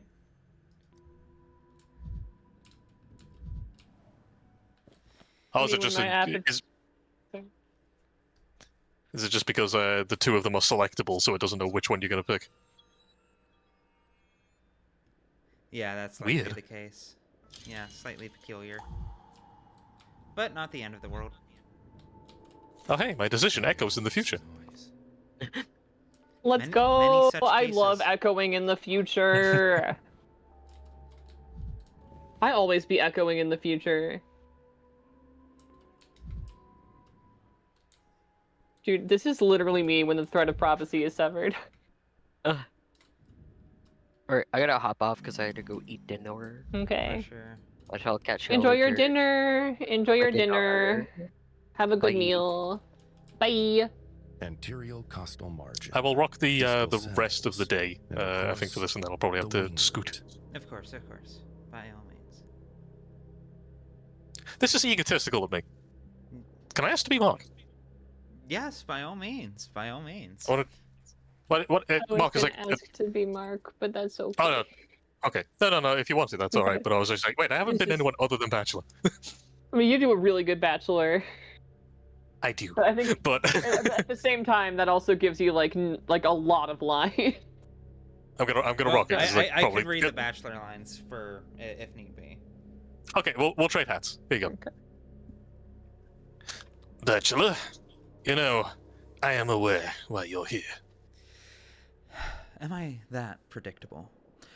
How are you even able to work here? The cathedral is the craziest place. I've been told that the Inquisition knows everything about everyone. You've got snitches everywhere. I've come to talk about Clara, the Saburov's daughter. Remember?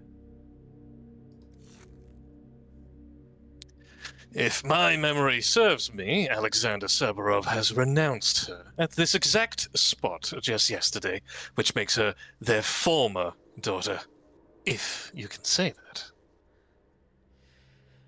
Do you know what they say about her?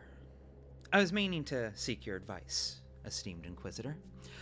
I believe Clara's dangerous. All right, I've heard the accusation. Can I hear the arguments now? You said it yourself just yesterday. She appeared in the town on the day the epidemic began. You said she's brought the sand pest to the town. She claims she can heal people with a touch. So now you return me my own words like that. Not bad. Not bad. And based on these accusations, you want from me what exactly? I believe she should be isolated, and the sooner the better, before she's caused even more harm. You know what I want. You know what I'm here for. Oh my.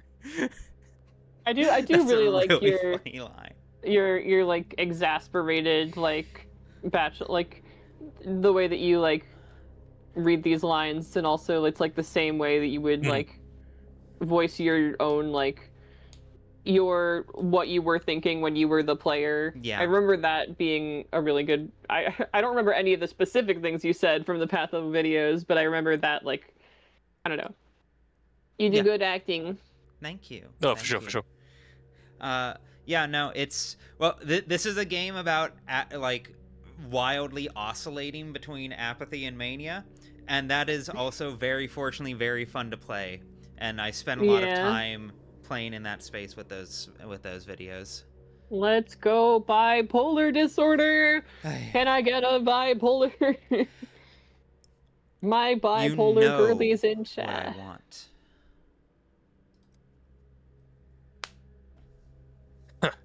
So you're asking me to take someone into custody because you don't like her treatment methods? Her treatment methods multiply the number of sick people, while they are supposed to do the exact opposite. While they're supposed to do the exact opposite. I'm not asking you to hang her, just to isolate her. For a time. Is that a problem?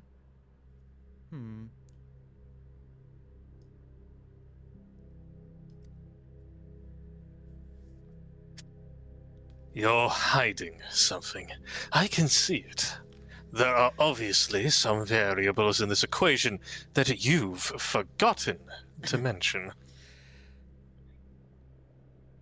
I've seen the future. Tomorrow the changeling will kill Lara Ravel. She'll kill her by laying on of hands, and I want to prevent that. I have no arguments, just my gut feeling. I expect Clara will bring a lot of trouble to this town if we don't take measures immediately. I've allowed her into the hospital because I believe she'd cause less harm that way. I was wrong. She's uncontrollable. I really want to see where option 1 goes. I really want to see where option 1 goes. Because this man knows about impossible objects. He could totally... There's a world in which you could say that. He could just shoot us on the spot for saying this. But here's the thing, though. Here's the thing. Like, would he immediately be like, you did this on purpose? Or would he be like, I don't know. Because like, that's like part of the street, right? Like, that's what the street did. It, like, showed people bad futures and stuff. So he might be like, oh, you were at the street or something. So... Possibly. Which would, like, I don't know. There's a world in which there's I think a world in which I just want to see what happens, man. I want to see what happens. I really want to see what happens. I can... Ellipsis. What is it, esteemed Inquisitor? It seems like you're at a loss for words. Your words sound like a joke, but your eyes are telling me that your tell me. But your eyes are telling me that your words aren't lying. Most unusual. Still, I shouldn't be surprised. You and I are now in the cathedral that produces time. Be it your way, Bachelor. I'll order for Clara to be put in a cell. But there's a problem. All the cells in the town hall are occupied right now. One of them has to be vacated. Since this request is yours, I suggest you should be the one to choose who goes free. What fucking I'm never trolley punished. problem shit? I'm never punished. I'm never punished. I'd like to play a game. In the first cell, we have... I'm going to butcher these, I'm so sorry. No one can share a cell. In the first cell, we have Ajay Ishtakov, a murderer and a rapist. In the second one, Niko Vidish, the man behind the attempt on your life, esteemed Bachelor. In the third one, Marika Tatlina, who's stolen a mirror from her neighbor. This is about to piss me off so bad. I feel it in my bones. I feel it in my bones.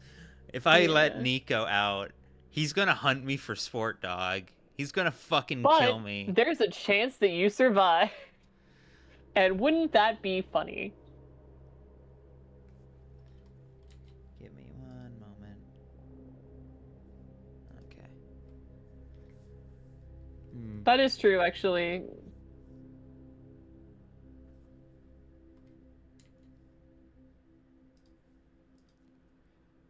And, like, what are the odds that he's gonna kill and or rape somebody within the first 24 hours of him getting out of prison?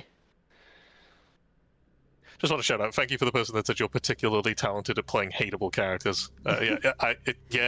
One day I'll actually play a character that's liked. Yeah. I would argue that Dania was very much liked by a certain subset of people, but... Oh, for sure. It's just like... I know will what you mean, though. I know what you absolutely mean. find you a wholesome character at some point, I promise. Hooray! Yay! Yippee! What's the catch? What's the catch? Although it's fun that, like, Mark and Daniil are both hateable in very different ways. Yeah. Mm-hmm. There is no catch. Thievery is a crime.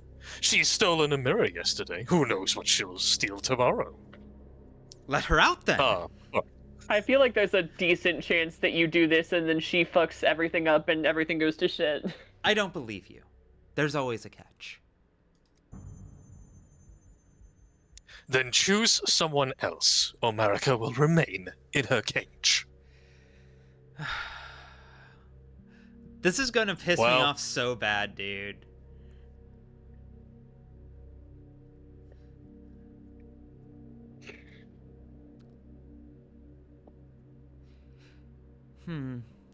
The thing is, the one thing that does give me pause, his rationale here, if he really was that, he would have been hanged already.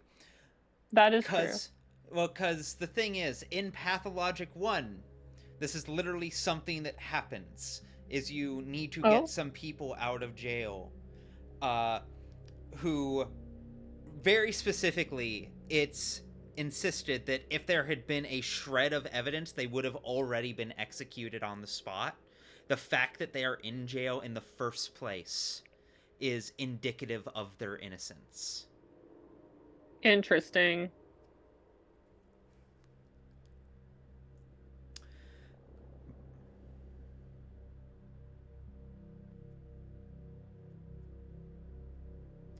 I do find... Well, this is especially fucked because now it's removed Manica from the option pool Yeah, that's altogether. fucked up. That's really fucked up. Don't you love it when Pathologic doesn't give you a back button in dialogue? Cool. Let's make the world worse. I like making things bad. I like it when things are less good and there's harm and suffering and pain out in the universe. Do you really... I don't know what I'm doing there, hang on. Do you really hate the idea of seeing Clara go free so much that you're ready to let a murderer and rapist out just for that? As you wish. I hope this choice won't lead to catastrophic consequences. I'll give the order immediately. I'm sure I'll regret this choice, but thank you anyway. Thank you. Nolla Calamitas Sola. I'd go to jail myself, but they keep letting me out and forcing me to fight the plague. Daniel, we need you for one last job. Wait, hold on. Sky, can I just get you to read these lines as Daniil, because they're really good lines, and I want to hear them in your Daniil. Okay. I'm sure I'll regret this choice, but thank you anyway. Thank you. Nolla Calamitas Sola. I'd go to jail myself, but they keep letting me out and forcing me to fight the plague. Thank you. Really good. No, option 4 is an old-timer. It's a genuine fucking old-timer. So, I love the way that you read them because I can see in my mind's eye in the video when your PNG comes up and that's the transition to the next scene. Because it's just the mania of like, I'm playing this game and it keeps fucking with me. It's the energy. It's the energy. It comes from being Daniel in my head. It comes from how I imagine he must feel. You know? That's the Ludo narrative, baby. It's all about the Ludo narrative. I lean into the apathy and you lean into the mania. Yeah, no, that to me has been the interesting distinction between and I'm here, our the Daniels. secret third option. I'm the secret third option. They put me in, but they didn't finish my story because they ran out of budget. Pathologic. Wait, do I... Okay, good, I have matches. We live forever. Yeah, I was neat. I'll go back to match. I was just like, oh no, I just want to try somebody else. And I felt like Mark was like a pretty... How it feels, you know? Oh! Just want to see how it feels. Now, I'm not a doctor myself, but that does look pretty bad. Alright. Now, there's a silver lining to this. And what's that? Consider. Yes. If you go back to undo getting fucked by that thing that just hit you right then, you'd be able to choose the third person, the person who stole the mirror, whose name I forget. You know, at this point, I'm genuinely curious, because like I said, this feels like the metagame Ice Pick Lodge would play, but also especially given that there is that precedent from Patho 1, but also maybe I'm getting played. Maybe this is 4D chess in so far that like it really is that simple. I went the wrong fucking direction. It's been a while since I've done that. The scene from The Princess Bride where he's like, you should have put the poison in your own goblet, so trusting your strength to save you. But you could be. But I can't do that. But I can't do that. But I can't do that. And I don't remember enough of the lines to be able to quote that scene as much as I wish I did. Something Sicilian. Yes. That's my name almost. Ooh, gimme. It's funny the thing because it's Sorry. The thing I found kind of like interesting from this as well is like, because it's like time travel and stuff. It's like, I just want to see what happens. It's like, if this was a game where you weren't doing that, you probably wouldn't have committed to that action if it had given you a choice. But like, I like when I guess you've been looking at like, you know, like the Unstuck from Time and time travel and stuff like that. It's like, I like that you can sort of see not necessarily a loss of morality, but that gradual change from like, well, it doesn't matter now, does it? And that must look so strange from an outside perspective. Oh, 100%. This is this is actually my secret ploy to get people to play In Stars and Time, but you know, that's a whole other thing. Everyone, you in chat right now, everyone, play In Stars and Time. Play In Stars and Time.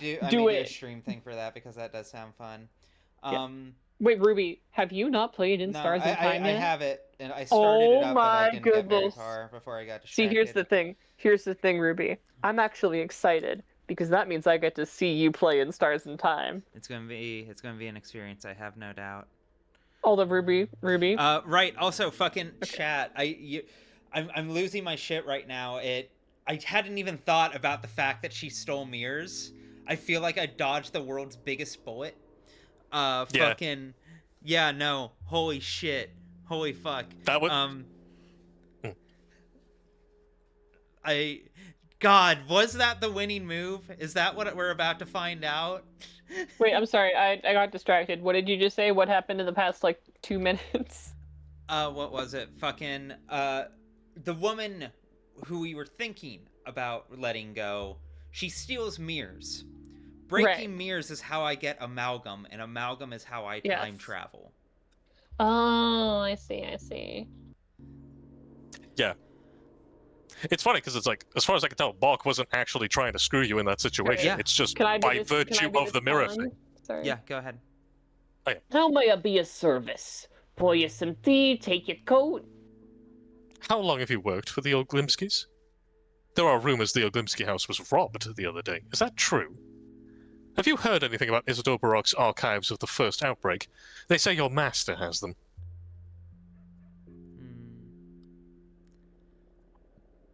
Just get into it. We're small people. Our task is simple: to keep order, to mind the cleanliness. The affairs of lords are the affairs of lords.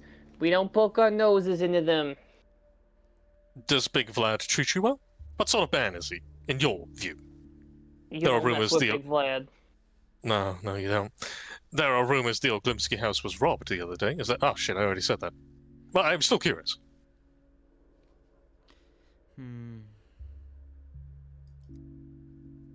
Robbed? Us?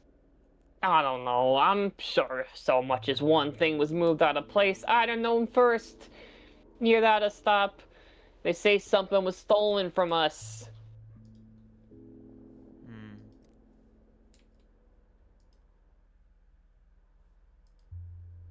That's a new line.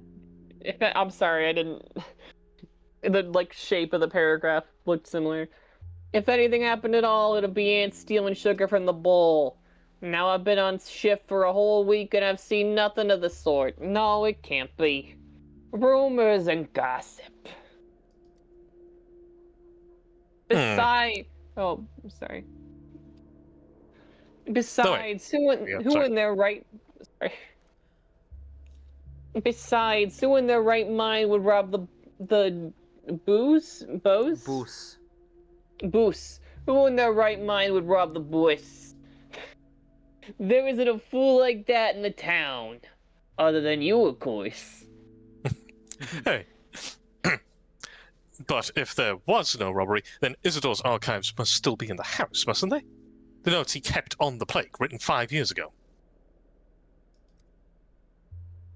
That I can't know of.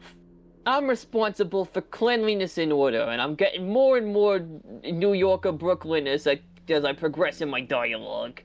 There have been no robberies while I was here, and I don't know why I'm sleeping in the Cockney. And if you doubt me, you may look the place over yourself. You'll find no trace of such a thing. And if your business is of a lordly sort, take it to the boys and ask him. God, that's such a fun line to say in that accent. I'm jealous I'm not reading it. I'm like, aw. Oh, thank you. Sorry. If you don't mind, I would indeed like to look around. After that, perhaps I shall speak with Big Vlad too. I have no doubt you carry out your duties with devotion. Curious, then either Heron or Kominsky lied about the theft. No way! What? What? They would Heron never. lied? What? What? No. No. So it was a red heron. No. Good, excellent work, excellent work. My apathy just went up by like 70%. You made me genuinely happy with that one. I give you a high five through the screen. Let's go. Truly, I'm a creature of multitudes. Where's that? Yeah, we're gonna get along really well. Okay. Yeah. Heron was literally using his gaslighting voice yesterday, or tomorrow, I guess. Fuck, it's happening, god damn it. The table hasn't been moved. There would be scratches on the floor. There are such stacks of paper here, but don't look like anyone forced their way through. The window is intact. The locks are intact. The posters haven't been torn. No one searched behind them for a safe. The upholstery is intact. No one searched for diamonds inside. No signs of break-in.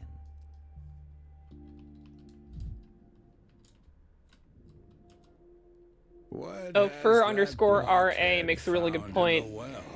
Oh wait, no, sorry, my bad. Ken B97 makes a really good point. It would be equally pathologic to have the obvious choice be completely fine, but you psych yourself out of picking it. Yes. Yeah. No. It's a real like poker moment in terms of like, is the game bluffing? And the game was in fact from Princess bluffing. Bride. It had a very good hand, because having all of the mirrors get stolen would be like it's such a top tier. Again, I didn't even think about that. If that choice had still been on offer, I probably would have taken it. But like the moment it clicked into place, I would have been so mad at myself. I would have felt so stupid. That's so smart. I love it so dearly. That also makes me think that Mark knows something about the mirrors and the logistics of the time travel. Oh no, he absolutely does. Because like, why else, right? And he'd be like, come on. Because like, he'd be like, you know, come on here, man. You know. I'm not going to say it and you're not going to say it, but we both know that the other one knows. I did just literally tell him I can see the future.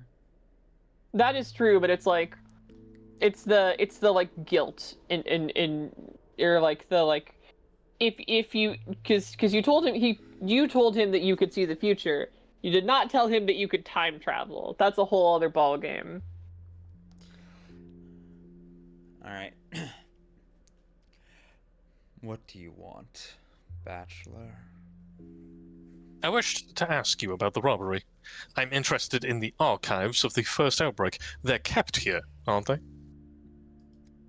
Is that what you've come asking for? Archives? I've got plenty in my library. What do you want with them? So, Isidore's notes are indeed in your possession. I heard your house was robbed last night, and the archives went missing. Rob me, of all people. You're funny. Who would dare who would dare do as he pleased in my house? He'd have his hands torn off at once. You really are an absolute bore. You don't know when to leave, or when to keep silent. Don't be angry, Vlad. I didn't mean to upset you. My apologies. So, Isidore's notes... Well, no.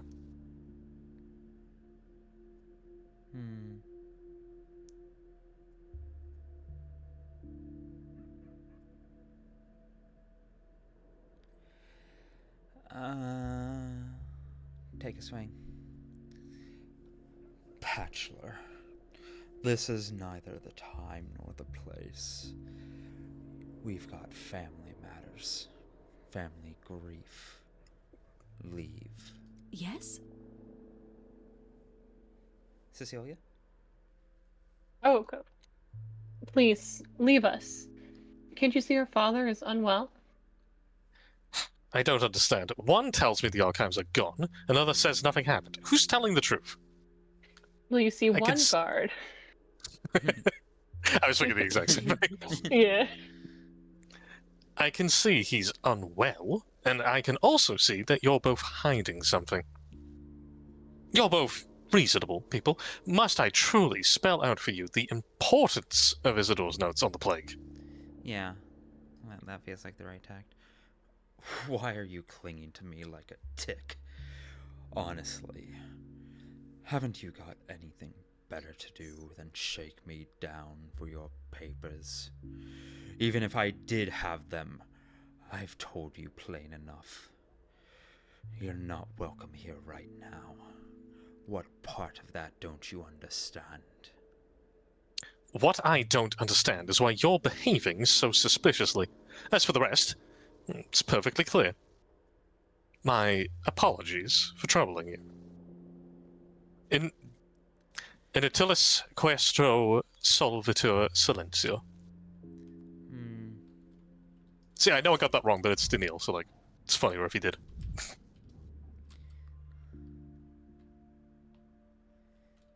Well, dog, it looks like we're gonna have to go back and see when they got stolen. At least that was my assumption. Yeah, no, that's the vibe I'm getting. Let me see, let me look at this again.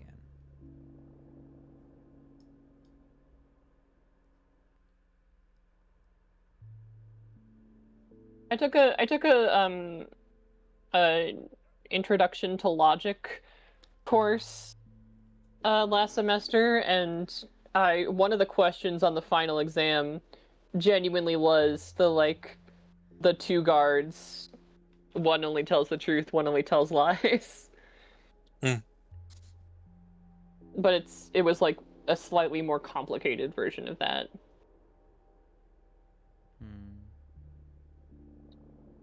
The question was like, there are two guards, one only tells the truth and one only tells lies, and you know that one only tells truth and one only tells lies. And then one of them says that we are both liars. Hello. What can you infer about whether or not... What can you infer about the guards and which guard is which? And it's tucked up. Sorry. Master Doctor. Hello, fucking Clara Oswald from Doctor Who.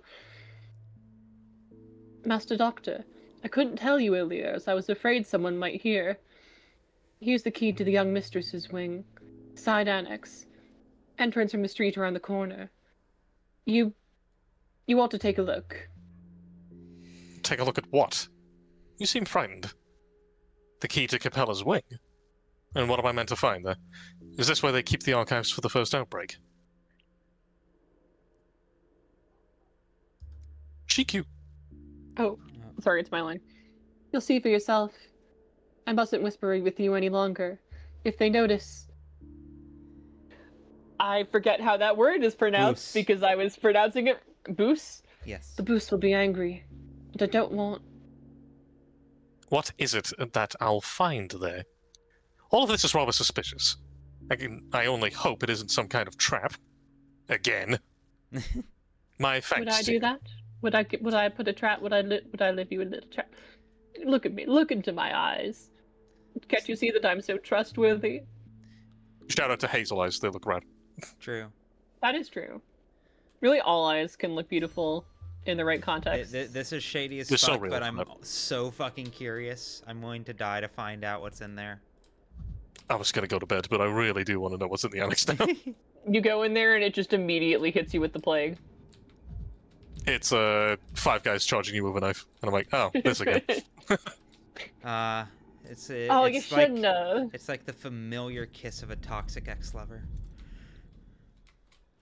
Now, we don't have time to unpack all of it. No, we don't have time to unpack all that here, so we're just... Let me in. It's actually it's a fucking Home Alone style booby trap that just tortures you with a flamethrower. Mistaken. Oh, hello, buddy. I haven't seen you for a couple Fire days. marks, water songs, air light, and Earth's embrace.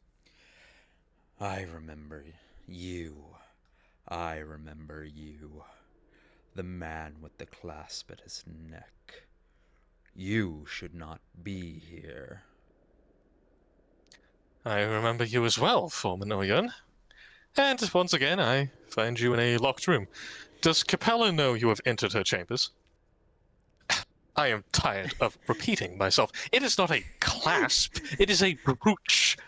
Daniil, my dude. They're minerals. That's so Let's funny. Go. If I'm about to be punched to death, I must correct you before I die. His need to explain something is tied with a survival instinct. Dude, that reminds me of that one tweet where it's like, the Republican is like, it's Republican like you're going to the camps, and then the Democrat corrects their spelling of your. This is the Boose's house. I serve him. I am his Borungar. You are the one who should not be here, Tangae Kon. How did you get here? You did not see me. Leave. Don't evade the question. Either you tell me what you were doing here, or I summon the gods at once. I was told that there is something in Capella's chambers that I ought to see. I assume they meant you. Are you hiding? From whom? Gotta love that whom. It's so Daniil to use whom correctly. From whom?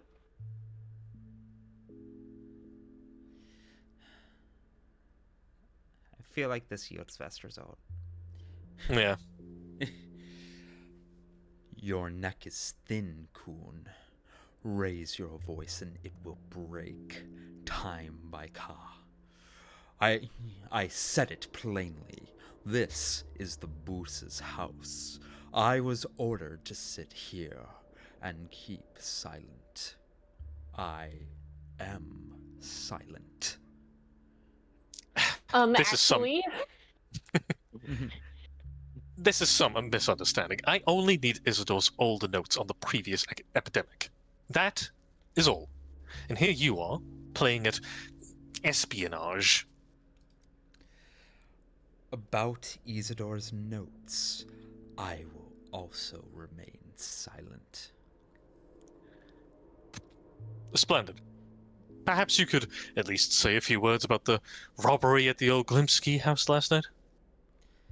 You may threaten to break my neck again, but I will say it regardless. There are rumors that the lump was robbed, and you look very much like a burglar laying low. Get a load of this guy. No, not my neck. I need that. No, I need that. Oh, come on. I need that. Come on. Look, I know you want to. I know you want, but I need that. I can't budge on this one, bud. I mean, I like this one more. No one robbed the Boose's house. Whoever told you that lied to you. I do not lie to you, outsider. I do not know how to lie. And so when I must lie, I stay silent. If you don't have anything nice to say, don't say anything at all. Miss Ruby, I'm holding my hand up. Was this the guy in the first game that lied all the time to try and get Automate killed? Yeah. Yeah, okay, I cool. recognize this guy. I couldn't forget the guy who tries to get you to jump in a hole. To play his defense attorney for a moment. Okay. One of the great twists of Pathologic 2 is that Oyun is actually one of the most sympathetic people to ever fucking exist. He was put in a dire, unwinnable situation that he genuinely tried his best with. and Counter-argument. when he was confronted with what he had done and asked to account, offers his own life in recompense without hesitation. All right, that's fair. That's fair. Never mind. Like, genuinely, it's one of my favorite things about Patho 2 is, like, Patho 2 broadly humanizes everyone in such a profound and beautiful way. But, like, Oyun is one of the ones who benefits most. In Patho 1, he is just a deceitful, raging, like, mountain of a man who seems to have no meaningful, like, fundamental principles other than his faith and his desire to preserve himself. Whereas he has very pretty eyes. Oyun, in contrast with the rest of him. Oyun within Patho 2 is almost like Artemis' uncle. Like, genuinely. Yeah. Like, he's so weird and shady, and it's hard to trust him because he acts so, like, he moves in, like, this really weird way where it's like you don't know what his agenda is, and he's never straightforward with you. But, like, he ultimately ends pretty fucking sympathetic. So yeah, he also doesn't try to murder you in Patho 2, which fucking helps. Yeah. Like, yeah. I was gonna say counter-argument, jump into the hole. I was like, put that in the pros section. Yeah, so I mean, I'm imagining there's an interesting dichotomy here if you've played 1 and 2, because it's like, well, if we're basing this on 1, I don't like that, and if we're basing it on 2, I kind of like that, so we're kind of coin flipping to see which Oyun we have only tells the truth, and one Oyun only tells lies. It loops back again. Yeah, so I was curious, because like, I don't think I've seen him in 3 yet. Or 2 for that matter. No, he showed up on day 2. Where he was in Isidor's house. But that's the only other time we've seen him. Okay. So, you chose not to speak of Isidor's archives in order not to lie about them? Don't pull words from me. You won't succeed. Why do you need Isidor's notes? You want to cure the sand plague? Cure hunger instead. That is our true enemy. Its teeth are sharper. I assure you, as a physician, the sand plague is far more dangerous.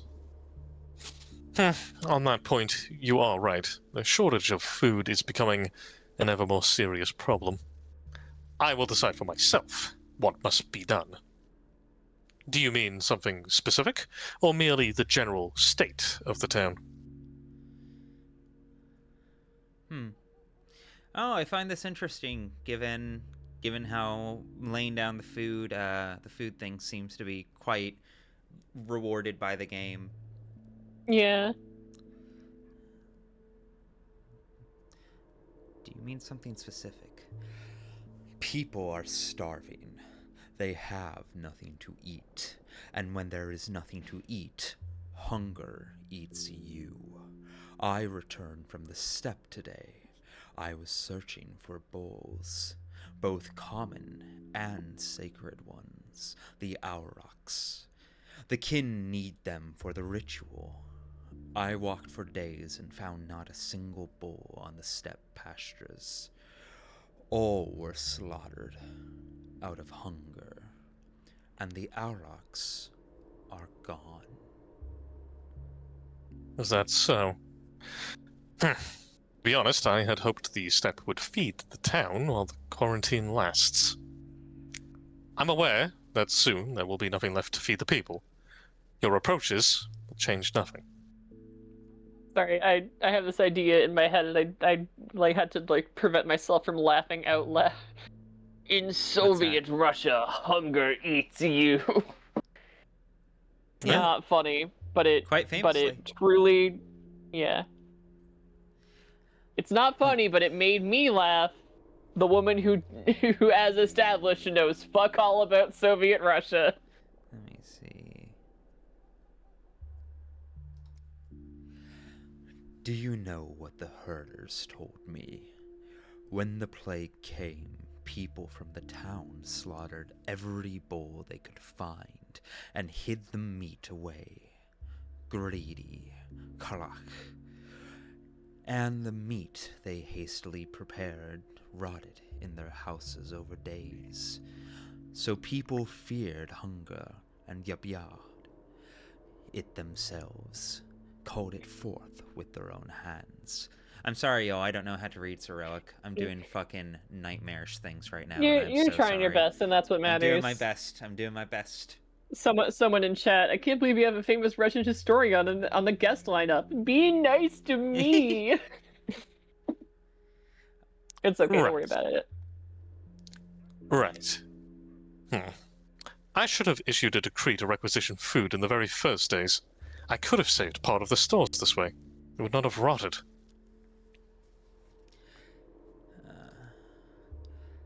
The people will not give up food. If you had taken food from the people, you would not be speaking with me today. And you would be lying in the ground. Damn, that's cold. Yeah, right? Yes, you are right again. And it must be exchanged for something that does not rot. What do people need that has been lying idle in the warehouses? Protective cloaks, tools, repair kits. I'm sorry. What was that? I'm sorry. I'm reading this thing right now. I was focused on the thing. Sorry, I'm doing a bit. Of course. I'm sorry if it wasn't funny. It's fine. It was funny. Oh, okay. Yay. You aren't hopeless, Kyun. And you tighten your hand around the people's necks. You must know when to loosen it. I shall quote you when I write my memoirs. How to govern a plague-stricken town. I love you, Daniil. Yeah, Daniil, I love so good. One of my favorite things about this system of dialogue is that you do get to say these things, but you also get to have them as Daniil's inside thoughts, which are it's just very fun to imagine. I don't know. He's so good. He's such a character. Yeah, I think, Ruby, you had previously mentioned it's interesting to think of them as in sequence. Yes. Yeah. Yes. Yeah. It's him redrafting what he's actually going to say. And also, he catches himself in real time, and sometimes he overthinks it. I love to imagine the initial snarky retort and the thinking no, I have to be nice. If I do that, it's gonna be counterproductive. Fuck. Yeah. Listen, Artemy, you have to treat a bull like you treat a woman. Go on. No. I sense I've made a mistake. Yeah. God, I love that. I love that clip so much. I love that clip so much. You can hear the. I think there was a comment that just said you can actually see the hamster wheel stop and go in the other direction. It's wait. Anyway, no. Sorry, I was on Sense the second made a mistake of some kind. Yeah, I'm just losing track. Sorry, it's late for me. I'm getting sleepy. No, quite alright. Quite alright. You have given me an interesting thought. For that, you have my facts. Yet I still don't understand why Oglimsky hides you here. Very well. Since you refuse to speak of Isidor's archives, farewell. Hey, you've given me an interesting thought. Equipment. Okay. Okay, that's good. I've needed that. That will make my life a lot easier. This will work out. Gonna be alright. You gotta believe in yourself. You gotta believe in yourself. I believe in the hello. You gotta believe in the Oya that believes in you. The boost. No, I don't want to hit. I don't want to give him the ancient reptilian brain. God damn. Can I try? Can I try? Yeah, by all means. The boost has withered away. I'm sorry. No, that Should I actually? Or it's your Boost call. is near withered away. She twists him this way and that. But I don't know. I'm not even gonna try to do that in this voice. Does she? Truly? It seems to me he simply loves his daughter, nothing more. What are you talking about?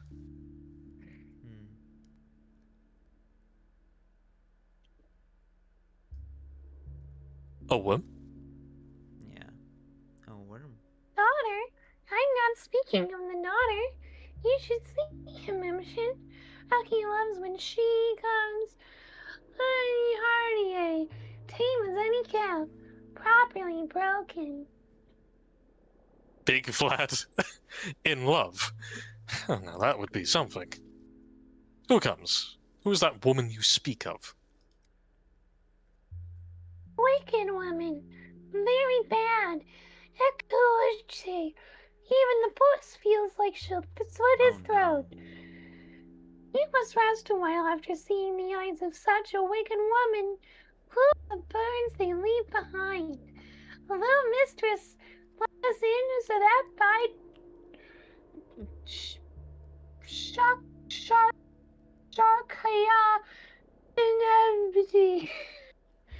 Nailed it.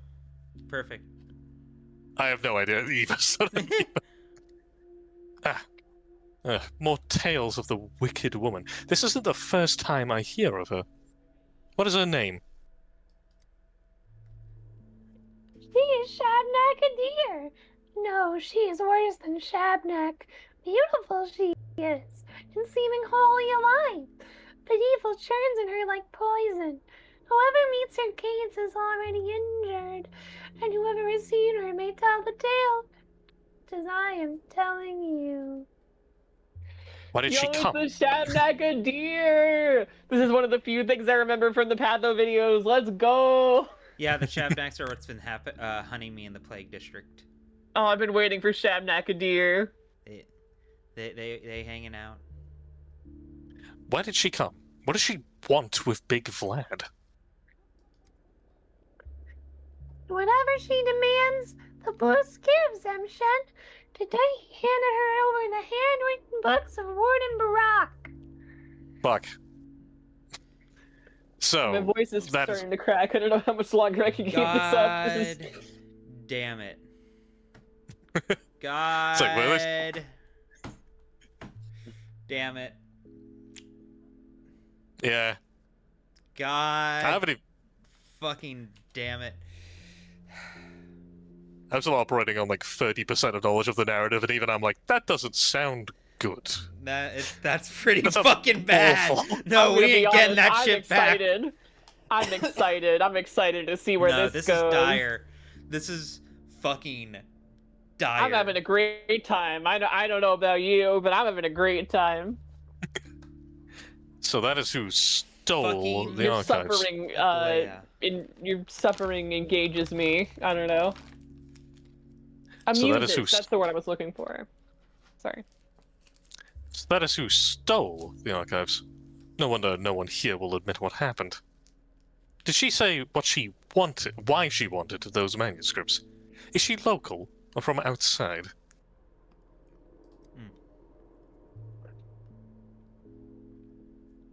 She told me to vanish, Emshen. Told me to be silent and keep my eyes down. My Akender...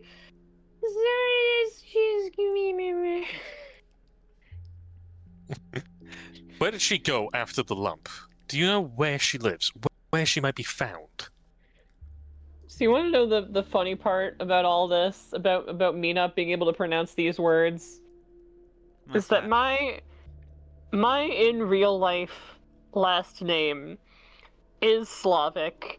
And every time I meet someone or have to have, like, a receptionist read it out, it is always wrong, and I always have to, like, anytime I, like, be like, oh, I'm Cecilia last name, and I say that to a receptionist, and I always have to spell it out.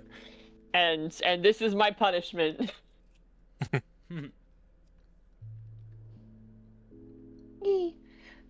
Shiuki. She is everywhere and nowhere, like a draft. You'll only see her if she wishes it, Emshen. She certainly leaves a deep impression on those who have met her. She must be a most remarkable woman. Well, thank you. At least now I know what became of the archives. Medicine face forumosima es potest. To be fair, the Ken aren't speaking Slavic. It's close enough.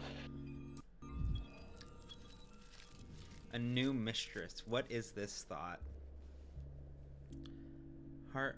Oh god, the idea of Aglaia as a new mistress is the worst thing humanly fucking imaginable. Dear god, I'd never even considered that possibility. I'm only vaguely recollecting that she just like I'm going to my brain and I'm like, fucking lozenge after that. That was Yeah. not good for my throat. understandable. I'm going to my archive of the brain and it's like, yo, brain, help me out. I Like, had that much dialogue when I started that bit. I was like, brain, what is it? What does Aglaia do again? It's like, hates Daniil. And it's like, right, what else? No, that's it. Consummate hater. What was it? No, her whole thing is she's Nina's sister.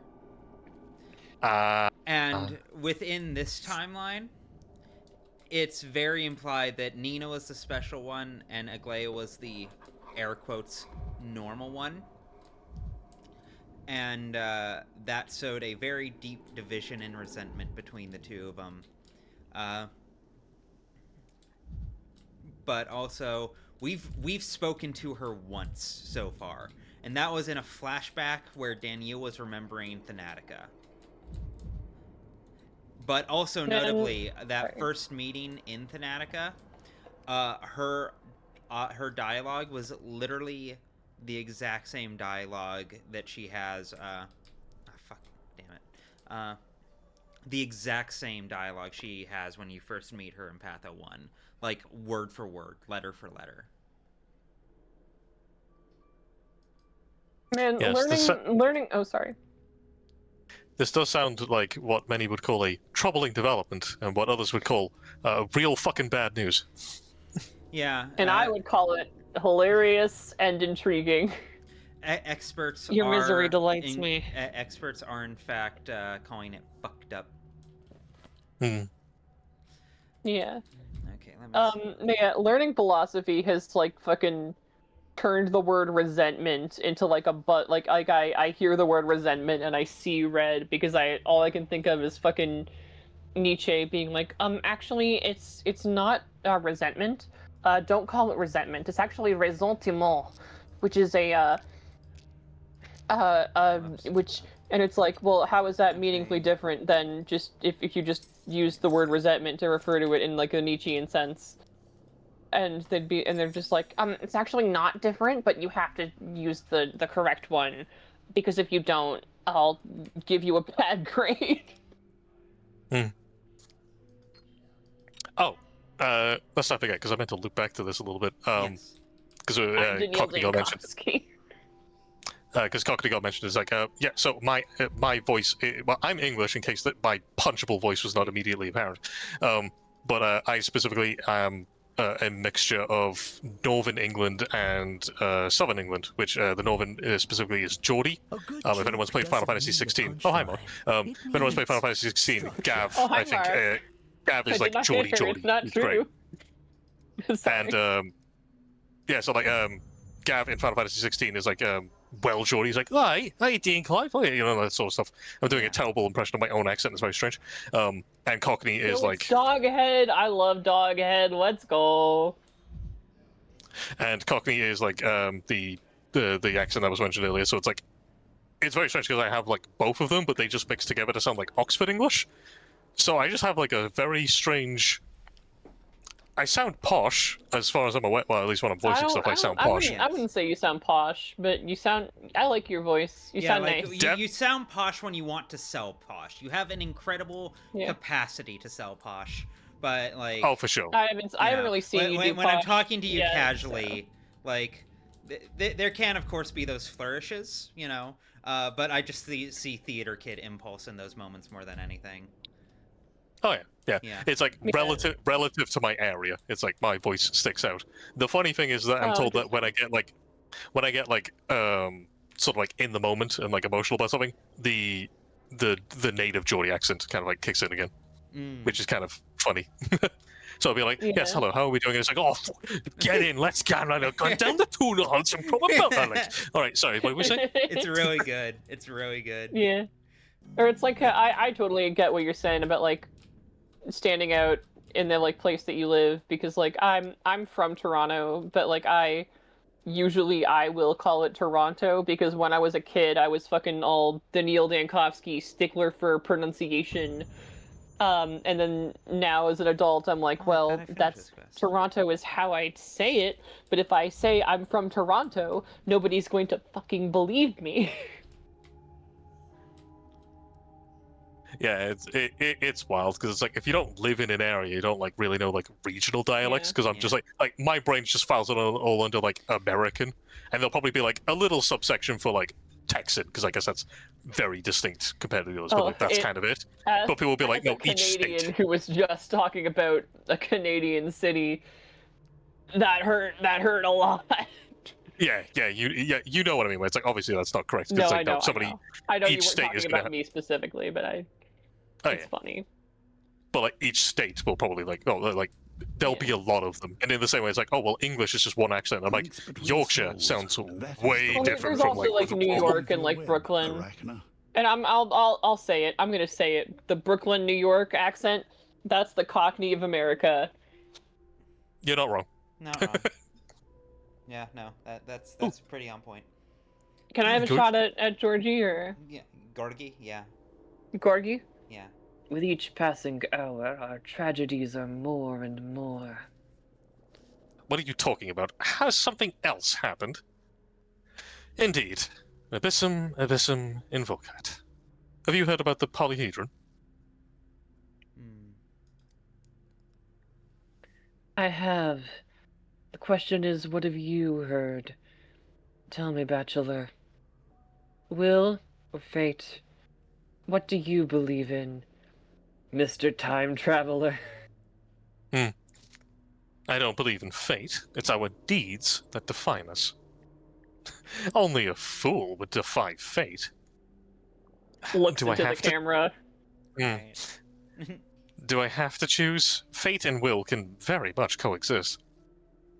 I have no time for philosophical debate. I've come because of the polyhedron. Of course you have time. Really Don't you remember that time stops in dialogue, and our dialogue is extremely important? What Sorry. was it? What was I going to say?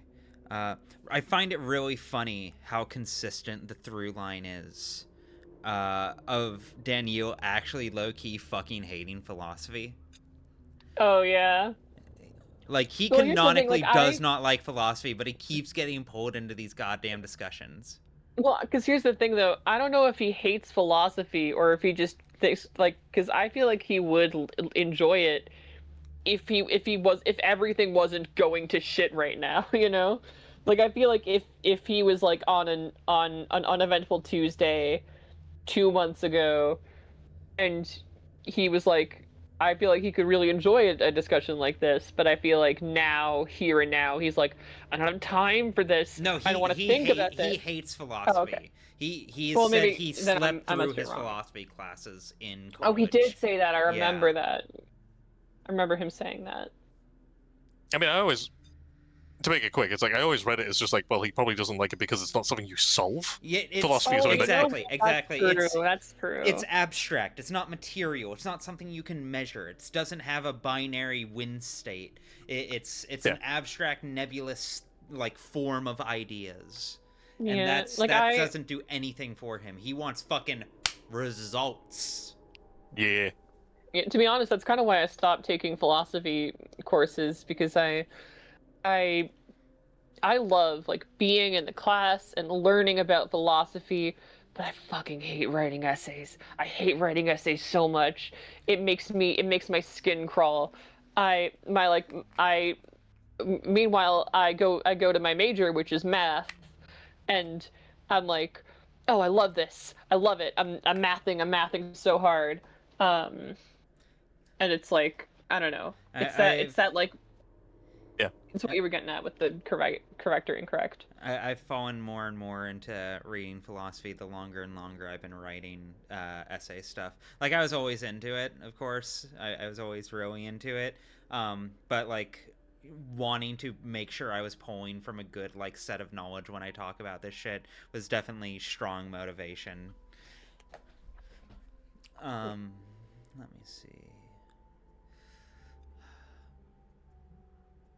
Man, it's crazy just thinking Actually- about it now, because I just now realized, like, I took a class on Sattva and on existentialism, and I was inspired to do that because of your videos, and I took that class before I met you.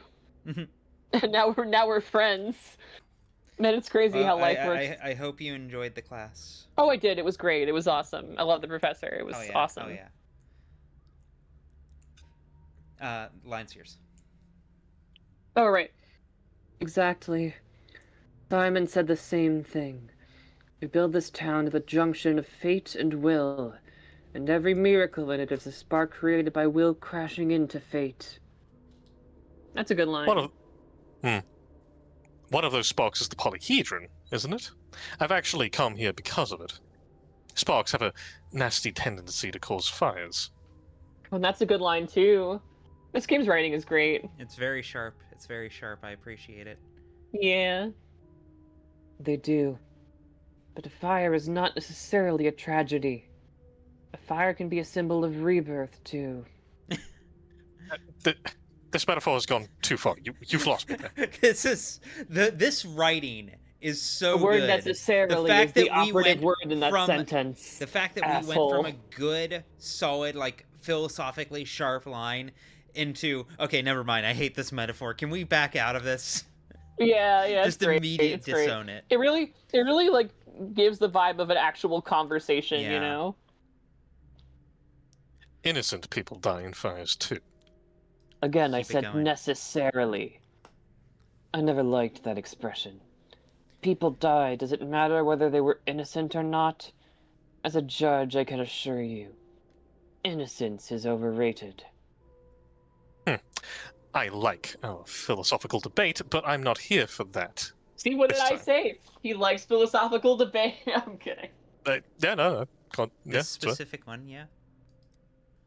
I'm not trying to be an asshole. I know. You're here to ask me about the polyhedron. That's right. It's making sounds. This might be important. It's tilted. Oh, God. It's tilted. Looks very dangerous. Alright.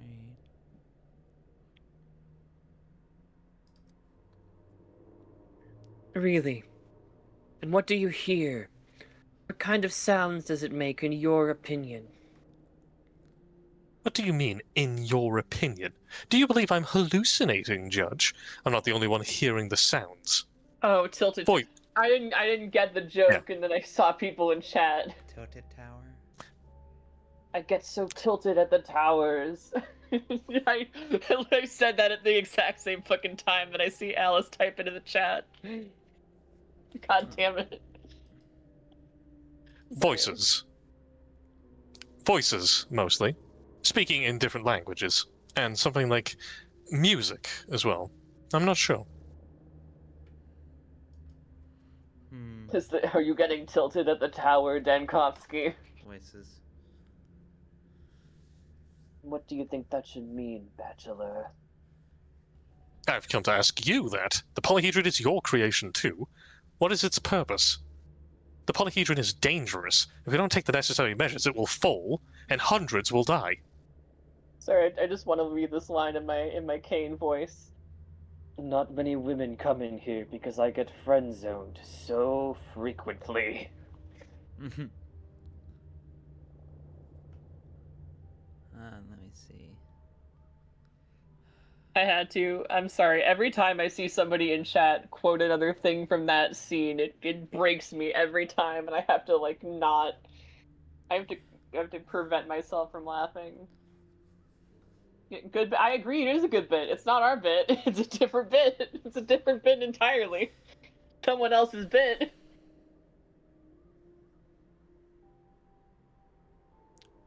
Line. You're disappointing me, Bachelor. The polyhedron is a miracle. Do miracles ever need justification? If you cannot answer the why question, then perhaps Simon was mistaken about you. And besides, there are children in there. While they are there, the plague won't touch them. You know that yourself. Yes, But if the polyhedron does fall, instant death will touch them. So what is to be done, then?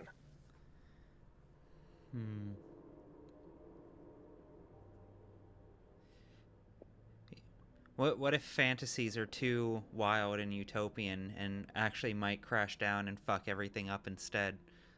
Can you imagine that? No, I have no idea what that'd be like.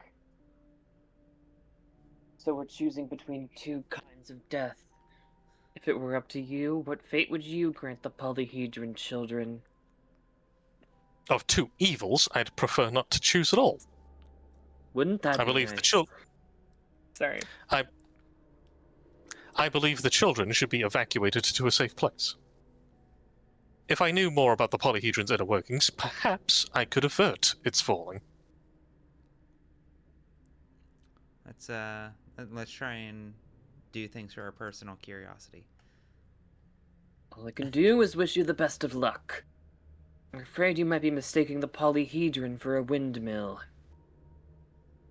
Is that a Don Quixote thing?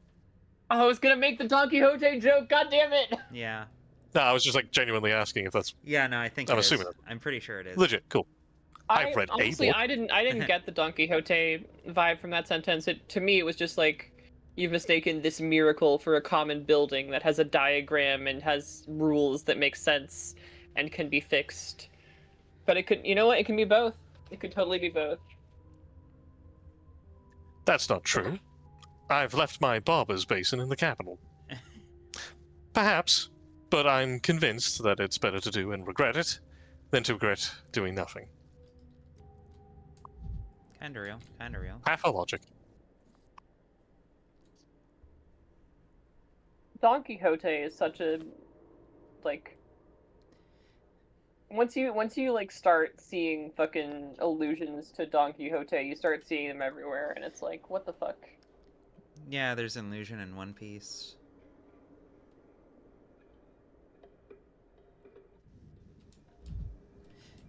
I do find it funny when you dig back into like the literary history of Don Quixote. Like, it is kind of ridiculous how influential it truly is. Like the full extent. Yeah. Like, it's like learning about the John Green and tuberculosis. Yeah. Of literature. Truly the Iron Man of his day. That was like one of like the most, well, not the first, but it was like one of the most like well-known like examples of parody, I guess. Mm-hmm. Yeah. I'm trying to remember. Don Quixote was before Gulliver's Travels, I think, right? Chivalric fiction. It must be. It must be. Yeah. Wait, you're telling me the seagull from Animal Crossing is a literary reference? Yeah. I didn't know that Gulliver's Travels was a thing. Yeah. My knowledge is incredibly limited. Yippee! Okay. Wait, where the fuck are these brothers? Well, we have the usual. Where's the owner? Is Stamard not tending the bar today? I've never ordered anything in this drunkard's den. Pretty eyes. How would you know my usual? The boss is busy today. I'm taking his place. Won't be here today, and maybe not tomorrow either. Or the day after. Hard to say. What is it he'll be busy with for 3 whole days in a plagued town? Where can I find him? He's gone out to see a personal matter. That's all I can tell you. I really need to talk to him. It's important. Does this personal matter have something to do with the polyhedron tilting and making weird noises? Do you know who I am? This is my favorite recurring question that Daniel has. He just has to pull the fucking whatchamacallit, the Run DMC move every time. He just has to pull the Beastie Boys move of declaring who he is at every opportunity. Does this have to do with the weird noises? He hasn't said anything about the polyhedron. Actually, I know you, don't I? You're the doctor from the capital, the one that set up a hospital for us. We sent our colleague there a couple days ago. Maybe. I'm sorry, there were so many patients. It's impossible to remember everyone. I'm certain Bruce has contracted the plague when she was sorting a shipment of Sorry, I'm flagging. I'm certain Bruce has contracted the plague when she was sorting a shipment of step herbs for your infusions. The hospital should have informed you. Be careful with the ingredients you bought. Okay, I'm really sorry, guys. I think I'm gonna have to step out in just a minute. I have not eaten in quite all right. Like 12 hours, so I'm gonna have to go and get some food now. For sure. It was really fun being on stream. Thank you so much for having me. Thanks and I for hope stopping the by. rest of stream goes really well. And I might return after I eat, but I'm not 100% sure if I will be able to. So, if I don't return, I hope everything goes well and good night or good evening. And if I do, I'll see you then. So, peace. Bye. Peace. All right. How is she? I know she's the weird kind, of course, but she always does good work. We don't have enough workers right now. Don't count on Bruce too much. Yes, she feels better right now, but what made her eat clay? Yeah. Sorry, mid-recording, I'm like looking over to you in the booth. No, this is I won't lie, that's genuinely one of the joys of editing these fucking videos, is every so often you will include a take where it's just like you reading a line and in the middle of saying it realize just how bad it actually is. I was like, that can't be, and then you're just looking over, you're nodding. And I'm nodding pensively, you know. Like you see me mouth through like two-way glass. You hear me mouth the words "I'm sorry." Oh boy. Oh god. Take two. Don't count on Bruce too much. Yes, she feels better right now, but what made her eat clay is not the only disease she has. She's sick with the sand pest too. It will be all right. Bruce is assigned treatment, and she's holding on for now. I hope she can hold on until I finally find a cure for the sand pest. And Andre still went out of a private matter, despite you being short-staffed. That's strange. Yeah, I was trying to parse that in my brain. I'm like, no, that would have tripped me up hard.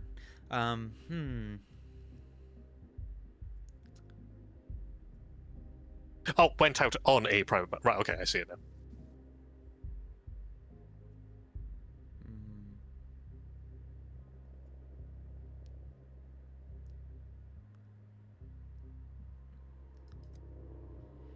How do you know if it's strange or not?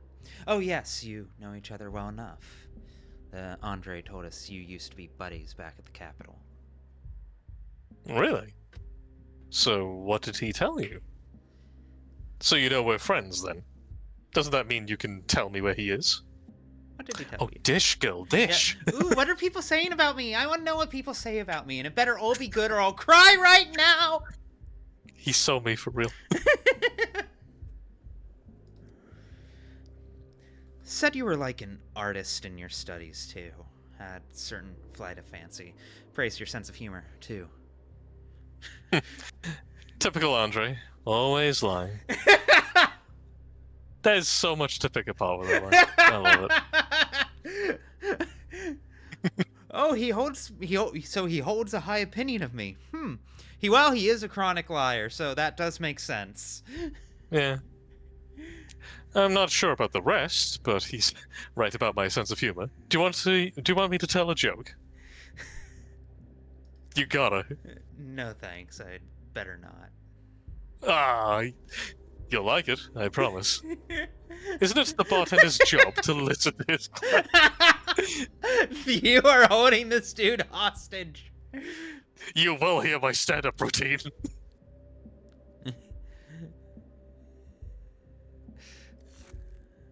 I have no doubt it's good, but please just don't. I hate puns. They're the nastiest kind of humor possible.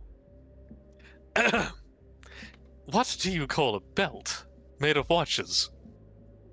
Just tell me where Martin is, and I'll be on my way. Is that the fucking card he's playing right now? Tell me where Martin is, or I'll annoy you with puns. Okay. I want to find out what the joke is, but also this feels like a powerful card to play, and that feels even funnier. Also, I'm pretty sure it's time to get a new belt, but... Yeah, probably. Oh, if it is, I'm curious. A timing belt.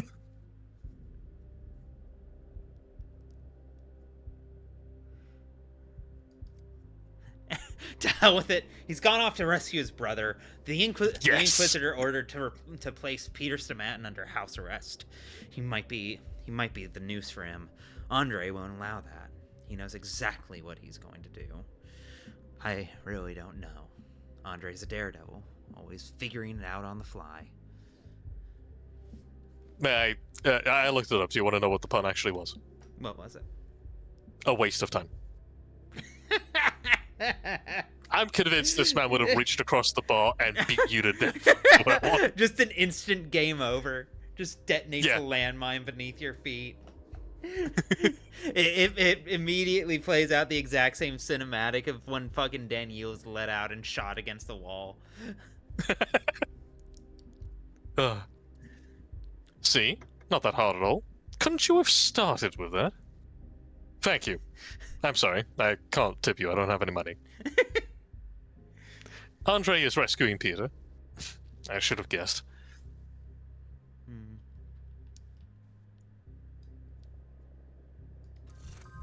Be somewhat polite. Be somewhat polite, Daniel. You know, earlier when you said it's like this game is secretly a comedy, I'm like, I'm having the Danny DeVito moment. I get it now. Yeah, you understand. You understand sitting down and like really getting into the dialogue. It's very funny. There's a lot of levity. Like truly, like this is why I compare it to Samuel Beckett's work, like Waiting for Godot and that kind of thing. If anyone in chat, if you've never watched Waiting for Godot, it's a relatively short, light watch. It's not that complicated or heavy. It's definitely confrontational, but, like, it's very funny. It's very funny in the way Pathologic is funny. It's very much that same, everything is fucked, the world is darkness. This is made immediately after World War II. We have very little reason to believe in the good of humanity. But it's really funny sometimes, dog. It's really fucking funny sometimes. Sometimes the failing of humanity are, in fact, fucking hilarious. The fact that this guy sold out his friend because he didn't want to hear a pun. Oh, when you say it like that, it sounds absolutely hilarious. What's this? What's this now? Oh, you're picketers? What now? Just let me sit here for a bit and catch my breath. I promise I'll go soon. I just rest a while and then crawl home like a little lizard. Why are you all gathered here? What's the matter with you? Are you running a fever? Any trouble breathing? You should go to the hospital.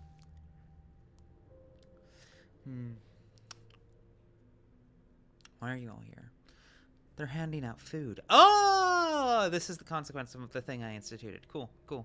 Hooray! Yay! They're handing out food, that's why. I thought this was some trick when I first saw the poster. Who'd just hand out food, right? I hadn't had a bite to eat in 3 days, and then they gave me a whole bowl of stew. Well, it just knocked me out. I can't help it if I get a little drowsy after eating. Reminder that soup kitchens were put out basically to prevent people from rioting. Looks like it's worked. Yeah, it's working. It's working. No, the game is very on point with this. They are modeling it correctly. Don't know why they suddenly decide to share food with common folk like us. Maybe it's the end of the world or something. I'm not complaining, though. Meal's always a blessing. Even if my stomach hurts a little now. But that's just because I'm not used to eating hot food anymore. It's nice to have a full belly, I tell ya. What's in the stew? Was it any good? Well then, Congratulations on your full belly. Don't know. Wasn't paying attention to the taste. I gulped it down in 2 gulps, just in case they changed their minds and took it back. Burned my tongue. It was so good. I'm very happy for you. This must be the first time I've met anyone in this town who's actually happy. Chat, is he wrong? I really love this. I'm happy I let Haley talk me into it, because like this was one of my critiques, and in a deep way, this is calling me out for having this mindset of like, with all of these decrees, every decree that you place down does have some kind of real, like, in-game world impact of some variety. There's always some tangible effect of it, and usually it's people being mad at you for it. Sometimes it's people being happy for reasons that are concerning in their own right.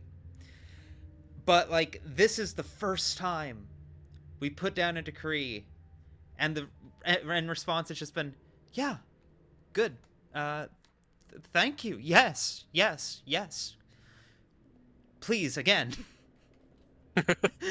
Please again. It's so sweet. Okay. And Peter's right over here.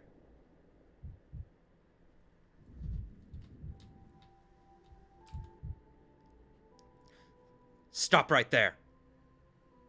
Criminal scum. Sorry, had to. This house is infected, gentlemen. I wouldn't advise you to stay this close to it. Let me in. I live here. Excuse me. I need to see Peter Spartan. Urgently. Is he here? Oh, Inquisitor's lackey. That's not good. Oh, I might be already too late in the day, honestly.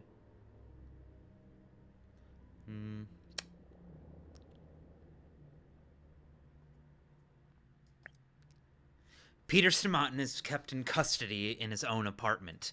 No visitations allowed. Inquisitor Karminski's orders. Do you know who I am? On what grounds is he being kept under house arrest? You know what? This is the correct place to drop this card. We do. And we have a special order about that. Daniil Dankovsky must not be allowed to visit Peter Stomatin. Well, shit. Why would Karminski... Then again, it's no use asking you that. This just gets better and better. Quellis Dominus Tales Survey. Okay. And I'm guessing...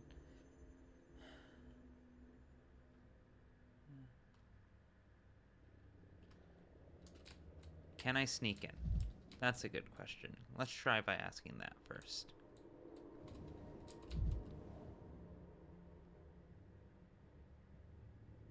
No. Looks like you didn't get in, pal. You keep poking around here, I'll shoot you where you stand. And I'll get away with it.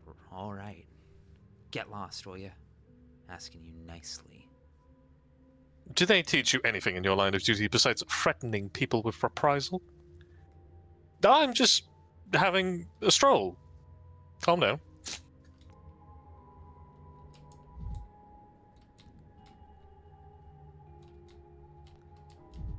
Okay. It's gonna be really funny if I end up crawling through a window.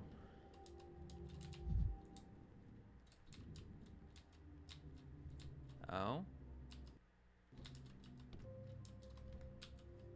Another way? Where to find a burglar? Oh, bad grief. Oh, because there were lockpicks in the first game.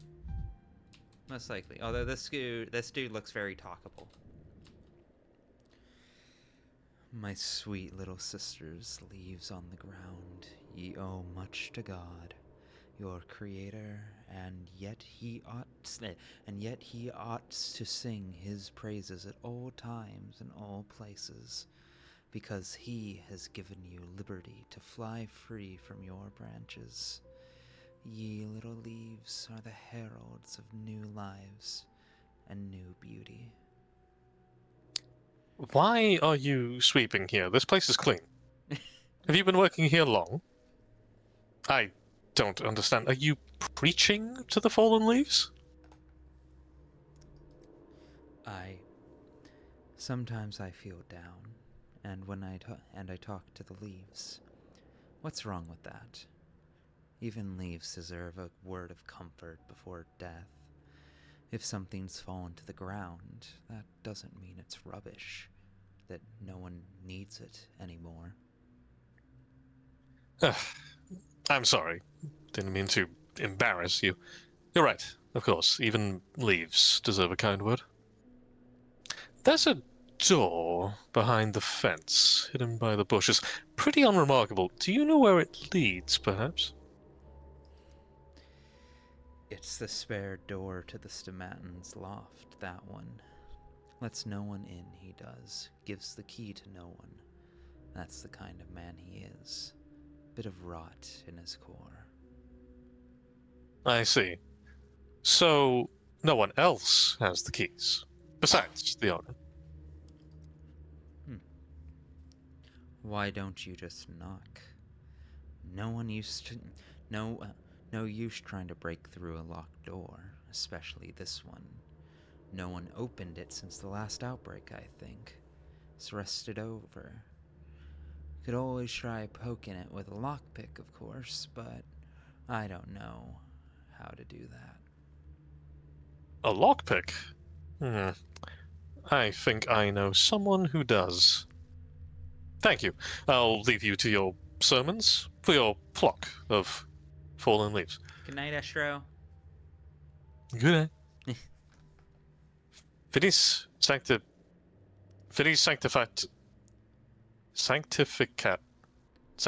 There we go. Finis sanctificat media. Yeah. Thank you for your sermon. I'm going to bad grief, I think. Can I talk to you again?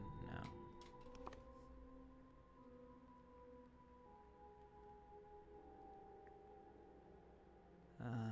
Wait, yeah, no, I know the exact way to do this. Okay. Let go. And I think, how much healing do I have?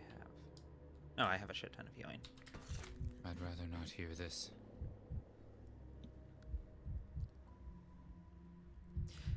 The Termitarian here is so fucked up. Now that concerns me, because I was pretty sure it was already pretty fucked up. It made it even more brutalist. And it looks really, it's bad in there. You don't want to don't go in there if you can help it. Okie doke. So what day do you have to go inside the Termitarian? I haven't thus far. As Daniel, I haven't. As Artemy, you go in there, what was it? As Artemy, you go in there, I want to say on like day 9, somewhere thereabouts. But I can't remember. It's been a little while. I need to replay Patho 2. I need to replay Patho 2 quite badly. I think I'm probably going to end up streaming that alongside the horror spec video when that releases. Hey, where the fuck?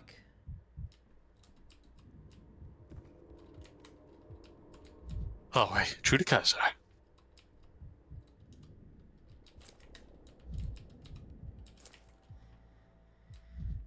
Okay. Is he fucking dead?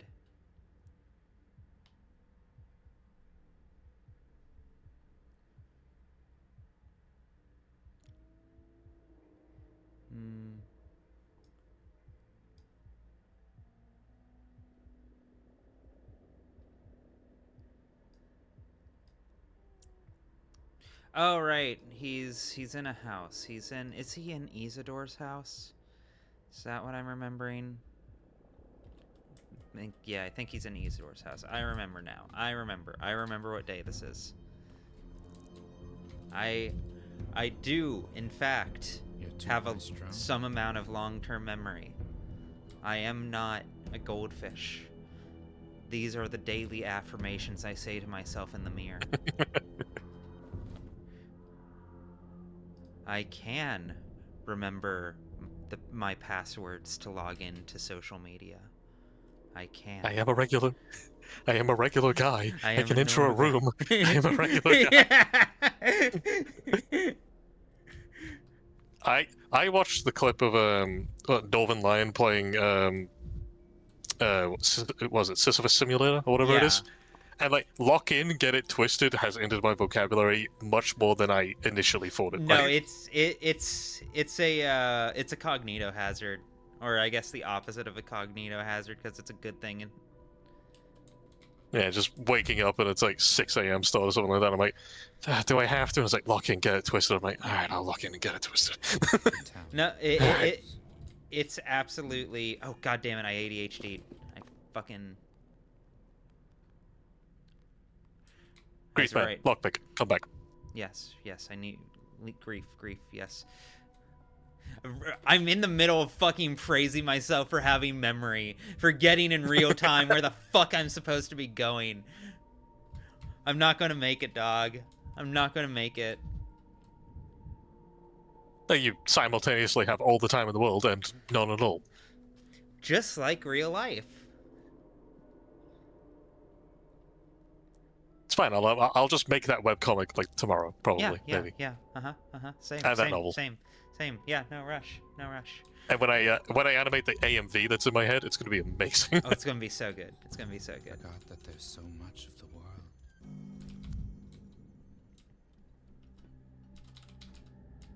Oh, well, so much for that.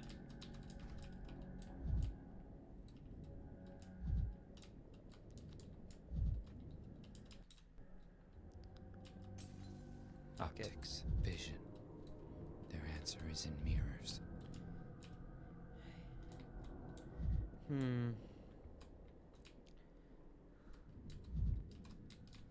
Let me see. Where the fuck?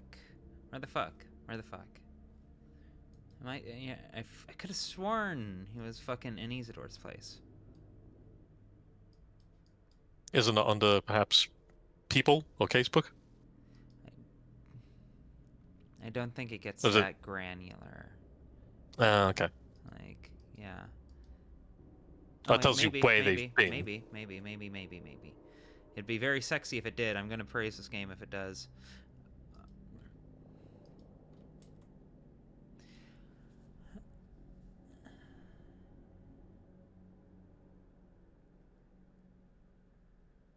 Okay.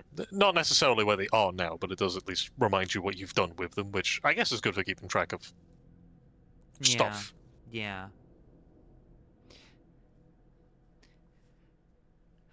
Hello, Cammy Dawn. Very glad you could make it back. Oh, hi. Let me see. Yeah, I could have sworn he's here. So if he's not here, where the fuck is he? If someone in chat wants to spoil this for me, because right now I just feel goofy. And my only tactic right now is to go back to day 7 and see if I missed something. I refuse to ignore you, Cammy, by the way. Who the fuck else can lockpick? I have a nomination, but I don't know if it's correct. By all means. I mean, Andre is the other person who comes to mind, but Sticky? I mean, oh no, Bacchio's been crossed out. No! Oh no. How Sorry, that was important. That was important to me. No. Clara? I wouldn't even know where to find her. Yeah, that's the problem, I guess. Yeah. Man, this game has so many characters. We're going to save Bacchio. We've already saved him. We just need to go back to day 9 and he'll be saved. Even though he doesn't fucking deserve it. It's so Bacchio-over. He eats the town, and then the town eats him. That's the way of this. That's how it is on this bitch of an earth. I like the Ourobooses. Fuck.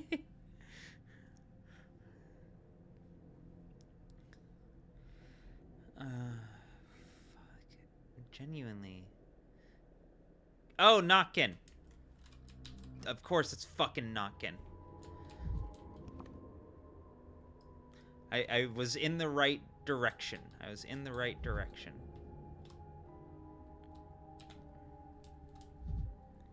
Can I get there and back in time is the real question. I could use some quiet.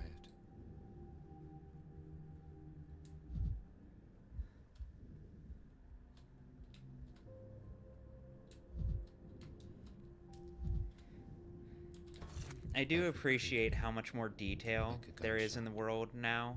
Like, all of these little, like, bits and bobs. Like, it feels like there's a lot more, like, embellishment and everything. Yeah. So there's I get a better handling of like the town's architecture and like by extent its like culture. Yeah. Its homeliness. There's a lot more little odds and ends that make it feel lived in rather than a video game town. I quite like. Oh wait, hold on. Yeah, because hey, first Pathologic, I'm like, oh, this seems important. That's not correct. No. Okay. I couldn't even talk to him. First Pathologic is. I know a lot of people really like the game, but I don't think it's necessarily an unfair judgment to say it's not a technical marvel. It is held together with bubblegum in the most profound way possible, yeah. Yeah, so it's like, it still works because it gets across the idea of what the town is. And I still think some elements of it like probably work, from at least from what I remember, like the color scheme usage and stuff like that. Yeah, a lot of murky colors and stuff like that, but I'm like, it's a plague-ridden town, it's kind of going for an oppressive atmosphere, that sort of thing. But yeah, with this one, like, you can really tell that they put in the level of detail to try and understand that it's like, no, this is a town that has people living in it, which is probably pretty key when you're playing a doctor that's trying to save people, usually. Okay, let me see. My one hesitation about believing that it's sticky is that. Well, can I even enter this place? No, I can't. Yeah, I have no clue where sticky is.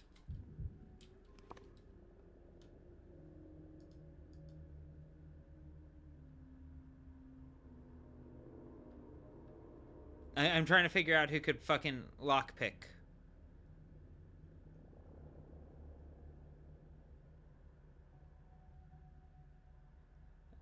I can only default to Con, I feel like, at this stage. It's definitely not you, not you, not you, not you, not you, not you, not you, not you. Especially not you. Not you. Definitely not you. Like, all of these are out. All of these are out.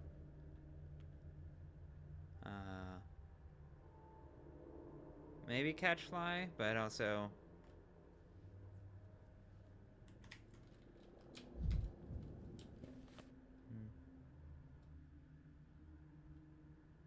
Was Mark, the crazy-haired one, not the Inquisitor one, but was he in the first game?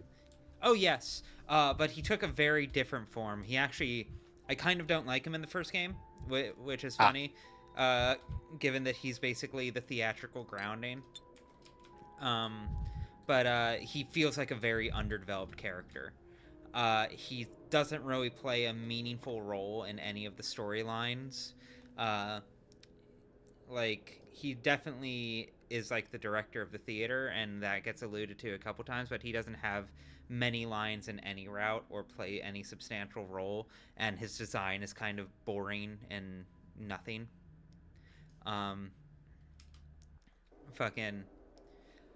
But it wasn't, what was it? But there wasn't a whole lot of meat to him, even thematically, even as like a framing device. Meanwhile, Mark Immortal in here is not only one of my favorite like characters in this entire fucking game, but like it's basically who I've based this the Pathosona off of, the one that's talking right now. This Pathosona was quite literally, I showed Clark Here's a picture of Mark Immortal. Ah, son of a bitch. Here's a picture of Mark Immortal. Here's a picture of Lara Ravel. Fuse them. Fuse them and make them me. Hell yeah. He's very rich in here. He sets up the whole thing as like a play. You know, he sets up the framing device. And he also talks a little bit about theater history. Like I knew already that this was pulling from Theater of Cruelty and all of that, but he makes it explicit canonical text. He quite literally says this is Theater of Cruelty. Oh, that is cool. And also one of the ways you get the worst ending in Pathologic 2 is to basically disrespect his rules, disrespect the production that he's trying to put on. You don't have to like it, but you do have to respect it if you've shown up here. What are you afraid of? That they'll get mad? Oh, whoops. We asked him if he can lockpick. You're inciting me to commit a crime, Emshin. I desperately need the escape door of Peter Stomartin's attic opened. This is for a good cause. I won't just pick any lock, Emshin. Only one on the door that leads to no evil, nor breeds more evil. I've seen you pick locks in Isidore's house with my own eyes. Peter Stomartin has been locked up in his own home. Unless he gets help, the Inquisitor will hang him any day now. What do I care about Peter Stomartin, Emshin? He is as much a stranger on this land as you are. The polyhedron is on the verge of collapsing, right on top of our heads. Peter is our only chance to prevent it.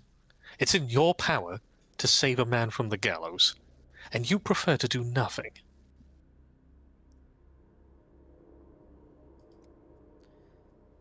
Ox bile. What? The pause was intentional. It's very good. Is bile the new euphemism? Very alliterative. I need ox bile to grease the lock. An ungreased one is harder to pick. I used to have a vial of bile on me, but it burst. Stains everywhere. I haven't sought a replacement, and I'm not me anymore, so what use is it to me? I'm confused. So you are not you, or are you willing to help me after all? If picking the lock will breed more goodness, I will become me for a short while. But I need ox bile. Lead the way, Emshin. Let's go. I'll get the bile. You wait for me at the door behind Peter's house. I need a little more time. Yeah, my 44 remaining minutes. Yeah. Rip. Yeah. I think we're going to have to give this one another whirl. Hey, you kicked a mirror or two. I guess that's not too bad. Yeah. At the very least, now I know what I need to do. Well on the route to cleaning things up. We should have saved. We saved Lara Ravel. We fucking did some other shit. Yeah, is Sticky a kleptomaniac, or I don't know if I'm using the correct terminology. It's like he's basically just it's not compulsive for him. It's just need. It's just survival. Right. Okay. What was it? And as a matter of fact, genuinely, again, one of the great things about Patho 2 is that Sticky is one of the characters who gets the most like rehumanized. He kind of becomes Artemy Jr. Like he becomes Artemy's assistant. Like he moves into Artemy's lab and helps him out with everything. And like they form a genuine like intimate relationship, you know, like basically is like big and little brother. It's very sweet to watch it develop and watch them become like effectively found family. And by the end are especially like it starts as like little brother, big brother, but Artemy very quickly matures past that as he takes on like all of the obligations he's supposed to. I should have just gone inside. I forgot how little time I have exactly.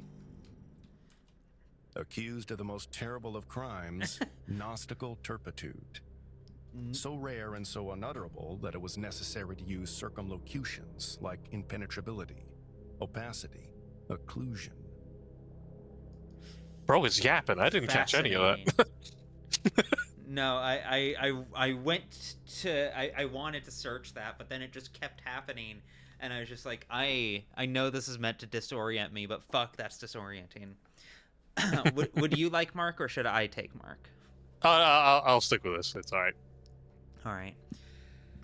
No, my answer is no. But I haven't even asked for anything yet. And who are you talking to? I know you already. You're worried about the polyhedron. This morning, it's begun emitting sounds. I can hear it too. It doesn't just emit sound. I believe it's slightly tilted too. This might be dangerous. Are you planning to react in any way?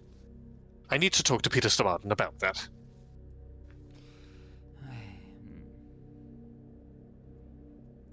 Doesn't just emit sound. As far as I know, Bachelor, your task is to fight the plague. Polyhedron, as well as other impossible objects, is outside of your responsibilities. The ruling families have appointed me the head of the emergency committee. I've been vested with all the authority required. But you do, and that's why I've come. I ask for your permission to meet Peter Stamartin. I have refused you already. Peter Stamartin is awaiting questioning. Before an Inquisitor's questioning, no visitation is allowed. Such is the protocol. I cannot help you, Bachelor. Well then, I tried. You'll regret this. Next time, I'll try to persuade you some other way. Oh, A for effort. Let me shoot Heron. Come on, let me. Leading him with my mind. Wait for it. Time really does move slowly in here. It's interesting. I appreciate it. Daniil, it's Hope. I need to remind you that you need to go back to the Ark at the end of the day. God damn it. He's not going to do that every day, is he? He's going to do that every day, isn't he? Would you like me to lie to you?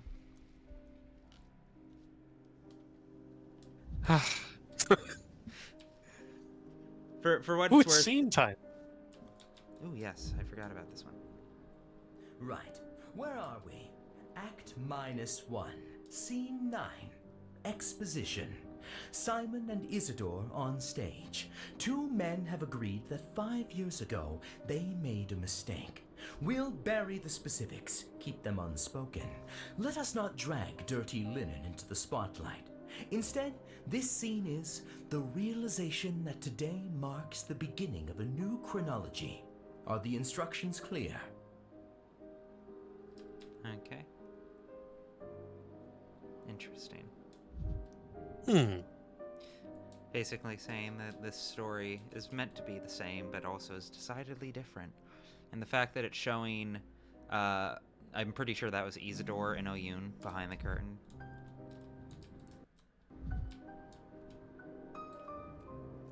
Alright. We'll warp back right now. And I think I'll actually, if it's all the same to everyone else, I believe I will call it here. Still giving myself time. Still trying to pace myself, but we are going to stay consistent with this until we hit credits. I'm planning to be here every day for the next several days. Until we get this all finally properly sorted out. Is there anything else? No.